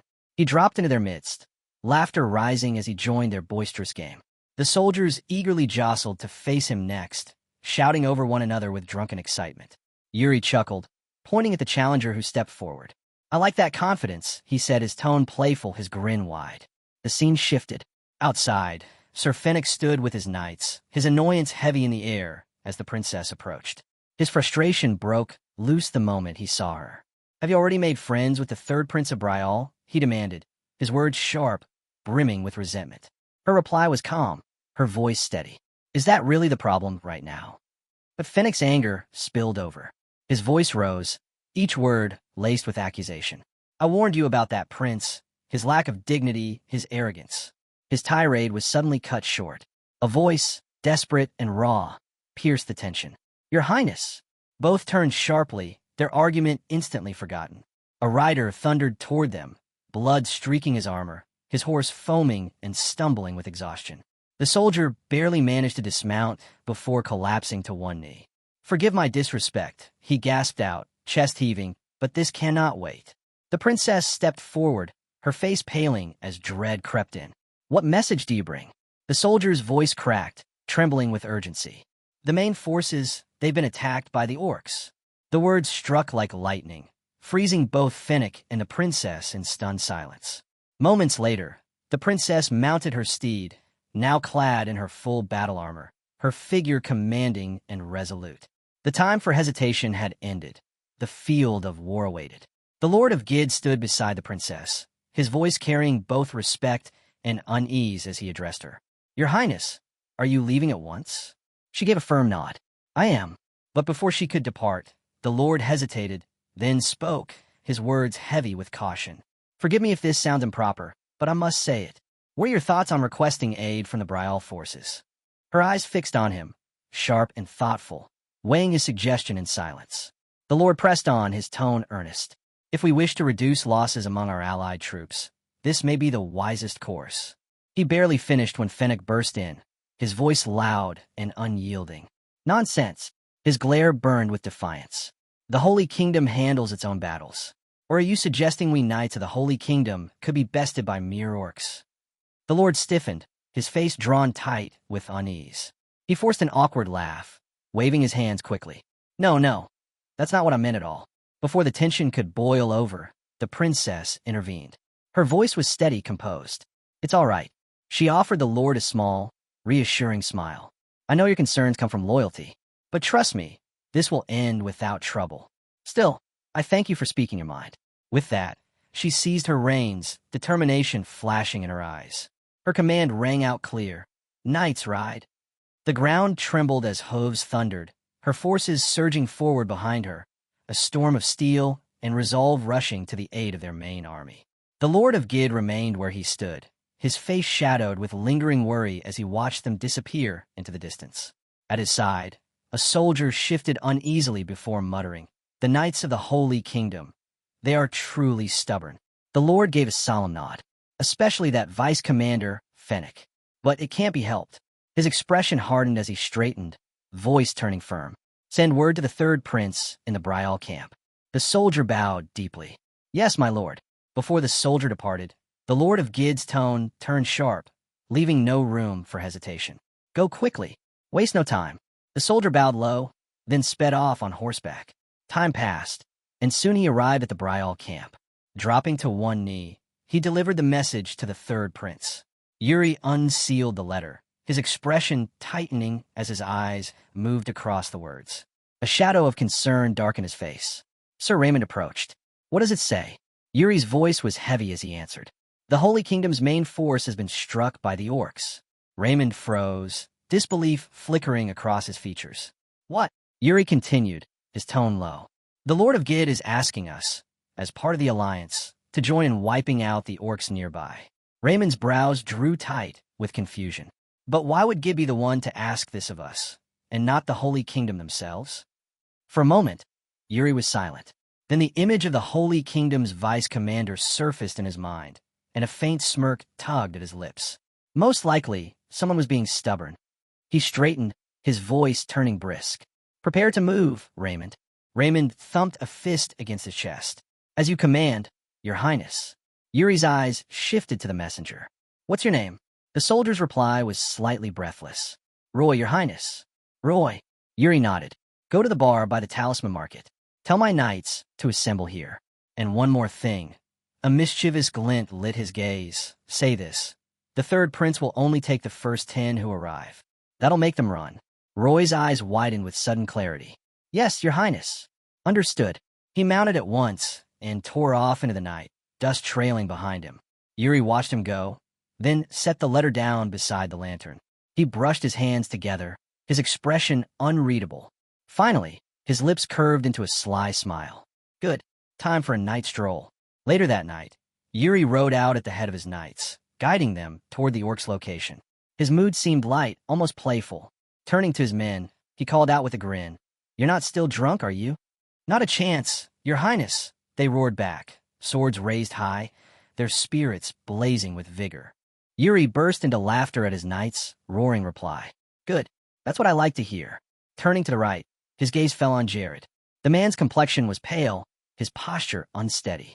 Yuri smirked lightly. "What's wrong, Jared? You look like death warmed over." Jared muttered weakly, "I'm fine," though the words carried no conviction. Just then, the pounding of hooves grew louder. Someone was racing up from behind, closing the distance swiftly. "It's Laurent." The knight pulled up beside Yuri, his smile radiant as he called out, "Your Highness." Yuri greeted him with equal energy. "Yes, Laurent." Laurent's eyes gleamed with open admiration. "Once again, I'm amazed by you. To think you not only forgave the paladins after the insult they dealt you, but you also ride now to save them. Your Highness, your vision is far greater than theirs. You're teaching us all that there's no need to sink to their level. I truly admire your insight." Yuri gave a small, awkward laugh, waving it off. "It's nothing like that." Inside, though, he found himself wondering if Laurent had always been so fervent. Still, he met Laurent's earnest gaze and said, "Thank you. Your loyalty means a great deal." But even as he spoke, unease lingered. Laurent seemed so different from the man Yuri remembered in his previous life. Then again, he himself had changed as well. Perhaps Laurent's transformation was tied to his own. Laurent, still burning with devotion, bowed his head slightly. "Thank you for finally recognizing me, my prince." The thought clung to Yuri as they pressed forward. Suddenly, Sir Raymond's sharp voice cut through the night. "Your Highness, something ahead." They all looked forward, narrowing their eyes. As they closed the distance, the shapes came into focus. The paladins of the Holy Kingdom, Raymond confirmed. Before the clash to come, Yuri reined in his horse and turned to address his men. His voice rang clear and commanding. Listen well. This will be your first battle against orcs. From this moment, I will step onto the battlefield before anyone else, and I will be the last to leave it. As he spoke, a brilliant aura surged from him, a glowing blue light that spread across his entire body, radiant and untamed. Yuri's voice deepened, steady and commanding, each word resonating with unshakable resolve. I, Yuri Bryal, third prince of Bryal, command you, do not be harmed. He yanked the reins, his horse rearing high with a fierce neigh, its cry echoing in defiance. Then his voice thundered across the ranks. Charge! The knights surged forward with renewed vigor. Not far ahead, the paladins of the Holy Kingdom were already pressing onward, a line of steel and banners, riding to aid their embattled comrades who struggled against the orc assault. Lady Sibylla pushed herself harder at the front of the Holy Kingdom's vanguard, guilt gnawing at her. She had been careless. She hadn't anticipated that the main orc force would strike directly at their core army. Yuri's words resurfaced in her mind, sharp and unwelcome. Be cautious. Orcs sometimes slip past borders. Her hands tightened on the reins as she frowned, anger rising at her own negligence. The battlefield came into view, her soldiers locked in desperate combat with the orcs. They're still fighting, she shouted to her knights. We need to reach them faster. Spurring her horse, she whispered a quick prayer of thanks that their standards still stood unbroken. Then she turned to her vice commander. Sir Fennec, the paladins will strike at the orc commander directly. Lead the charge. Fennec's answer came without hesitation. Yes, your highness. He rallied the others, his voice carrying across their line. Form up. Prepare to charge. Their reply was loud and unified. Yes, sir. The paladins surged forward, weapons raised high. At the front, Sibylla clutched the cross at her neck, whispering, Lord, your servant wishes to run ahead. Push me forward. The pendant glowed faintly at first, then brighter and brighter, until the radiance engulfed her horse and her entire form. Wrapped in shimmering white light, she raised her sword high. Faster, straight, at their commander. The paladins roared, spurring their mounts after her. None of them noticed the trap waiting just ahead. A skull, tangled with twisted strands of magic, floated up from the ground as they drew near. Its eyes flared a menacing red, and a haze of dark purple spread outward. In an instant, it dropped back down, striking the earth. A vast magic circle burst open beneath them, glowing with ominous light. The charge couldn't stop. The paladins and their princess rode straight into the heart of the dark spell. The instant their horses' hooves struck the circle, the ground shattered. Both riders and mounts plunged downward, swallowed by the collapsing earth. At the very front, Sibylla cried out, her voice ringing over the chaos. It's a trap. Her warning was cut short as her horse bucked beneath her, sending her tumbling. The fall seemed endless, a black abyss with no bottom. Around her, the terrified screams of knights echoed as they all plummeted together. Sibylla reached upward as she fell, a desperate thought striking her. Had she chosen wrongly again? Then came the impact. She slammed against solid ground, pain jolting through her body. A harsh glare from above forced her to raise her hand, shielding her eyes from the light. And in that moment, her mind drifted back. She was a child again, the day her holy power first awakened. Voices surrounded her, praising her gift. Excelate. Their words had been so gentle, so full of expectation. She had smiled brightly, vowing to live up to their hopes. That was why she had thrown herself into swordsmanship. But then came the day she surpassed her brothers. Her blade struck true, leaving one of them kneeling in defeat. And she realized too late it had been the wrong path. From then on, her brother's fear took root, fear that she might take his place. He had pushed her toward war, toward a destiny that wasn't hers. When the Allied forces formed, they named her commander. God's will, they said. If she fought for the divine, salvation would follow, and her soul would ascend. But as she'd received the order, as they patted her head, she had known the truth. Now, lying in this pit, battered and broken, the truth burned once more. Don't make me laugh, she spat bitterly, forcing herself to rise, sword still clutched in her grip. All you wanted was for me to die. Around her, the paladins groaned, bloodied and shaken, struggling to move after the brutal fall. Sibylla pushed herself upright, defiance blazing, and barked, Stand up, get ready. As she steadied herself, something on her hand caught her eye. A slick, dark smear. She glanced around. The same substance coated the others as well. Her breath caught. Oil. Her eyes widened in alarm as she tilted her gaze upward. High above, orcs stood in vast numbers, circling the pit. Each held a torch, the flames crackling hungrily, ready to be cast down.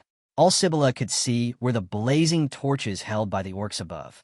Ah! The small sound escaped her lips, hollow and defeated. The orcs raised their arms, ready to hurl the flames down into the pit. Sibylla's mind reeled. First, they struck the main army, and now a fire trap. Her chest tightened as despair closed in. What am I supposed to do? How do I survive this? Her vision swam, everything turning red and dark. She squeezed her eyes shut, surrendering to her fate. What have I been fighting for all this time? Then, Sibylla, a voice cut through the haze, strong and commanding. The severed head of an orc fell past her, thudding against the ground. The voice called again. Open your eyes. She did. Tears blurred her vision, threatening to spill, but there he was. Prince Yuri Bryal, torch still in hand from the orc he had slain. He looked down at her with a playful grin. Was it really that hard to just ask for help? Bathed in his glowing blue aura, he smiled brightly. Are you all right? Around the pit, his knights struck fast, cutting down the orcs one by one. The torches fell harmlessly to the dirt as their wielders collapsed. In moments, the danger was gone. Ropes were thrown down. One by one, the battered paladins were pulled up. Last came Sibylla. Yuri himself reached down, offering his hand. She grasped it, and he pulled her up firmly to solid ground. Breathing hard, she looked at him and murmured, "Thank you. I owe you." He waved it off easily. Think nothing of it.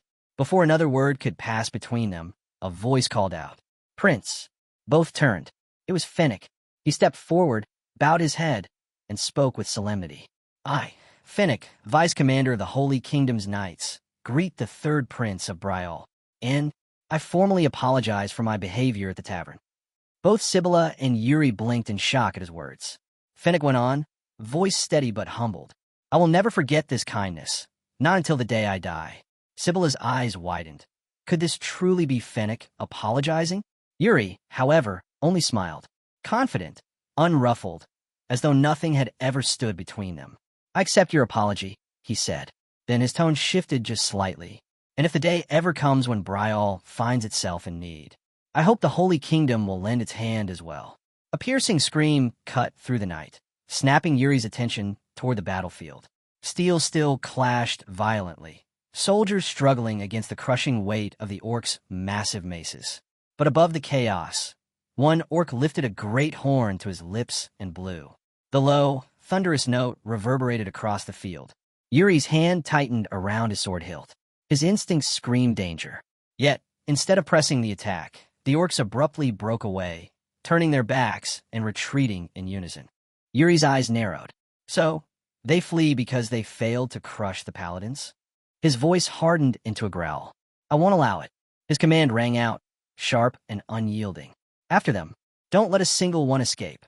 "Yes, your highness," his knights roared, charging after the retreating orcs. But then, a flag rose high above the orc ranks.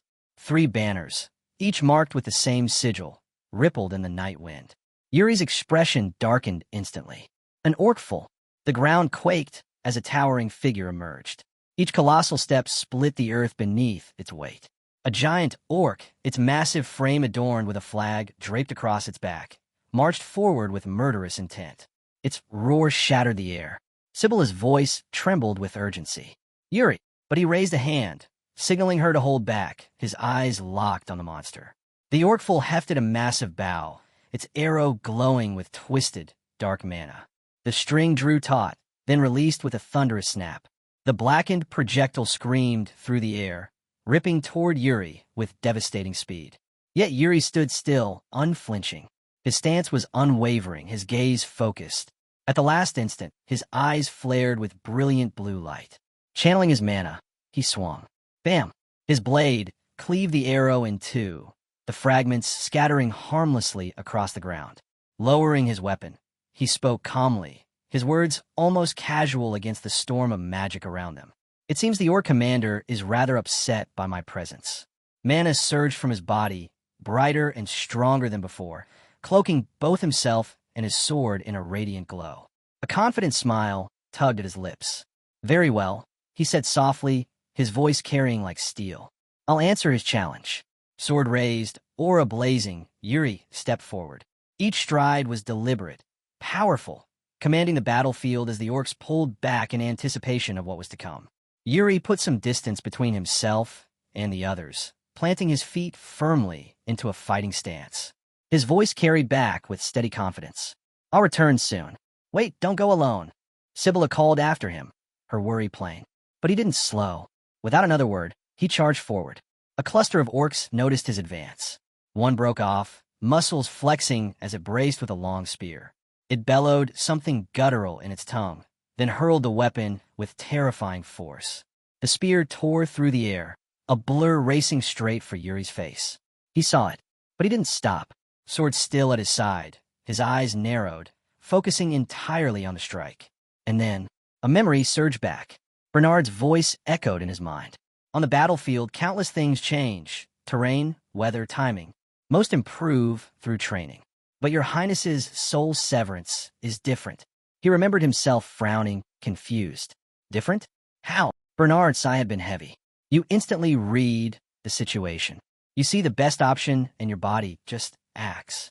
It becomes a sword strike. You won't need me to explain. When the time comes, you'll understand. Back in the present, Yuri shifted, body moving with effortless precision. The spear skimmed past, missing it by inches. His gaze instantly locked on another one flying in. Dropping low, he coiled like a spring. At the perfect moment, he vaulted upward, the second spear burying itself into the ground beneath him. He landed on its shaft, using it as a platform to launch himself higher. The orcs below froze in shock, wide-eyed as he descended with blinding speed. One swing, a flash of steel. They fell together. The ground trembled with more roars. Yuri turned. 3 massive orcs were barreling toward him, fury burning in their eyes. He tightened his grip on his sword, excitement flashing across his face. 3 at once, he mused, energy surging through him. It's been far too long since I tasted battle. There's no way I'm letting this chance slip by. Yuri shifted into a perfect stance, memories of his past life flooding back. His eyes sharpened, locking onto the onrushing orcs. And then, his vision changed. Lines appeared across their bodies, glowing trails mapping the weakest points, the perfect paths for his blade. "I see it," he muttered, his voice steady. "The path of my sword." He moved. The first orc fell instantly, cut down along the lines only he could see. The next charge brought 2 more into view, the lines dancing across their bodies as well. Without hesitation, he followed the path his mind revealed. His strikes were fast, exact, merciless. The orcs never had a chance to counter. It was pure slaughter, one-sided absolute. When the last of them collapsed, Yuri slid his sword back into its sheath. "My body still can't keep up with my thoughts," he admitted with a low sigh. Then, with a faint smirk, he added, "For now, that will have to do." His eyes drifted to the fallen orc's weapons. One spear in particular caught his attention. He strode over, lifted it, and raised it high above his head. His voice rang out, filled with fury. "Orcful." The massive orc commander turned, its gaze falling on him. Yuri's grip tightened on the spear, mana flooding into it until it shimmered with power. Then, with a single, fluid motion, he hurled it with devastating force. The orcful didn't move. Standing proud, it raised its great axe to block, arrogant in its strength. Yuri's grin widened. Bam! The spear struck, not the orc itself, but the pole strapped to its back. The Orcish flag, their proud emblem of strength, splintered into fragments as the pole shattered. Shards rained to the ground. The lesser orcs froze in shock, staring wide-eyed. The orcful's teeth ground together, a deep growl reverberating from its chest. Its back was bare now, its symbol of dominance reduced to broken wood. It barked a harsh command in its guttural tongue. And just like that, the orc ranks began to withdraw. Yuri watched them turn away, his smirk sharp and confident. "So instead of charging, you cut your losses. Fine. Consider that my reply to your arrow." The battlefield quieted around him. "Yuri!" Sibylla's voice rang out. She was finally reaching him, her horse pounding the dirt as she called his name. Sibylla rushed up to him, her voice urgent. "Are you hurt?" Yuri turned toward her, his smile bright and easy. "Nope, I'm fine." Together, they looked out at the battlefield. The orcs were in full retreat, scattered and beaten, their soldiers pressing them back. "Looks like it's over," Yuri said calmly. Then, glancing at her, he asked with a hint of amusement, "So, how does it feel? Your first victory as part of the Alliance." For a moment, Sibylla couldn't speak. Then a soft, relieved smile touched her lips. She lowered her head, slightly in gratitude. "Thank you. Truly, it's thanks to you." Yuri accepted her words with a simple smile. But in the shadow of the forest, the retreating orcs halted. Their commander stood tall, trembling with fury. With a roar, he slammed his fist into a tree, splintering the wood. His monstrous face twisted, tusks bared, one glowing red eye burning in the dark. He growled something low and chilling in the orc tongue. The air itself seemed to shudder with his rage. That night, back in the city of Gid, the taverns overflowed with noise. Soldiers laughed and drank, mugs slamming against tables, the air thick with celebration. Outside, drunk men staggered, singing off-key, while inside, stories of the battle flowed like the ale. Sir Jared was in the middle of it all, animated as he retold what had happened. "I'm telling you, it was unbelievable." His Highness dashed forward, caught the torch midair, just whoosh, and threw it right back. The soldiers leaned in, wide-eyed, or written on their faces. One muttered, "Strange. I'd heard the prince was a poor fighter. Thought he lived off gambling, actually, and I've even seen him play cards. He's damn good at it." At that, Laurent, sitting nearby, shot up indignantly. His voice rang out, full of conviction. "Lies. All of it." He placed a hand firmly over his chest, his face red with pride. "The blood of the king runs strongest in Prince Yuri. I swear it." His words tumbled out, brimming with admiration. "You haven't seen anything yet. His deeds are countless, each one proof of his greatness. And I'll tell you every single one if I must." The soldiers exchanged looks, some chuckling, others nodding, as Laurent launched into his impassioned praise, unwilling to let a single rumor stand unchallenged. At a distance, someone quietly listens in on the chatter between the knight and his soldiers. One soldier nudges another, pointing out that Laurent is completely drunk, questioning who even let him touch alcohol. Their voices slowly fade away, leaving only the quiet murmur of the place. The eavesdropper, Yuri's personal assassin, calmly takes a spoonful of her meal. Her thoughts stir. Prince Yuri. He's far too unusual to be just another noble. He had seen through the assassination technique she'd concealed her entire life. She sets her spoon down, reflecting further, and now, he walks into the heart of a battlefield without hesitation. To her, it always seems as though Yuri stays several moves ahead of everyone, at times giving the impression he can glimpse the future itself. She turns slightly, spotting the innkeeper, and beckons him closer. When he approaches, she tells him she's searching for someone. The innkeeper nods. "Yes, who are you looking for?" She describes a man with dark brown hair, a sword at his waist, and remarkable swordsmanship. The innkeeper scratches his head, admitting he can't recall anyone who fits that description from memory. She narrows the search with one more detail.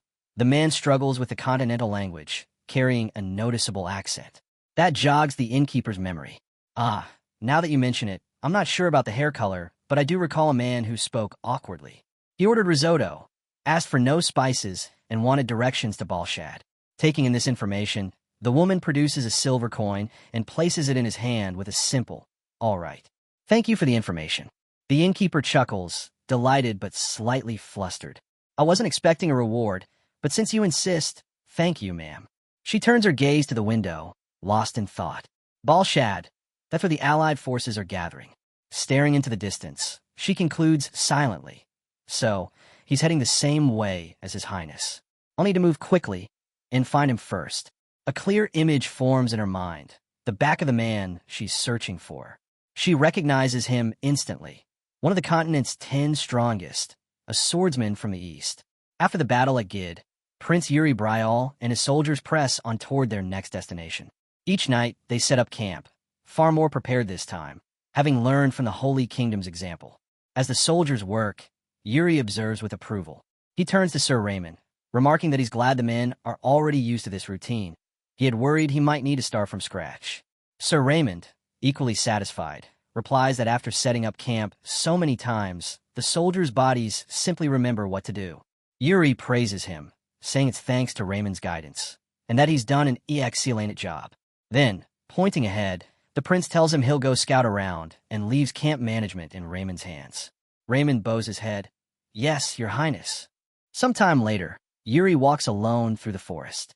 Despite the presence of many soldiers nearby, the silence feels heavy. He narrows his eyes, considering the possibility of a night ambush being higher than expected. Suddenly, a harsh voice breaks the stillness. You little bastard! The prince quickly moves toward the sound, slipping into the bushes for cover. From there, he sees a troubling sight, several soldiers surrounding Corey. Corey kneels on the ground while the men stand on either side of him. One scolds him, reminding him that he'd ordered Corey not to leave his sight. Corey stays silent, tears slipping down his face as insults are hurled at him. Dirty half-orc. The bullying escalates. One accuses Corey of being a spy, tricking the prince under false loyalty. Corey shakes his head desperately, his voice breaking as he insists it isn't true, repeating over and over that he would never do such a thing. But the soldier sneers, grabbing Corey's hand and yanking off the gauntlet the prince had given him. Not true. My ass. You probably stole this too. Corey immediately reaches out, trying to reclaim it. He pleads, insisting he never stole anything, begging for it to be returned. The soldier refuses, declaring he'll destroy it, while another laughs cruelly. Corey's voice cracks as he begs again. And in that instant, Prince Yuri steps out from the shadows. Yuri's voice cuts through the tension as he calls out, You there!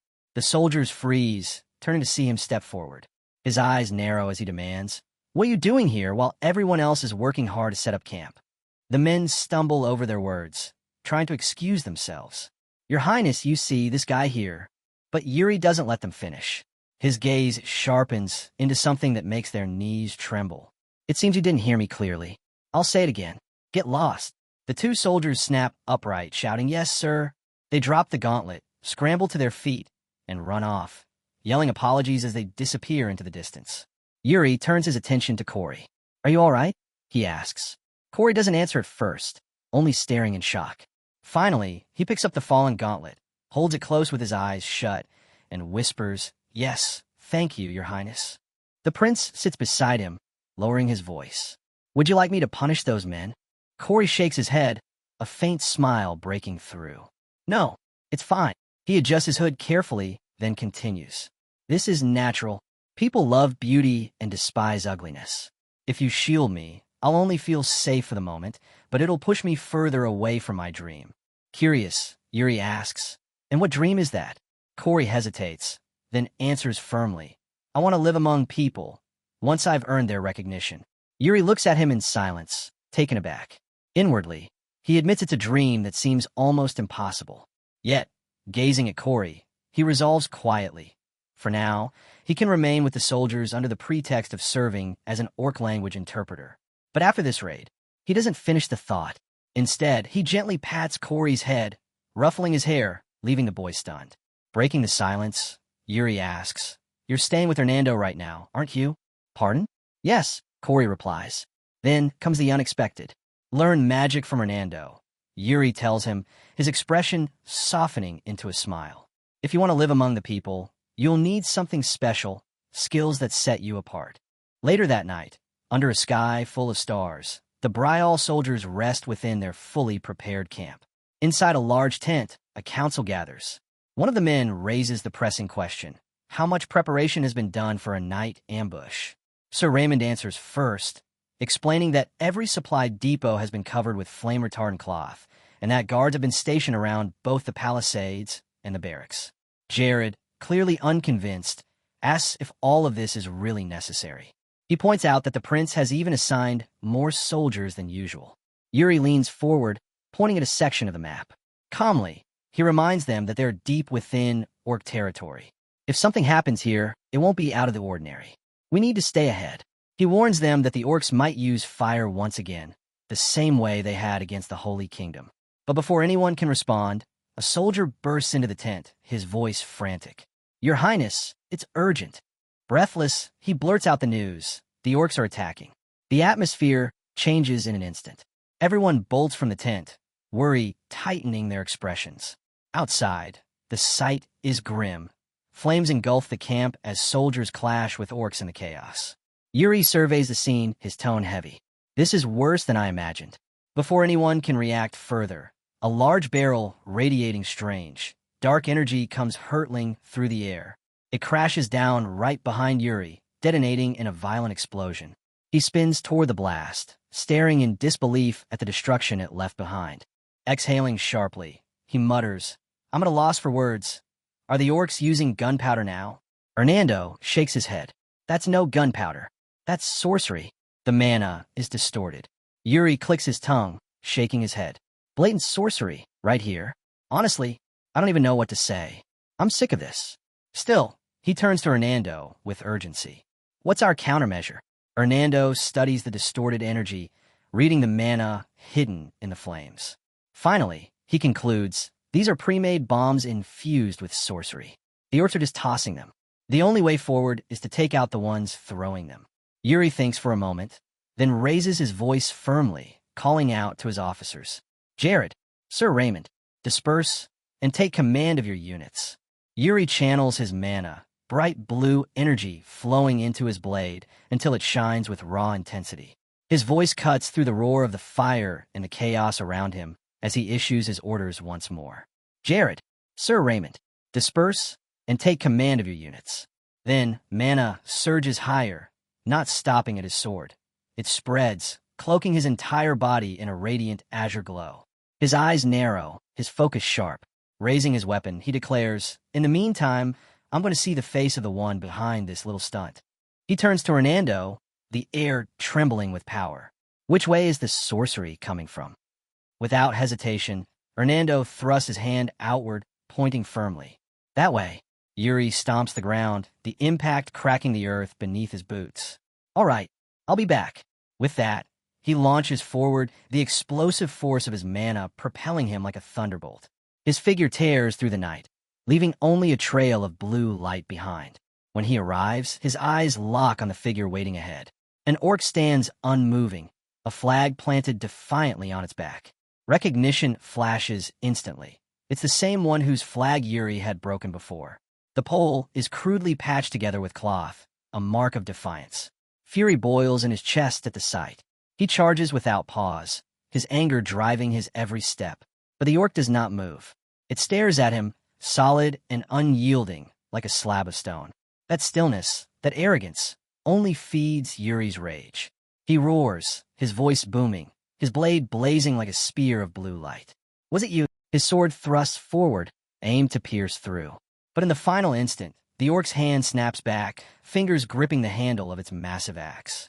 With startling speed for its size, it swings upward, the blunt edge rising like a steel barricade. The two weapons collide. A shower of sparks bursts out, metal clashing against metal with bone-shaking force. The impact rattles the air itself. Using that momentum, the orc immediately follows through, its massive axe sweeping into a wide, brutal horizontal swing. The orc's massive sweep crashes through the air, the sheer force driving both of them back. Yuri staggers, his breath ragged, his sword arm trembling. The overwhelming power of this opponent sinks in, cold and undeniable. Across from him, the orc's eyes gleam, not with rage, but with excitement.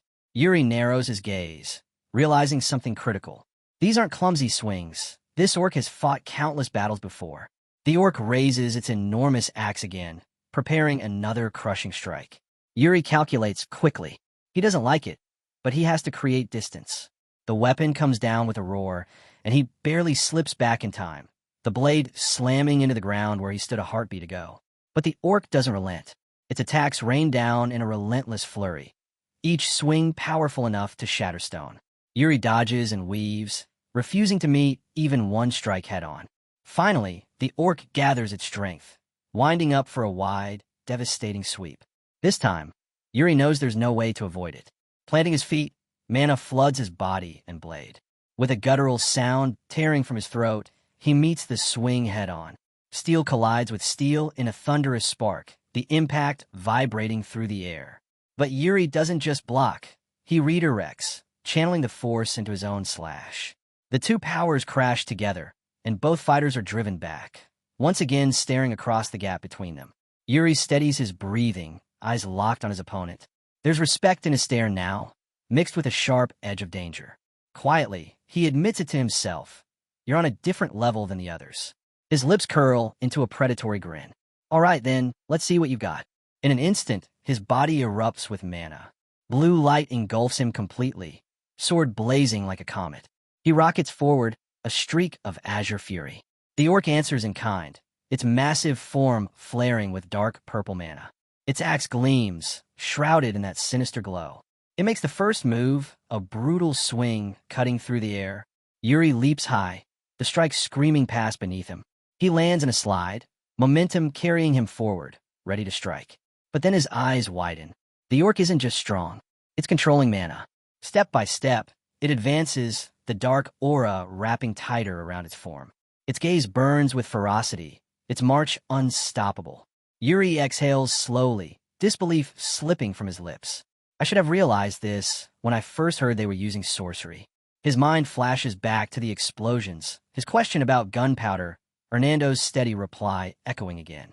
That's not gunpowder. That's sorcery. The twisted mana fills the air, and everything falls into place in Yuri's mind. If orc sorcerers could wield mana, then it was only natural that their warriors might master the mana method as well. A sharp grin spreads across his face, dangerous yet exhilarated. Blue light erupts from his body, mana pulsing outward in waves. He points his sword forward. So, you want the elite, huh? His gaze sharpens, piercing straight through his opponent. Soul severance, he roars. The world changes instantly. Lines and markings flash across the orc's body, pathways begging to be cut. The orc's axe whirls down in a lethal arc, its speed almost unreal. Yuri ducks low, slipping under the strike with practiced precision. As he rises, his eyes blaze, his sword cloaked in a smoky aura, moving faster than the eye can follow. Bam! Steel meets flesh. Yuri's blade drives straight into the orc's throat. But the beast doesn't fall. Its glowing crimson eyes burn with fury as one massive hand clamps around the sword stuck in its neck, locking it in place. Yuri grits his teeth, trying to force the blade deeper, but it won't move. A cold realization grips him. He focuses mana on his throat, minimizing the damage. The orc laughs, a guttural, mocking sound. With its grip unyielding, it raises its axe high, ready to cleave Yuri in half. But Yuri twists sharply, slicing through the orc's palm. With a violent surge of strength, he severs its fingers, tearing his sword free at last. The orc bellows in agony, but refuses to yield. Switching hands, it swings its axe wildly, a desperate strike that nearly takes Yuri's head. He dodges, but not completely. A thin, stinging line of blood streaks his shoulder. He glances at it briefly, then smirks. A mediocre attack won't work on you, huh? His voice drops into a low growl as mana flares around him again, cloaking his entire form in light. He lowers his stance, sword poised, every muscle coiled. Fine then, let's fight. Across from him, the orc crouches low, its dark mana pulsing violently, the ground trembling beneath its weight. And then, they charge. A blue comet collides with a purple meteor. Mana crashes together in a cataclysmic explosion of light and sound. Boom! A deafening bang echoes as the ground shatters, a massive crater ripping open at the point of impact. The night is swallowed by blinding radiance. When at last the dust begins to settle, a lone silhouette emerges from the haze. The outline of a man standing tall. The fading haze clears, revealing Yuri standing firm, his body outlined by the glow of fading mana. At his feet lies the shattered remnant of the orc's axe, half buried in the earth. Across from him, the orc staggers, its dark aura flickering weakly before collapsing to its knees in defeat. Yuri doesn't hesitate. He strides forward, sword raised high, his resolve burning in his eyes. It's over, he roars, driving the blade down with crushing force. Bam! Steel pierces flesh, blood surges out in torrents, and the orc is thrown onto its back. Yuri remains above it, sword still buried deep. With a cold motion, he yanks the blade free, crimson spraying across the ground. He steps off, boots soaking in the blood, and watches the defeated warrior twitch, faint traces of life still trembling through its body. A thought strikes him. This one's different. An elite. It might know more than the rest. Killing it now would be a waste. He wipes the blood streaking his face just as his knights come rushing in, their voices full of alarm. Your Highness! Sir Raymond reaches him first, concern heavy in his tone. Are you unharmed? Jared stares wide-eyed at the fallen orc. Ugh. Workful, he mutters in disbelief. Yuri nods to Raymond. I'm fine. What about the camp? Raymond straightens quickly. Most of the enemies have been taken care of. Relief passes over Yuri's expression as he sheathes his sword. Good. Gather the orc survivors, and bring this one too. He looks down at the quivering orc, his lips curling into a smirk. From now on, we're going to start examining them. The camp bustles with renewed activity. Fires crackle in pots, shadows dancing in the night as soldiers rebuild order from chaos. A raised platform is set at the center, prepared for Yuri to stand upon. Behind him, Hernando traces the fresh cut across Yuri's shoulder, his tone measured and grave. You'll need to stretch that arm often, or it could leave lasting damage. A soft green glow spreads from Hernando's hands, seeping into the wound as he begins the healing. Yuri stays still under the treatment, but his tone turns sharp. Stop nagging. You know this came from the orcs just now. Hernando smirks faintly, teasing. Oh, so even orcs can rough you up, huh? Yuri's eyes narrow, his jaw tightening, the irritation plain in his expression. Yuri's voice rumbles low, almost a growl. Ew. But before he can finish, the healing glow fades from his shoulder. Hernando withdraws his hands and declares, it's done. His grin widens with satisfaction. Good thing it wasn't anything serious. Yuri rolls his shoulder, testing the freshly healed arm, then nods with a quiet sense of approval. Very well. He turns to leave, content. Ah, Your Highness, just a moment, Hernando calls out, stopping him with a raised hand. Curiosity flickers in Yuri's eyes as he turns back. Hernando claps his hands twice, sharp and commanding. Bring it here. Two soldiers appear, straining under the weight of something large. They drop it in front of the prince with a heavy thud. A chair. Not just any chair. A commanding, ornate seat crafted for the field. Let's interrogate in style, Hernando says, presenting it with a flourish. Yuri stares, taken aback. What is this? With puffed chest and no small amount of pride, Hernando explains, a commander must always be majestic. One of our soldiers is a carpenter, so we put him to work. For a moment, excitement sparks across Yuri's face before he reins it in. A faint smile slips through anyway. Well, since you already made it, I suppose I can't refuse. He lowers himself into the chair, adjusting with regal composure. The seat is surprisingly comfortable. A grin breaks free, genuine this time. Not bad at all, he murmurs. Hernando stands proudly behind him, arms folded, but Yuri's expression hardens. He clears his throat, clenches his fist, and fixes a cold gaze on the captured orcs before him. Stretching out his hand, his voice cuts through the night. I shall now begin the interrogation of the prisoners. Settling deeper into the chair, his tone sharpens. Bring them before me, one by one. The scene shifts. A knight from Bowl shoves an orc's head into a pot of searing flames. The air fills with the sound of a gut-wrenching scream as the knight pulls him out, the charred face still shrieking in agony, until the orc collapses, lifeless. The other captives recoil, dread written across their faces. Yuri seizes the moment, his voice frigid. You will have one chance to answer correctly. Silence lingers. He leans forward slightly, eyes narrowing. Who ordered the night? Ambush? One orc breaks, shouting back immediately, its voice brimming with rage. Corey steps forward, his voice careful as he interprets. Why? Your Highness? That orc says. But Yuri lifts a hand, silencing him at once. No need. I can tell it's nothing but an insult. With a flick of his wrist, he gives the signal. Jared advances, his eyes colder than steel. Without hesitation, he drags the bound orc forward and forces its head into the burning pot. The smell of scorched flesh fills the air, the orc's tortured screams echoing until they're cut off in final silence. The surviving orcs recoil, terror twisting their faces. Even Hernando and Corey stand stunned, their expressions frozen at the ruthless display.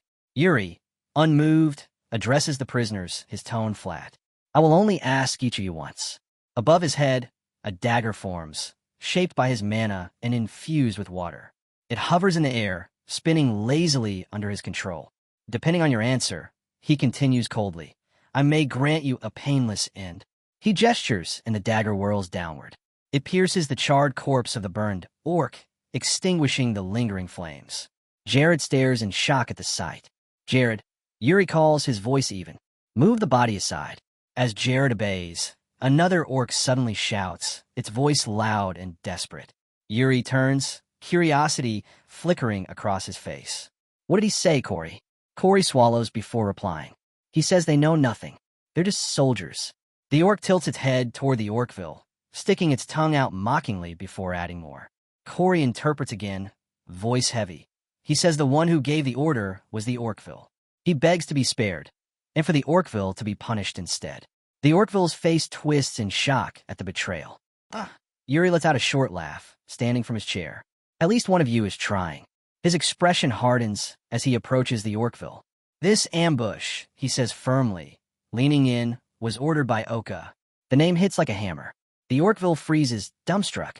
The Bryal soldiers glance at one another, confused whisper spreading. Oka? Who's that? I've never heard the name. Yuri ignores them. Inwardly, memories resurface. Oka, the king of orcs. The one who forced the allied army into existence. The one who slaughtered countless knights in his past life.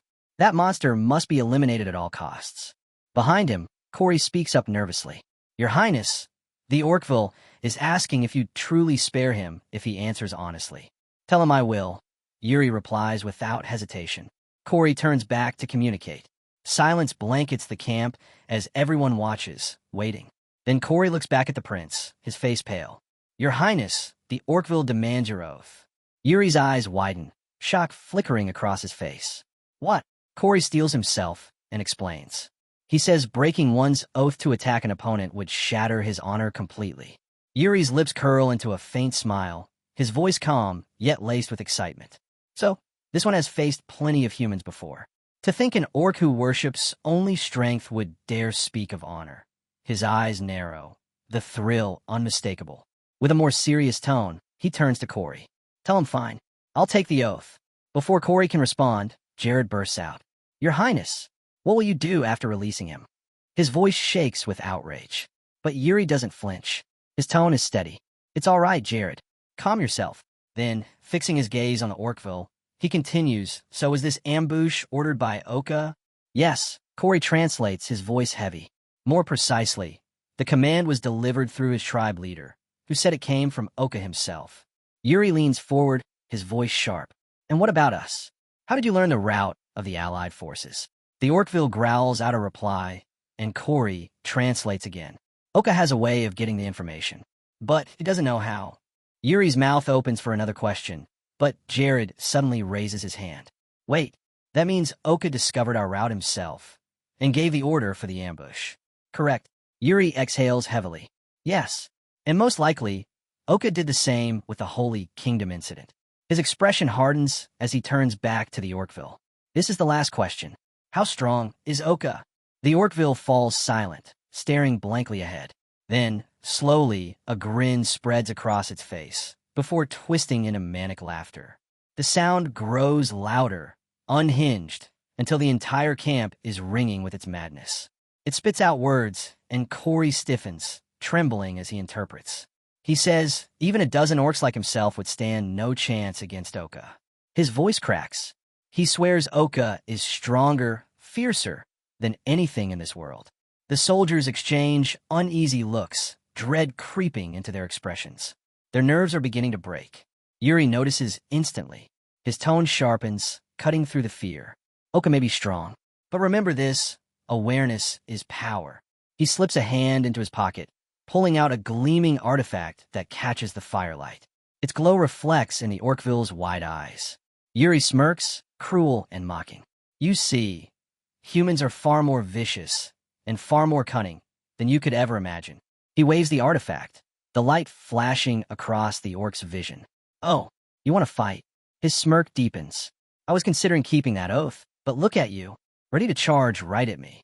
Suddenly, the Orkville thrashes, muscles bulging as its bonds strain. He's breaking free, one soldier shouts. Damn it!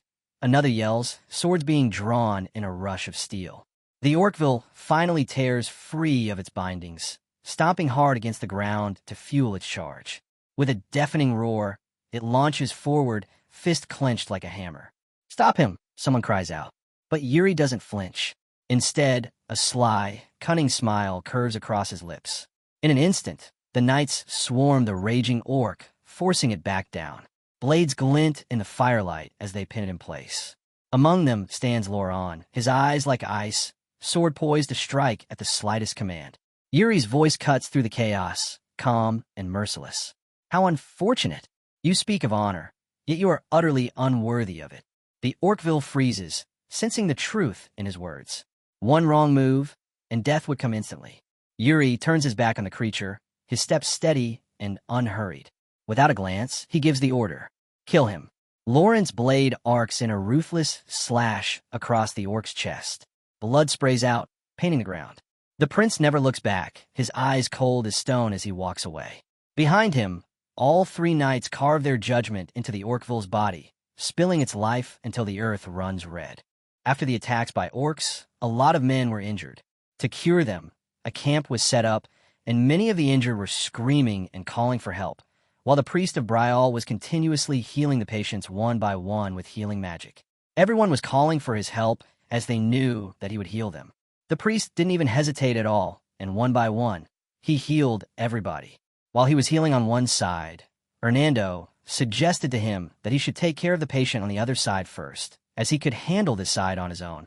The priest thanked him and got his equipment to go and heal other injured soldiers.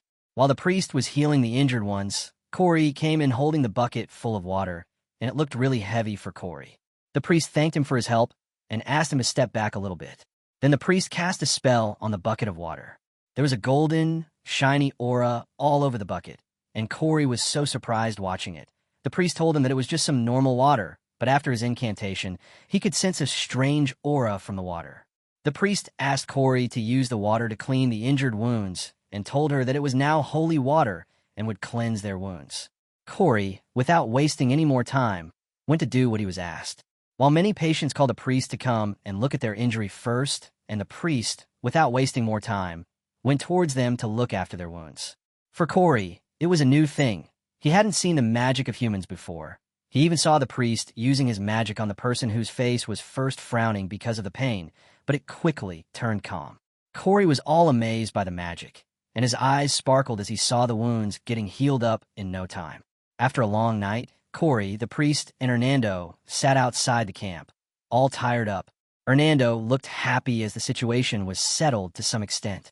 The priest thanked Hernando for helping him, too, and with that, Hernando thanked Corey for also helping them both.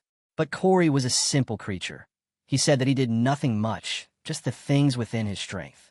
The priest was glad that the damage was no so much and there were very less injured men. But Hernando told him that it was just the damage before the real battle. The priest also knew the situation. They all knew that there would be many worse things later in the battle, and they should be prepared for such situations, and the priest there also prayed to God to have mercy on them. Hernando there told that he had another thought, also that the process won't be that bad, and the priest asked him why he thought in that way. Hernando then showed him the surroundings, and explained that even though they just went through a very dangerous battle, the people around were helping each other, caressing each other's wounds, and even their magic was more than enough to lend a little strength to everyone's heart, and with that, he used his finger to make the sky color bloom. While everyone was calm and relaxing within the mood, Corey called Sir Hernando and requested that he teach him magic too. Hernando was surprised by hearing what Corey wanted. It had been a long ago since someone had asked him to teach magic. He asked Corey what actually made him want to learn magic all of a sudden. Corey told him that His Highness was the one who suggested the idea to him, and because magic made people smile, he wished that he could also do the same. Hernando was quite fascinated by his thought. He agreed that he would teach him, and it would be nice that a half-orc with magic would help people.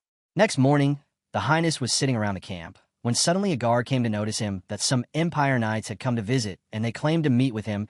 The guard standing with the Highness asked Highness that he wanted to meet them. So the Prince Yuri told him that he'd have to do it, and it said that it seems they were here to see him since Balshad is right in front of them. Yuri ordered them to bring them to him at once. As the knights came in closer, they greeted him by giving him respect as the third prince of Brial. The knight who greeted him then introduced himself and told him that he was the second son of Count Zenon, and his name was Rapio Artem. Yuri welcomed him and asked him that did the Empire had arrived at Balshad before them. Rapio told him that he was correct. They were the advance party, and they had already confirmed the presence of orcs around Balshad, so they were relaying this information to all units in the vicinity. Yuri then looked behind Rapio, and there was another knight, and he asked him who his was. The knight there apologized that he didn't greet him earlier, took his helmet off. He said that he was not in an honorable position at the moment.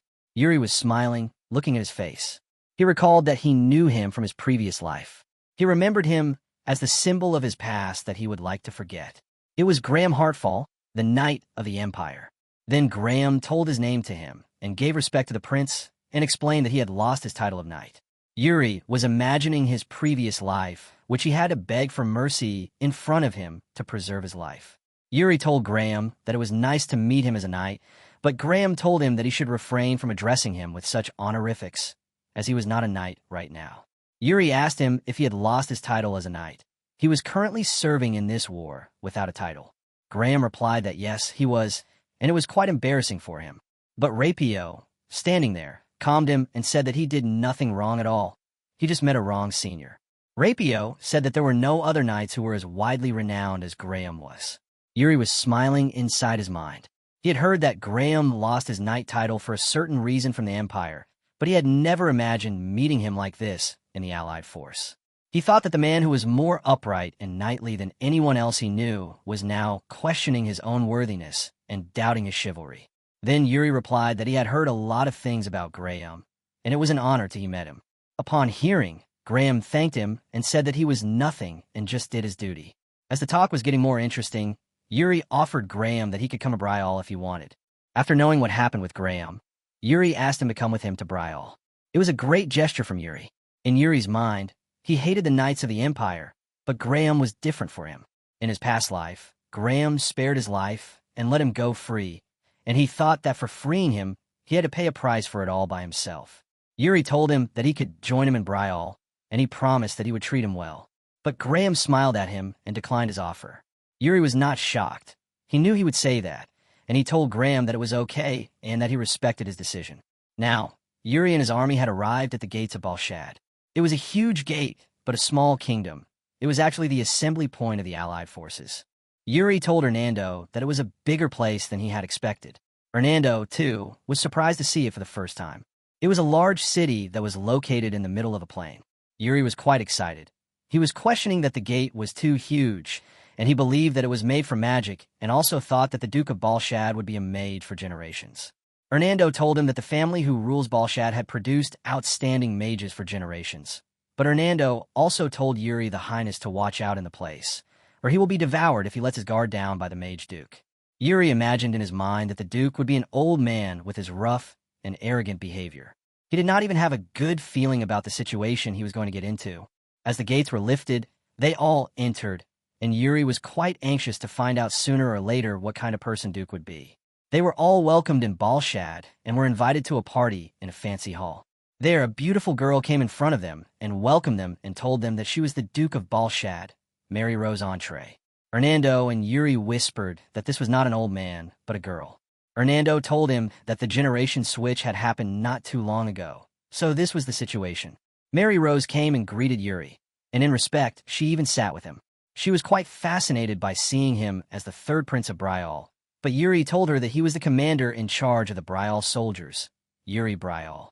Mary Rose said to him that he was quite handsome, and everything he heard about him was true. She even asked him what age he was. Yuri replied that he was only 18. Mary Rose came closer to him and said that she was only 4 years older than her, and also told her that they might have a lot of things in common to talk about. But Yuri denied her and told her that she might be wrong. Yuri was only thinking that she was using her beauty and charm to sway him, and he already had a bad history with such people. He was in no mood to get along with her and look at the situation in a positive direction.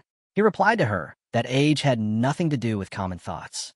He explained to her that if two people share the same values, they can become friends regardless of their background, age, and gender.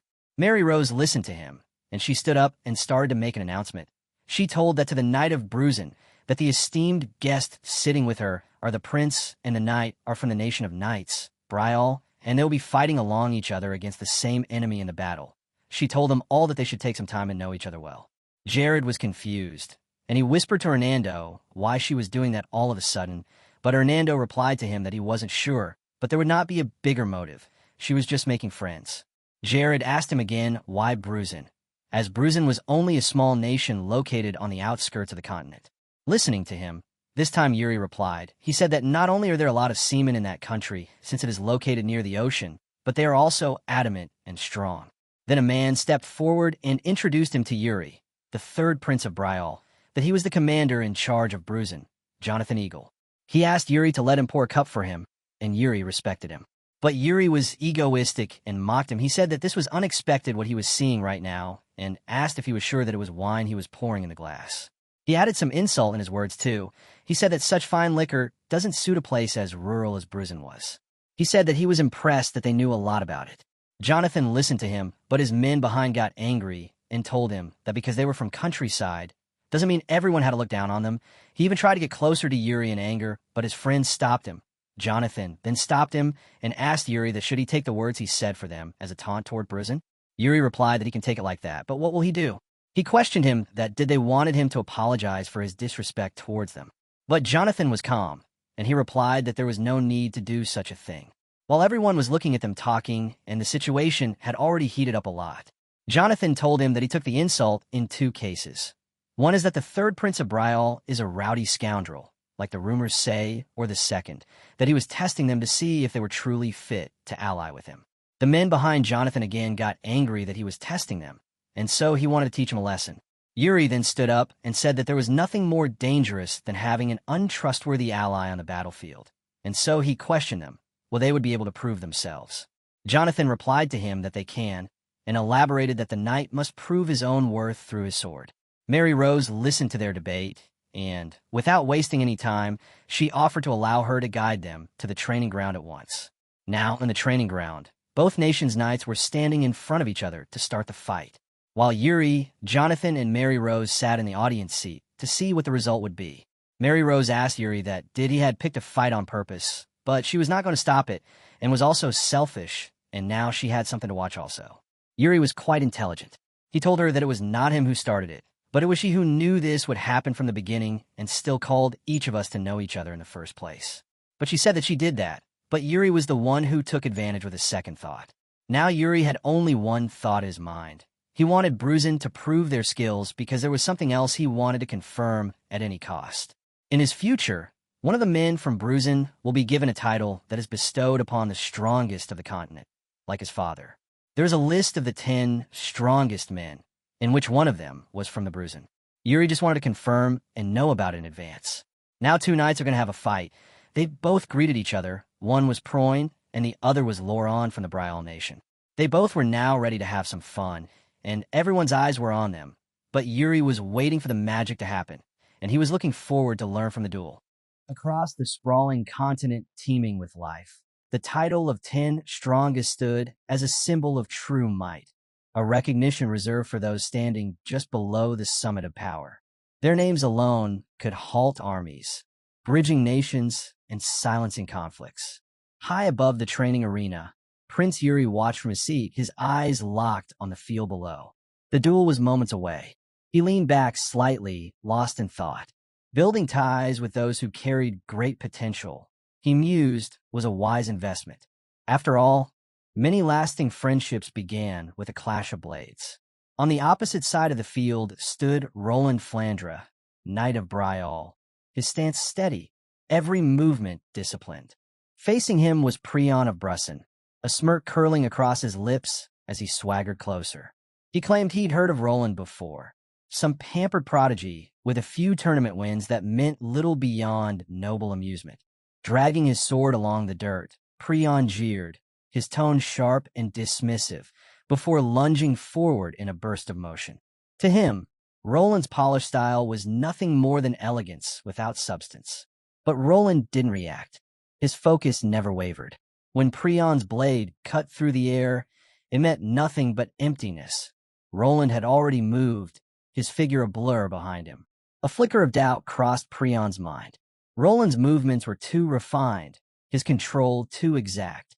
Perfect, yes, but predictable, or so he thought.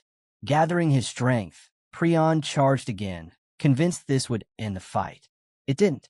The next instant, light danced across the arena floor. Jonathan Eagle shot to his feet, eyes wide. Mary gasped, her hand rising to her lips. Only Prince Yuri remained calm, a quiet satisfaction in his gaze. As expected, he murmured. Roland's blade hovered at Prion's throat. The Brussan knight froze, drenched in sweat, the realization of defeat dawning on him. Dust swirled around them as silence fell. Yuri's faint smile returned. In his mind, he replayed the exchange. Roland had left an opening on purpose, a subtle invitation. The moment Prion took the bait, Roland shifted, one flawless twist to the wrist, a perfect redirection of force. And in the blink of an eye, victory was his.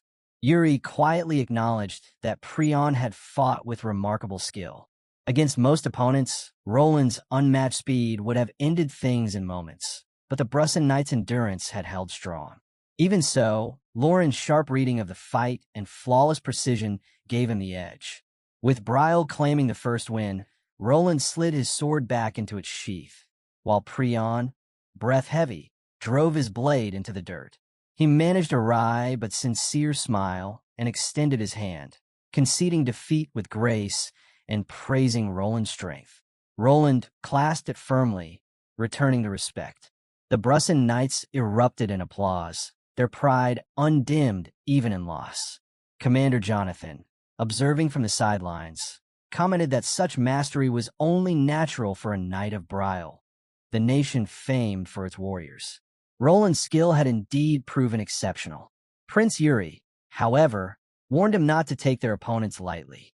Brussan's knights were formidable in their own right. Still, with calm satisfaction, Yuri reminded Jonathan that the score now stood 1-0 and urged him not to give up just yet. Jonathan smirked, assuring him that he had no plans to stop. Without hesitation, he called out another contender, Jose. A towering man stepped forward, his massive greatsword resting easily across his shoulder. As he approached, Yuri's eyes narrowed with interest. Mary, watching from the sidelines, noted how imposing he looked. Jose halted, standing at perfect attention. Jonathan introduced him proudly. Jose Erder, the strongest knight in their unit, and one who aimed to join Brussan's 10 strongest. Yuri gave a small laugh at the bold claim, leaning on one hand before turning to his own side. Gerald, he called. You're up. Gerald stiffened, eyes wide, pretending not to hear. He pointed at himself, as if uncertain. Yuri's tone sharpened as he barked at him to hurry. Grumbling under his breath, Gerald stepped forward, frown deepening as his comrades cheered him on. The closer he got, the more daunting the difference in size became. Jose greeted him with easy confidence, saying he'd been looking forward to this. Gerald managed a hesitant reply, already sensing the danger in those battle-hardened eyes. Jose caught the hesitation and laughed, remarking that Gerald seemed the cautious type, one who liked to study his opponents. Then, without warning, he lunged. The massive blade came down like a falling wall. Gerald barely rolled aside in time, the ground splitting where he just stood. A rush of fear shot through him. One clean hit, and he'd be done. Jose pressed the attack with a sweeping horizontal strike that whistled past Gerald's face, slicing a strand of his hair clean off. Clicking his tongue, Jose mocked him lightly. Keep staring off like that, he warned, and you won't have time to regret it. Snapping back to focus, Gerald steadied his stance just in time to meet Jose's next strike. Their blades collided in a furious rhythm, sparks scattering with each clash. The force behind every swing shook the air, the ground echoing beneath them. Gerald's arms trembled from the sheer power of each blow, yet he refused to yield, pushing back through grit alone. From his seat, Prince Yuri observed closely. Jose's strength, he noted, was monstrous, akin to an orc's raw might, but tempered with refined control. Quietly, he acknowledged that this man was destined to rise among the 10 strongest.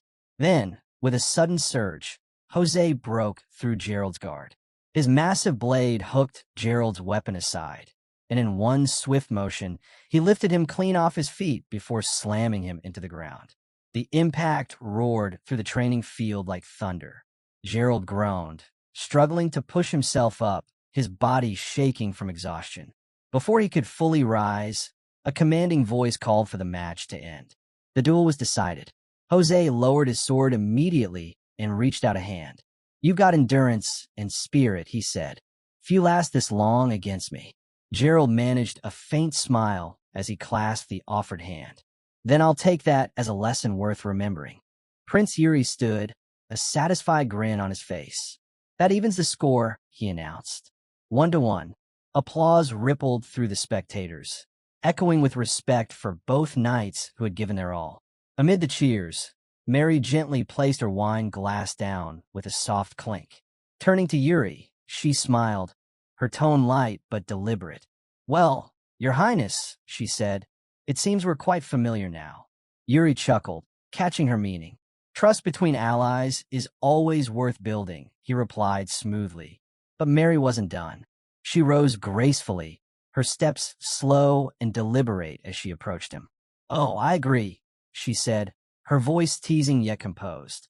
Resting her hands lightly on his shoulders, she leaned in close, guiding him back into his seat. "You spoke so fondly of strengthening the bond between Brusson and Bryle," she murmured, eyes locked on his. "And yet," she added with a playful smile, "it seems you've been taking your time getting to know me, Your Highness." Prince Yuri Bryle blinked in confusion as Duke Mary leaned in close, her presence commanding yet graceful. She reminded him that in Brusson, understanding one another was essential. Though it seemed, she teased, that he had no intention of doing so anytime soon. Her movements were slow and deliberate, every gesture meant to draw his gaze. With practiced ease, she tilted his chin toward her, her fingertips brushing against his cheek as she spoke softly, her voice laced with playful allure. Her narrowed eyes and flushed cheeks hinted at her intent as she subtly pressed her arms together, emphasizing her charm in an attempt to capture his full attention. But the reaction she sought never came. Yuri simply sighed, expression calm and unmoved, meeting her gaze with quiet indifference. The moment lingered awkwardly until a familiar voice broke through. "Duke Mary," Sir Jonathan said, stepping forward with composed politeness. "You mentioned earlier that you would show us your office." Mary froze mid-motion, her hand still resting lightly on the prince's shoulder. After a brief pause, she brought her other hand to her forehead, as if recalling something forgotten. "Ah, yes," she replied with an awkward smile. "I did say that." Yuri exhaled under his breath, muttering just loud enough to be heard. So it really was all an act. Jonathan chuckled softly, dispelling the tension with ease. "Then perhaps now would be a good time," he suggested. "Everyone seems rather curious to see it." Though clearly irritated by the interruption, Mary concealed her annoyance behind a polished smile. Turning back to Yuri, she spoke sweetly. "Would you care to join us, Your Highness?" Yuri returned her smile with composed courtesy. "I'd love to, but I have business with my knights," he said evenly. Standing, he straightened his uniform and gave a casual wave. "You'll have to excuse me. I'll be taking my leave." Before she could respond, he was already walking away, calling back cheerfully, "Good luck with the tour." For a moment, Mary stood motionless, processing his abrupt exit. Then, her composure cracked. Her face flushed bright red as she clenched her fist tightly, glaring in the direction he had gone. Jonathan, still beside her, couldn't help but laugh. That was unexpected," he said, clearly entertained. Mary finally let out a frustrated shout, throwing a mock punch into the air. "That man is impossible," she exclaimed, her voice echoing through the hall. Jonathan blinked, still chuckling, genuinely puzzled. "What exactly did he do this time?" he asked, only making her glare harder as she turned away in exasperation. The scene shifted to Balshad, where the Allied forces had assembled in full might. Banners from countless kingdoms fluttered proudly under the open sky, colors blending like a sea of shifting light. The arrival of the Empire's supreme commander, a man encased in gleaming armor whose presence alone carried authority, sent ripples through the camp. Whispers spread quickly as commanders and knights alike began quietly sizing one another up, gauging who stood as potential ally or rival. All except the forces of Bryle. At the edge of the encampment, Prince Yuri stood alone in a quiet field, his gaze fixed on the sword in his hands as sunlight danced across its edge. His knight, Sir Hernando, approached carefully, bowing his head before speaking. "Your Highness," he began, "are you certain this is the right approach? While others are strategizing and forging alliances, we're here, still training." Yuri didn't look up. His tone was calm, certain. "That's exactly why we must continue," he replied. Hernando hesitated, frowning. "But the other nations are already sharing plans. They're preparing together." A faint, knowing smile crossed Yuri's face. "Those alliances," he interrupted, "they're fragile, shallow, half-finished ideas dressed up as cooperation." Hernando blinked, taken aback by the bluntness. Half-finished. Yuri turned his sword slightly, watching the reflection ripple along its polished surface. When the strongest from every nation gather, pride becomes their wall. Each one believes themselves unmatched. No amount of talk will unite people like that. Hernando fell silent, then slowly nodded, seeing the truth in his prince's words. Yuri's gaze lingered on the shining blade. His reflection stared back at him, steady, resolved. Inwardly, he thought that only through power could order be established among such warriors. Words would never suffice. Only strength could command respect. He lowered the sword and turned slightly, addressing the presence he had sensed nearby. "Roland," he called with a faint smile. "Care to spar?" Without hesitation, Roland stepped forward, his sword already drawn. "It would be my honor, Your Highness," he said proudly. Yuri raised his weapon, returning the smile. "Then don't hold back." Roland's stance shifted, his expression sharpening. Mana surged around him, thick and vibrant, making the air hum with energy. "I wouldn't dream of it," he replied. Yuri mirrored his stance, studying the flow of power that surrounded his knight. Pure and steady, he thought. He truly is the ideal partner for this. The moment Roland moved, the ground trembled.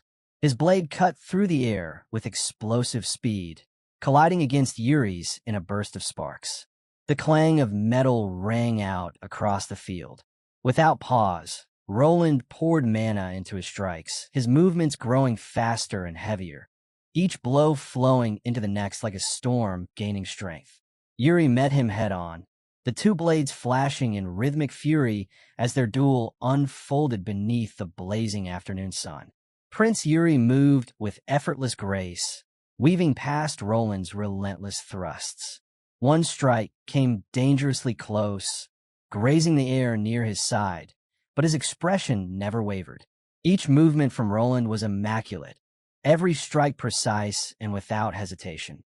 Not a single wasted motion, Yuri thought. Just as before, faint echoes of a different time flickered through his mind, a memory of his past life. He remembered the moment Roland's blade had ended him. Even then, there had been no hatred in that strike, only pure technique and unwavering resolve. A quiet smile touched Yuri's lips as he parried another blow. "If there is a future where I can trust this man to guard my back," he thought, "then I must face him earnestly now." Their blades clashed again, sparks scattering like bursts of light. Yuri shifted his footing and swung wide with sudden power, the strike forcing Roland back several steps. Dust rose where his boots slid across the ground, but his composure never faltered. Regaining balance, Roland's grip tightened as he lunged once more, his eyes burning with renewed determination. Steel rang against steel, faster and heavier with each exchange. The rhythm of their duel became almost musical, a dance of power and precision. Both men smiled through the intensity, not out of arrogance, but from pure exhilaration. Around them, soldiers broke into cheers, unable to contain their admiration for the two warriors who fought as if in perfect sync. Off to the side, Gerald let out a weary sigh. "Do they really need to go this hard for a spar?" he muttered. A deep, steady voice rumbled behind him. "Your prince's skill is truly something." Gerald turned sharply and froze. Standing there was the towering knight from Brusson, Jose, wearing a friendly grin. "Sir Jose," Gerald blurted, startled. Jose chuckled lightly. "That's me. Good to see you again." Then, raising his voice toward the field, he called out, "Prince Yuri, may I have the honor of a spar as well?" Both Yuri and Roland paused mid-fight, turning toward him. Yuri tilted his head slightly, amusement flickering in his eyes as he rested his sword on his shoulder. "A spar, you say?" he replied. "Of course." But he grinned. "I'll lend you Gerald instead." Gerald's face went pale. Wait, what?" Before he could escape, Jose's laughter boomed as he easily lifted Gerald onto his shoulder. "Then I shall borrow him for a while," he declared cheerfully. Gerald flailed helplessly, reaching out toward Yuri. "Your Highness, you can't be serious." Yuri waved with a broad grin. "Have fun, Gerald. Learn something useful." As the two disappeared into the distance, Gerald's protests fading with them, Roland turned back to Yuri. He bowed respectfully. "Thank you for the opportunity, Your Highness. It was an honor." Yuri smiled warmly. "The honor was mine. I'll be expecting a rematch soon." Once Roland departed, Yuri sheathed his sword and made his way toward a nearby tree at the edge of the field.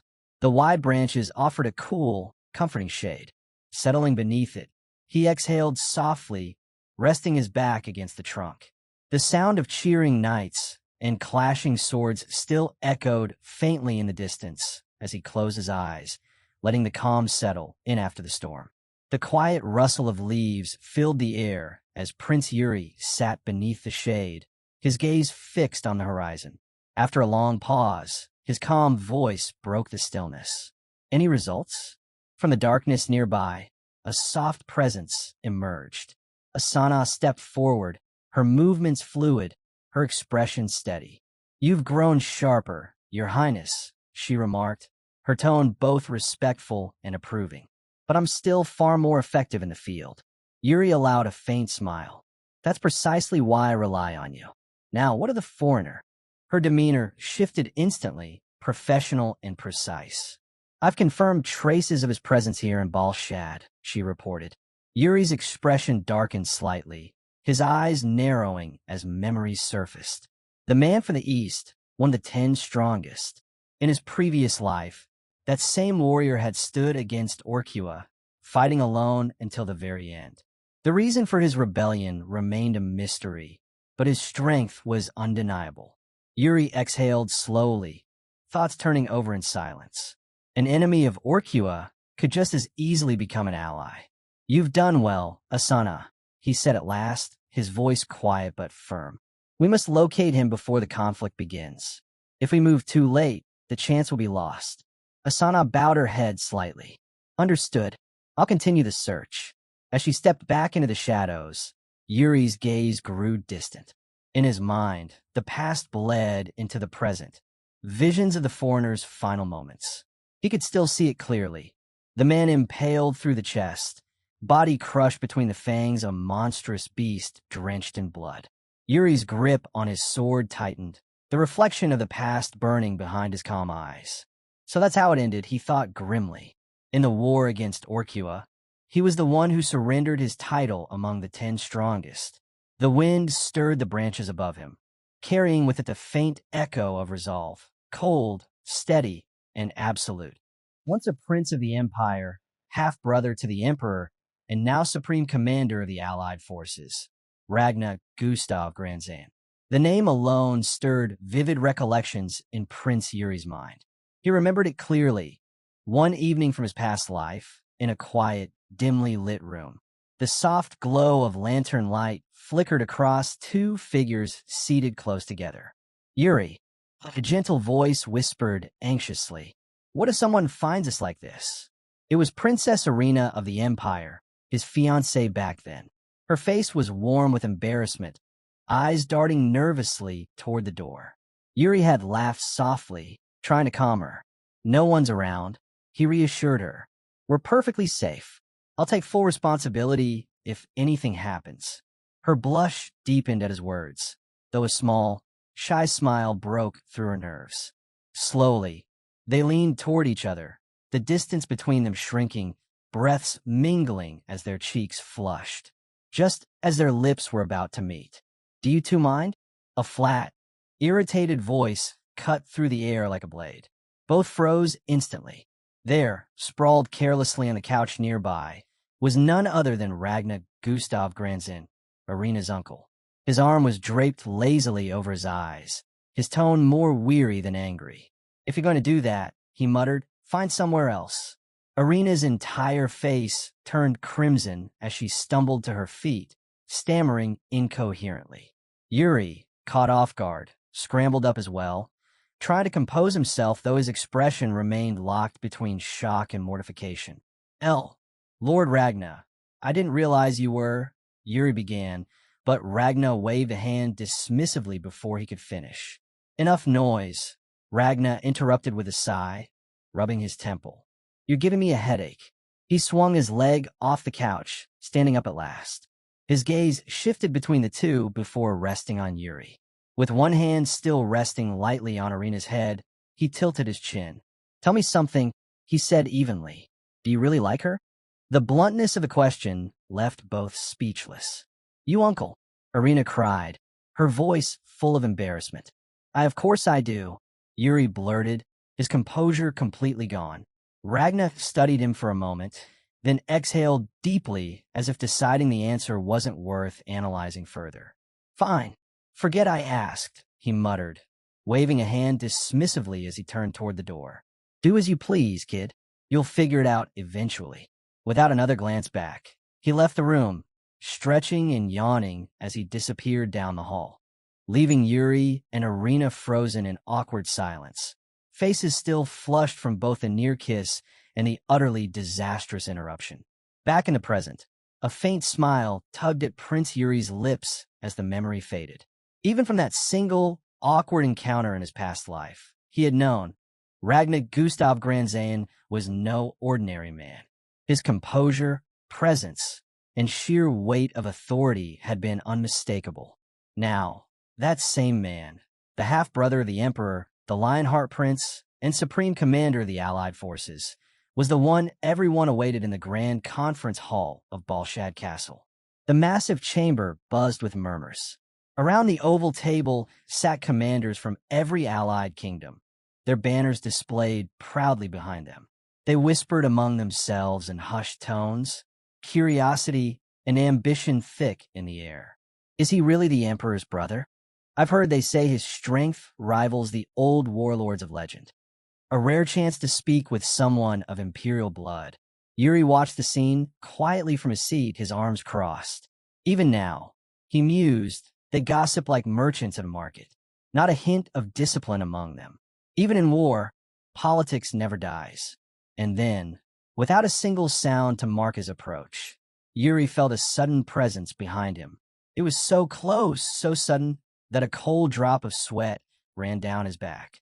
"Everyone seems to be getting along quite well," came a calm, steady voice. Yuri turned slightly, and there he was. Ragnar Gustav Granzain stood directly behind him, his steps unhurried, his expression composed yet faintly amused. He moved past Yuri with effortless grace, taking his place at the head of the table. When did he get there? Yuri thought, watching him in quiet disbelief. Once seated, Ragnar folded his hands before him, his eyes sweeping over the gathered commanders. The room immediately fell silent under his gaze. "Good," he said evenly. "I'm glad you're all comfortable. But let me make something clear. Comfort can be dangerous." He tapped the armrest of his chair twice. The sound was soft, but the pressure that followed was suffocating. A crushing aura filled the room, invisible yet heavy enough to make the air feel solid. Commanders froze in place, their composure breaking under the weight of his presence. Some gritted their teeth, struggling to remain upright. Even Yuri felt the strain, his breathing unsteady as sweat gathered along his temple. "So this is the Lionheart Prince," he thought. "A man who can command obedience without a single blade drawn." Ragnar's sharp eyes glinted as he spoke, his tone turning cold. "I despise cowards. If any of you even think about fleeing in battle, I'll cut you down myself." A shudder rippled through the room. Then his voice softened slightly, though it carried no less authority. "However, those who show strength and produce results will be rewarded as knights of the Empire." The silence that followed was absolute. No one dared move or speak. Then, with a simple exhale, the crushing pressure vanished as suddenly as it had appeared. Ragnar leaned back in his chair. Questions? For a long moment, no one spoke. Then a single hand rose. Prince Yuri stood. Ragnar turned his gaze toward him, curious. Yes. Meeting his eyes directly, Yuri asked, "What is the Empire's current assessment of the Orc army's strength?" The room stirred slightly, some surprised by his directness, others waiting to see how Ragnar would respond. For a brief moment, Ragnar simply stared at him. Then a grin crept across his face. "And who?" he asked. "Might you be Yuri Bryal?" The prince replied evenly. "Commander of Bryal." Ragnar's grin widened, his voice carrying a hint of amusement. "Ah, so you're the one George mentioned." He rose slowly from his seat, his movements calm but deliberate. "A good question, Commander." Each step he took toward Yuri echoed across the chamber, heavy and measured, drawing every eye in the room as the Lionheart Prince approached the young commander who had dared to speak first. Ragnar's deep voice filled the chamber, calm but commanding. "The Empire has confirmed a rising force," he began. "An orc named Orkua. He has done what none before managed. He's united the three great orc tribes under one banner." He stepped closer, the faint clink of his armor echoing in the tense silence. Placing a firm hand on Yuri's shoulder, he continued, "His growing power threatens every nation represented here. And his army, his vanguard, has already established camp just beyond Balshad." He turned, gesturing toward the map spread across the massive table. Detailed markings of troop positions and terrain stretched across it. His voice grew sharp, decisive. "In 2 days, the Allied forces will engage. The first true battle begins then." Then, with a faint smile that carried both challenge and respect, Ragnar announced, "And leading the charge will be you, Yuri Bryal, commander of Bryal's forces. You'll take command of the vanguard. Do you accept?" The entire room froze. The shock was palpable. Some commanders stared in disbelief. Others exchanged uneasy glances. Yuri remained silent for a heartbeat, his expression unreadable. Then, with a steady exhale, he met Ragnar's gaze and bowed his head slightly. "I accept," he said firmly. "As Vanguard Commander, I'll lead from the front." Ragnar's smile widened, his eyes gleaming with approval. "Good," he said simply. The murmurs that followed were hushed and uncertain, but Ragnar ignored them entirely. His gaze lingered on Yuri for a moment longer before he returned to his seat, as if satisfied.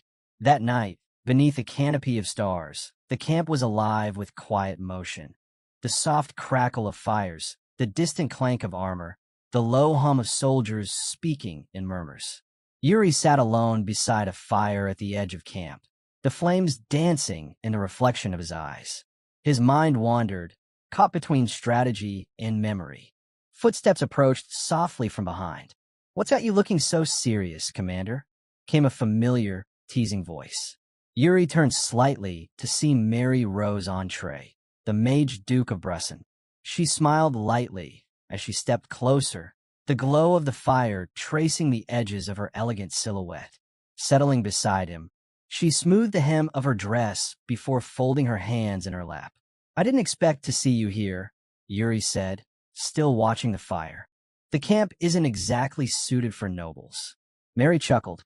"And yet, here you are, our noble prince, sitting alone in the cold," she replied, her tone playful.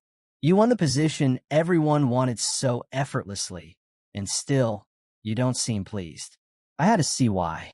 Yuri turned his head toward her, one brow raised. "You seem unusually interested in me, Duchess." She met his gaze, smiling softly. "Can you blame me? You never let anyone get close enough to know you." The light mood faded as her expression grew more earnest. "Listen, Yuri, this battle isn't just about ranks or glory. The people of Balshad, their lives depend on how we fight. I can't just follow anyone blindly." Her eyes flicked toward the flames. "You're troubled. I can see it. So tell me honestly, what do you plan to do out there?" Yuri didn't answer right away. He studied her carefully, hearing the genuine concern behind her words. Mary leaned in slightly, her voice quiet but firm. "If you give me a straight answer, I'll fight beside you. I'll lend you everything I have." Yuri tilted his head. And what exactly do you plan to lend me? Her lips curved into a knowing smile. Did you forget who I am already? Raising her hand, she turned her palm toward the fire. The flames rose as if drawn to her, twisting together until a small, brilliant ember danced above her skin. The firelight shimmered across her eyes as she smirked. I'm Mary Rose Entree, she said proudly, the Mage Duke of Brusson. And trust me, Your Highness, on the battlefield, I'll be far more useful than Sir Anando. Yuri's eyes stayed fixed on the fire, its flickering light dancing across his calm expression. After a long pause, he finally spoke. There will be casualties. His tone was level, almost detached, but the weight behind his words was unmistakable. Mary's smile faded, her posture straightening as she turned toward him. Casualties, she repeated quietly. Yuri nodded. The vanguard is where the blood runs deepest. It's the place where men die first. His gaze hardened as he continued. The ones we share laughter and meals with tonight. Many of them won't see another sunrise. That's what it means to lead from the front. He leaned forward slightly, eyes reflecting the flames. I chose this position myself, so when the time comes, I'll carry that burden alone. For a moment, neither of them spoke. The soft crackle of the fire filled the silence. Then Mary drew in a slow breath. Her expression softened, but her eyes glimmered with newfound resolve. That's a difficult truth to accept, she said quietly. But it's also what makes you worthy of command. She straightened her back, her tone shifting from solemn to steady confidence. Your answer, Your Highness, it's admirable. A faint smirk curved her lips as she added lightly, though I still don't like that you think more about your soldiers than about me. Yuri turned to her, surprised by the sudden change in tone. Mary extended her hand with a confident smile. Then let's make it official. I am Mary Rose Entree, Mage Duke of Balshad. Her eyes met his, unwavering. From this moment on, I'll stand by your side and lend you my strength in this first battle. For the first time that night, Yuri's expression softened into a genuine smile. He reached out, clasping her hand firmly. Then I'll count on you, Duchess, he said warmly. I'll look forward to fighting with you. Days later, the winds howled through the dense canopy of Balshad Forest. The scent of damp soil and steel filled the air. The first battle had begun. From between the trees emerged a tide of armored orcs, advancing with brutal discipline. Their roars shook the forest as riders mounted on snarling beasts led the charge. Opposite them, the Allied forces stood ready behind hastily built wooden walls and barricades, the sound of clanking armor echoing as soldiers gripped their weapons tightly. High above the battlefield, Supreme Commander Ragnar Gustav Granzin stood upon an overlooking ridge beside the mage Duke Mary Rose. His piercing gaze swept across the front lines as the wind carried the distant tremor of war drums. Below them, standing at the vanguard, clad in Brial's armor and surrounded by his knights, was Prince Yuri Brial.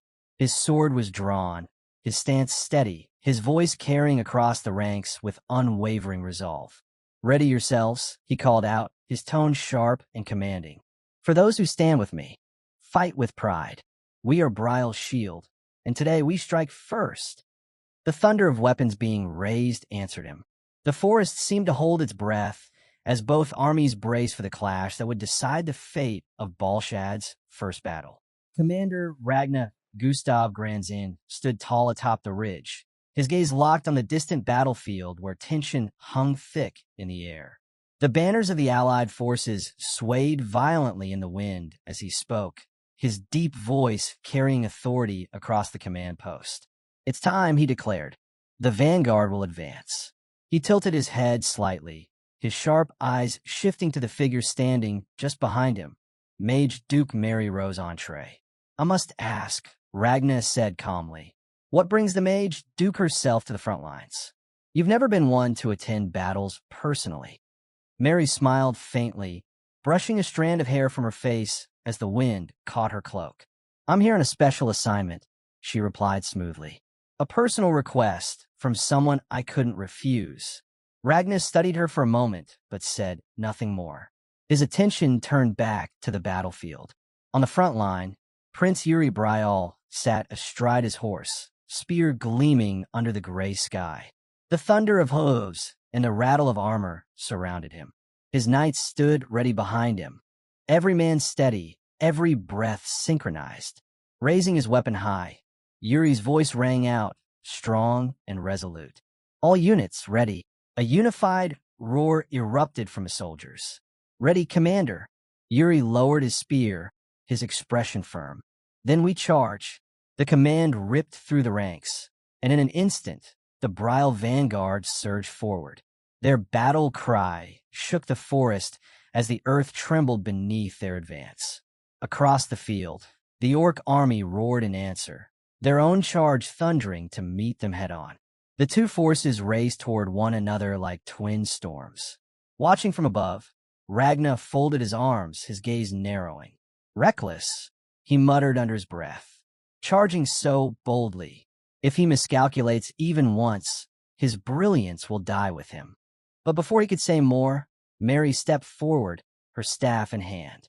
Commander Ragnar, she said lightly, would you mind giving me some space? I have something to take care of. He turned toward her, frowning. What are you planning, Duchess? Mary simply smiled. You'll see. Planting her staff firmly into the ground, she began to chant softly. The air around her shimmered with heat as mana surged outward in waves. In moments, a massive sphere of flame began to form above her, a fireball large enough to engulf the battlefield in its glow. With a single motion, she unleashed it. The blazing inferno soared high, arcing across the sky before descending upon the field where both armies were about to clash. The explosion lit up the world in searing orange as flames spread violently across the ground, swallowing everything in their path. Ragnar's eyes widened. Are you insane? You'll burn our own troops alive. Mary didn't flinch. Her voice was calm, even amused. Don't worry, she said. This was part of the plan. Prince Yuri asked for it. At that same moment, Yuri charged through the blaze, his spear gleaming like molten light. The inferno raged around him, but neither he nor his men slowed. Instead, as the fire rolled over their ranks, it parted harmlessly, steam rising in sheets as the flames hissed against a layer of magic water. Ragnar's eyes widened in disbelief. Down below, Yuri's knights, drenched in enchanted water, tore through the orc lines with terrifying precision.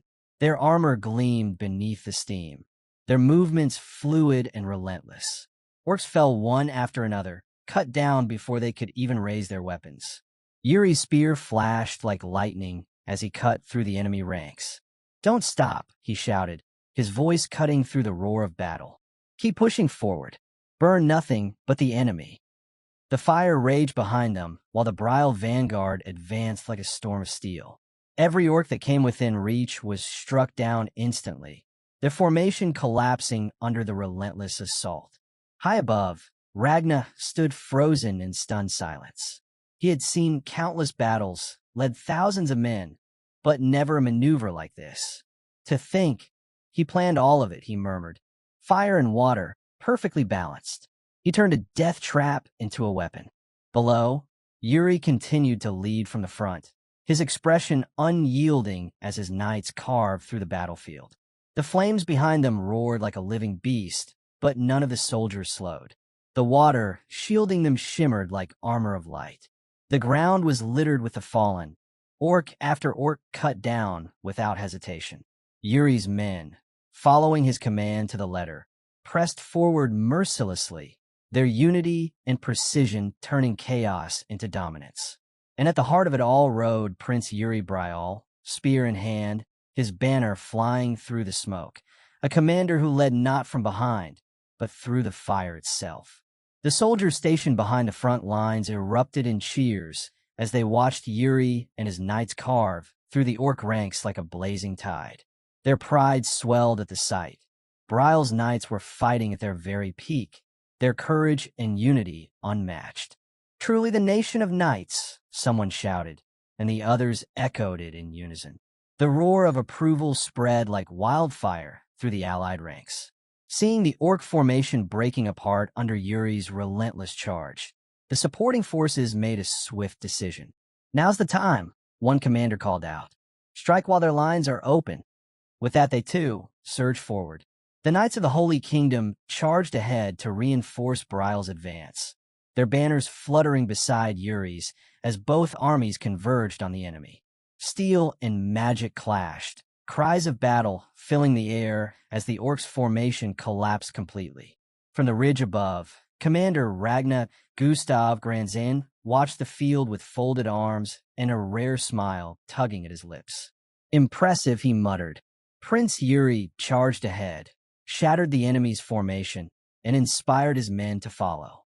"That's what true leadership looks like." He glanced at the woman beside him. "In your firestorm, Mage Duke, it was devastating. Combined with his water enchantment, the enemy never stood a chance." Mary tilted her head, her expression calm but proud. "Dangerous, yes," Ragnar continued, his tone slightly reproachful, "and yet you still went along with it. That plan could have ended in disaster." Mary chuckled softly. "You think I didn't try to stop him? But once he sets his mind to something, there's no changing it." Her gaze drifted toward the battlefield below. "Still, it worked." The boy's full of surprises. "I'll admit, I underestimated him." Ragnar exhaled, shaking his head slightly. "Humph. A reckless genius, then. But I can't deny the results." His lips curved faintly upward. He and his knights did remarkably well for their first battle. When the war cries finally faded, the first battle of Balshad came to an end. The orcs lay scattered across the field, and the allied banners rose in triumph. Days later, inside the palace chamber of Balshad Castle, Mage Duke Mary Rose Entree sat alone in her study. The dim glow of candlelight flickered across stacks of parchment and half-finished magical formulas.